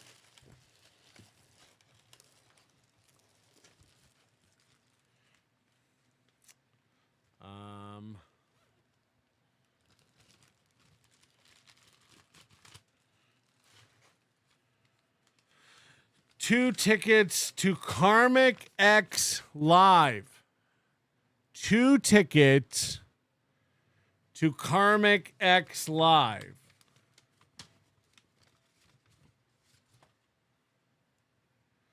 Other lanyards.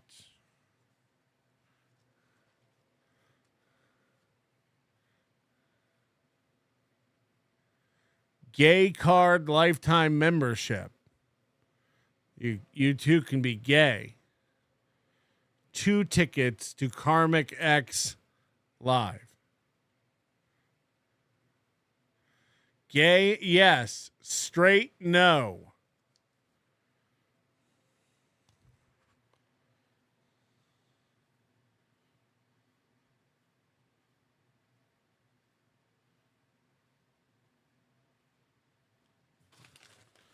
Very gay.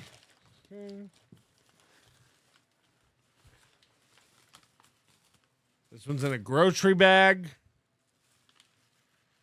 How Clubfoot's kid was really aborted. How Carl's kid was really aborted.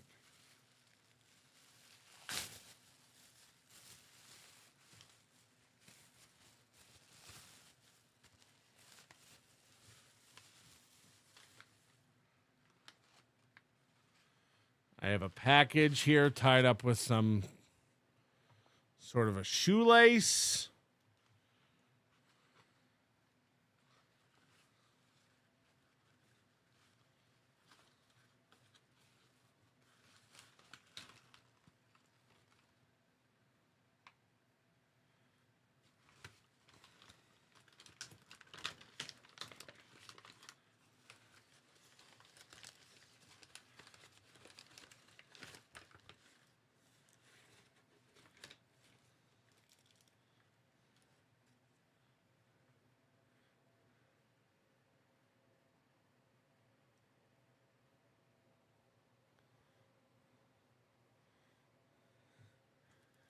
Just like a baby of bones. Oh, it's got a gunshot wound to the head. And a bag over its head. And a noose.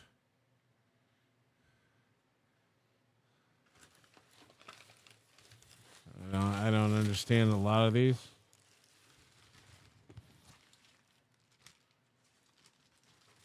Oh, God, it's all running together. I think there's at least one more.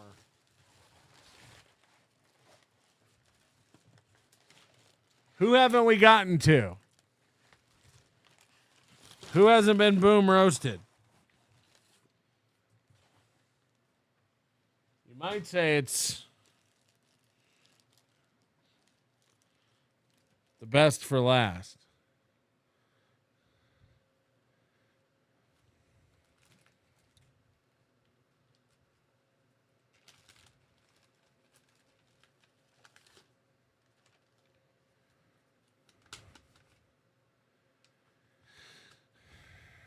Chad's Brothers School Picture 2025.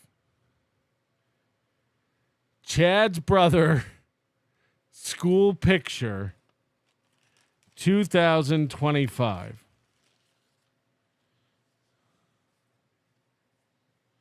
We got more grommets.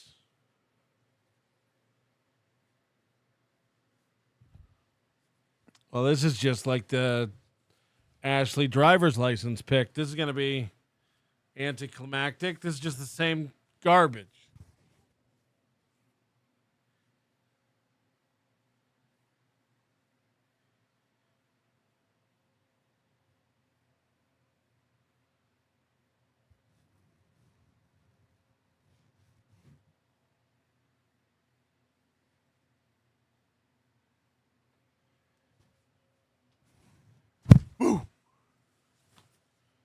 Fantastic. Thank you, Mr. P. We hope all goes well with your surgery.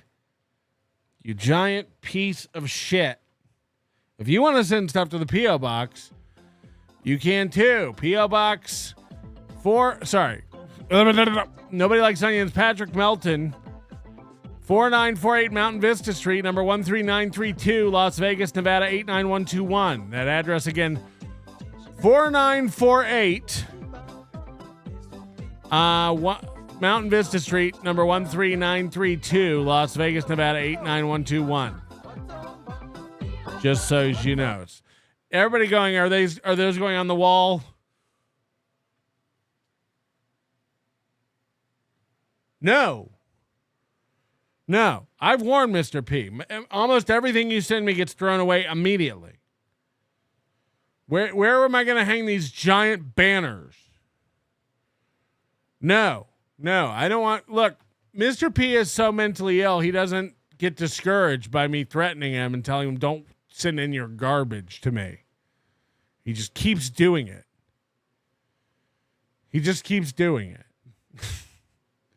So thank you.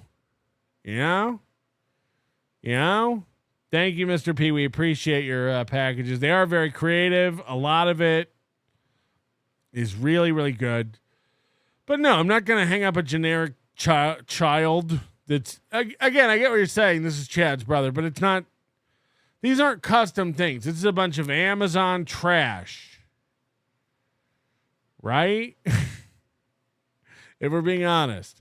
Nella Ella, this whole time, all Ghost needed was his super chats props. Hold on. All Ghost needed with his super chats was props this whole time. And Shardy McDennis makes a good point. Why is Mr. P brilliant with everything except words? Yeah, the glue sticks were very good. No money this time. I don't think he's ever sent money. He super chats every once in a while. But I don't think he's ever sent money in a container. For fear I might miss it. I could miss it. So you guys are saying Karmic is live and losing it as we speak? It looks like we missed him. Oh, wait. Nope. Hold on. Live from Gillies. I'm just telling you, it's not my place to talk about it. Okay? 89 but it's viewers. Enough to make me hate a motherfucker. 89 fucking viewers over there. I don't like to hate anybody, but it pissed me off. I'm fucking done with it. Every time we tune into him, he's done with something, but then he's back to it. Just don't need it in my world. Don't need this fucking horseshit. And you don't know what you're talking about when you say that, motherfucker. I didn't say that. 90 viewers on Karmic. I was saying fiction can lie on the dickhole side. What? But he's going to sell that bullshit till forever. So why do I bother? Why do I bother taking That's what up we're that saying. Argument? It's not my argument. Because you can't help it. Well, You're part retarded. Of that you didn't understand, piece of shit. You'll talk about this forever because you're retarded. That's our point. It's called self-preservationistic lying. Huh? And that's what fuckface is doing. It's self-preservation. He's ashing on Gilly's floor. Did you see that? He's ashing off the edge of the desk. This is where this guy is in her life.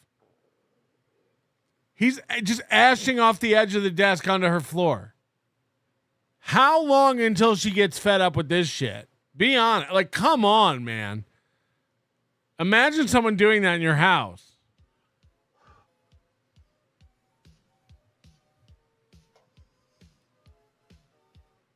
So there.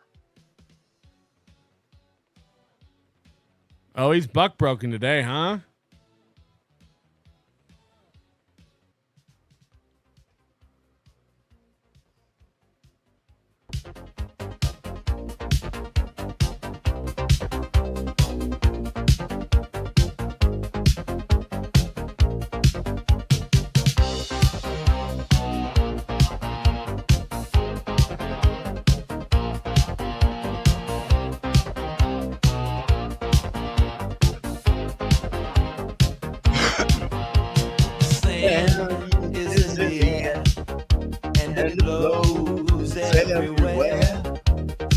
Don't let any of the people know, 'cause you will be the last to go. You find it hard to move yourself. You find Where every time I tune into him, he's got new songs. When does he write all these songs? friend you have, it's the only friend you need. So why do you let a fool mother relation? Why laugh? So you really are a fool. So easy for you to be resentful. So why do you laugh at a fool mother relation? Why laugh? Do you think Gilly smells cigarettes and sadness every time? Because he uses her headset when he's there. Like, how bad does that mic smell? Oh, yeah. Everything's just a joke to you. Gilly smokes cigars in there too. Must smell great, says Brian Landon. Jesus Christ.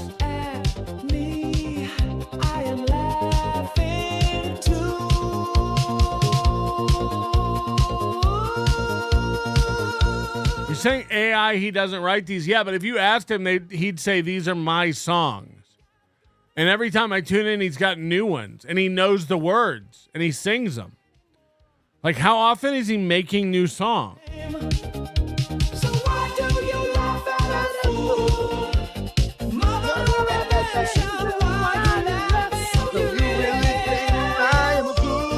He just keeps changing octaves because he can't sing. Why do you laugh at a fool?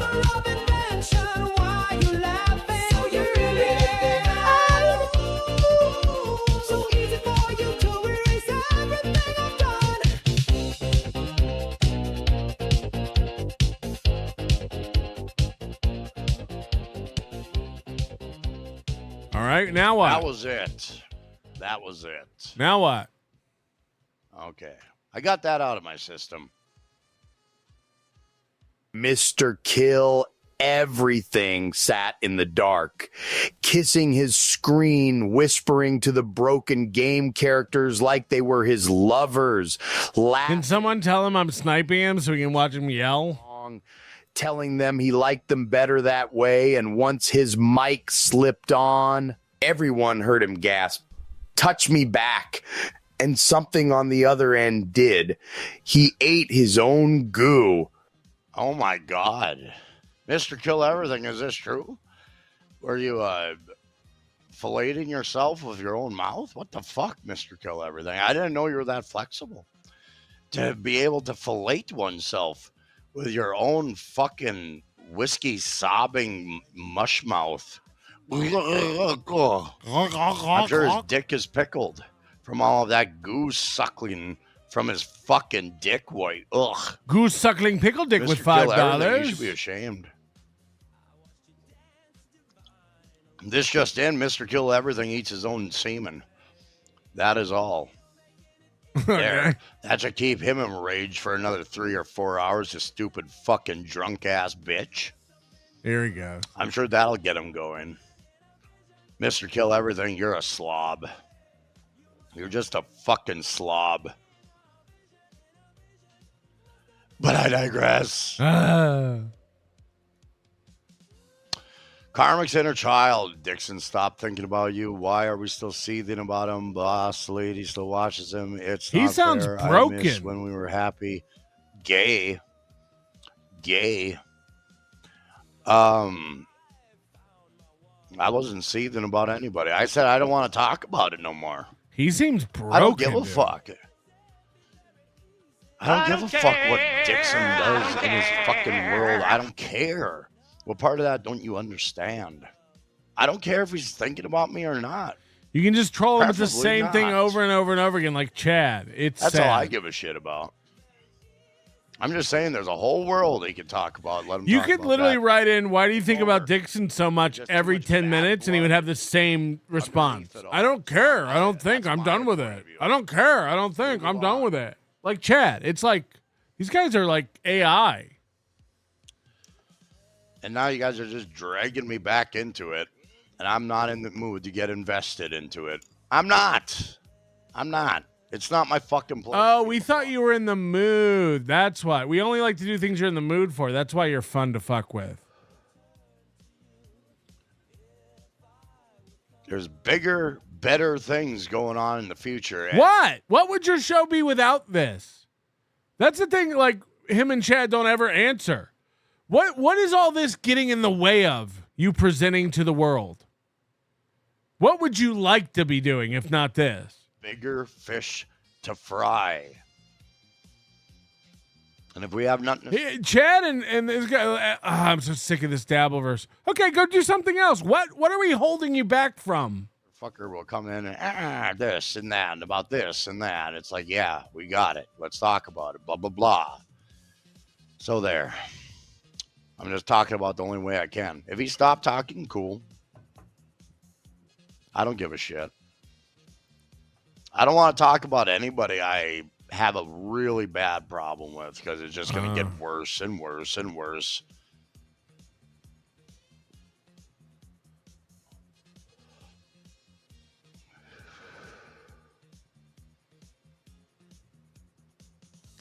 So I got bigger things to worry about.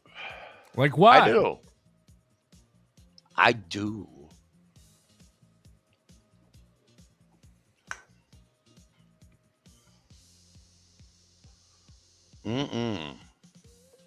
Yeah, I'm smoking a cigarette and taking my time. Does that bother you people? I'm sorry. Yeah, we're all. I'm sorry. Grrr. You want a fucking lollipop? You fucking bitch ass.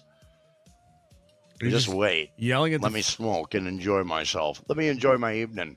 You're just yelling at the. Is that okay with you? Or are you gonna fucking bitch and moan about that too? Did somebody say something? Bitch and moan. What bitch is and moan. Is he just getting ahead Just of it? get used to it after a while. F the haters, babe. Crank the jams dance. Macooter needs it. All right, let's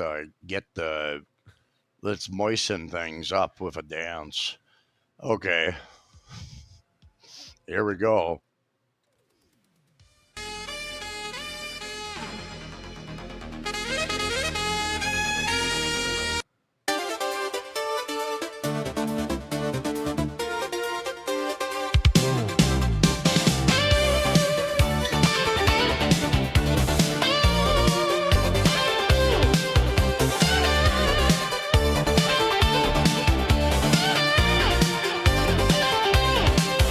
In the jungle, there's a roar. What a beauty, oh it was. Eyes so bright, that light. She can calm the wild tonight. Ooh, yeah.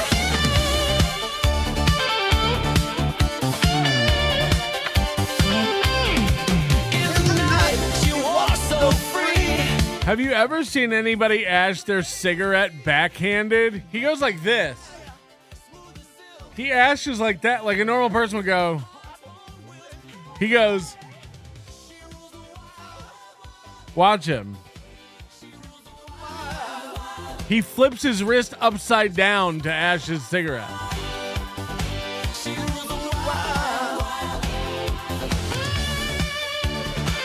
He did it normal that time.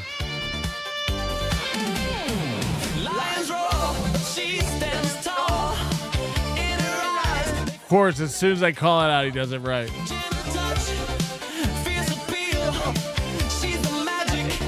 Why does he ash every 10 seconds? Watch him. Let's count.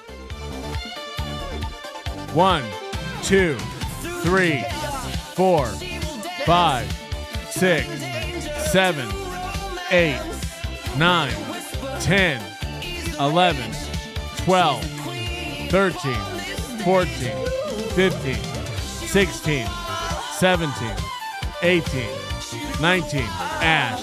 1, 2, 3, 4, 5, 6, 7, 8, 9, 10, 11, 12, 13, 14, 15, 16, 17, 18, 19, 20, 21, 22, 23, 24, ash.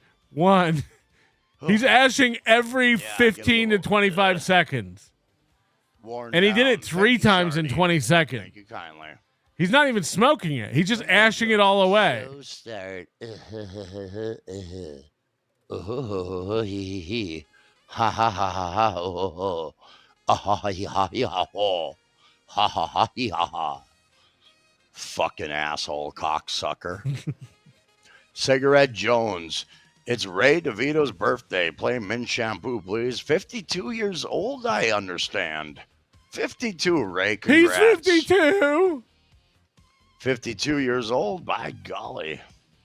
Let me go ahead and play Mint Shampoo for that motherfucker. Okay, we're not just gonna watch Karmic on a loop. I can't. It's the same show. It's the same show. I'm tired of doing this. I want to do my show, but my show is yelling at you people. But I'm tired of yelling at you people. I want to just do my show, but I don't know how to do my show because I'm mad at you people. Karmic's inner child. Became a YouTube member. Thank you very much. Aaron's Pimp Hand. This is so gay. Agreed, it's gay. And if you have a problem with it, take it up with our executive producer today, Popcorn Fart. Take it up with him, nerd. Okay, because he's the real problem. Did I mention Hackamania? Tickets are on sale at hackamania.com. Your manner is most unbecoming of a gentleman. Would you be high on cigarettes? I don't know if the comedy hasn't hit them yet. They're full-blown retarded or just high on cigarettes. A question posed to stupid hoes who don't get it yet. Excuse me, miss. Are you high on cigarettes? I don't know if the comedy hasn't hit them yet. They're full-blown retarded or just high on cigarettes. All the laughter that you dig, boy, if you listen to the show, boy. Patrick Melton faces have you stacking NL low point. It's the low point, not the reason. The reason is fucking gold. Gonna make the taco pony party be a party of soul. To make you vandalize a van with a pedal sticker so bold. The family probably get arrested before they get down the road. Or stupid motherfuckers just got NL loaned. Other radio shows are straight bitch mail prone. Talk shit on the onions that nobody like past. Have my homeboy lame prank call them fast.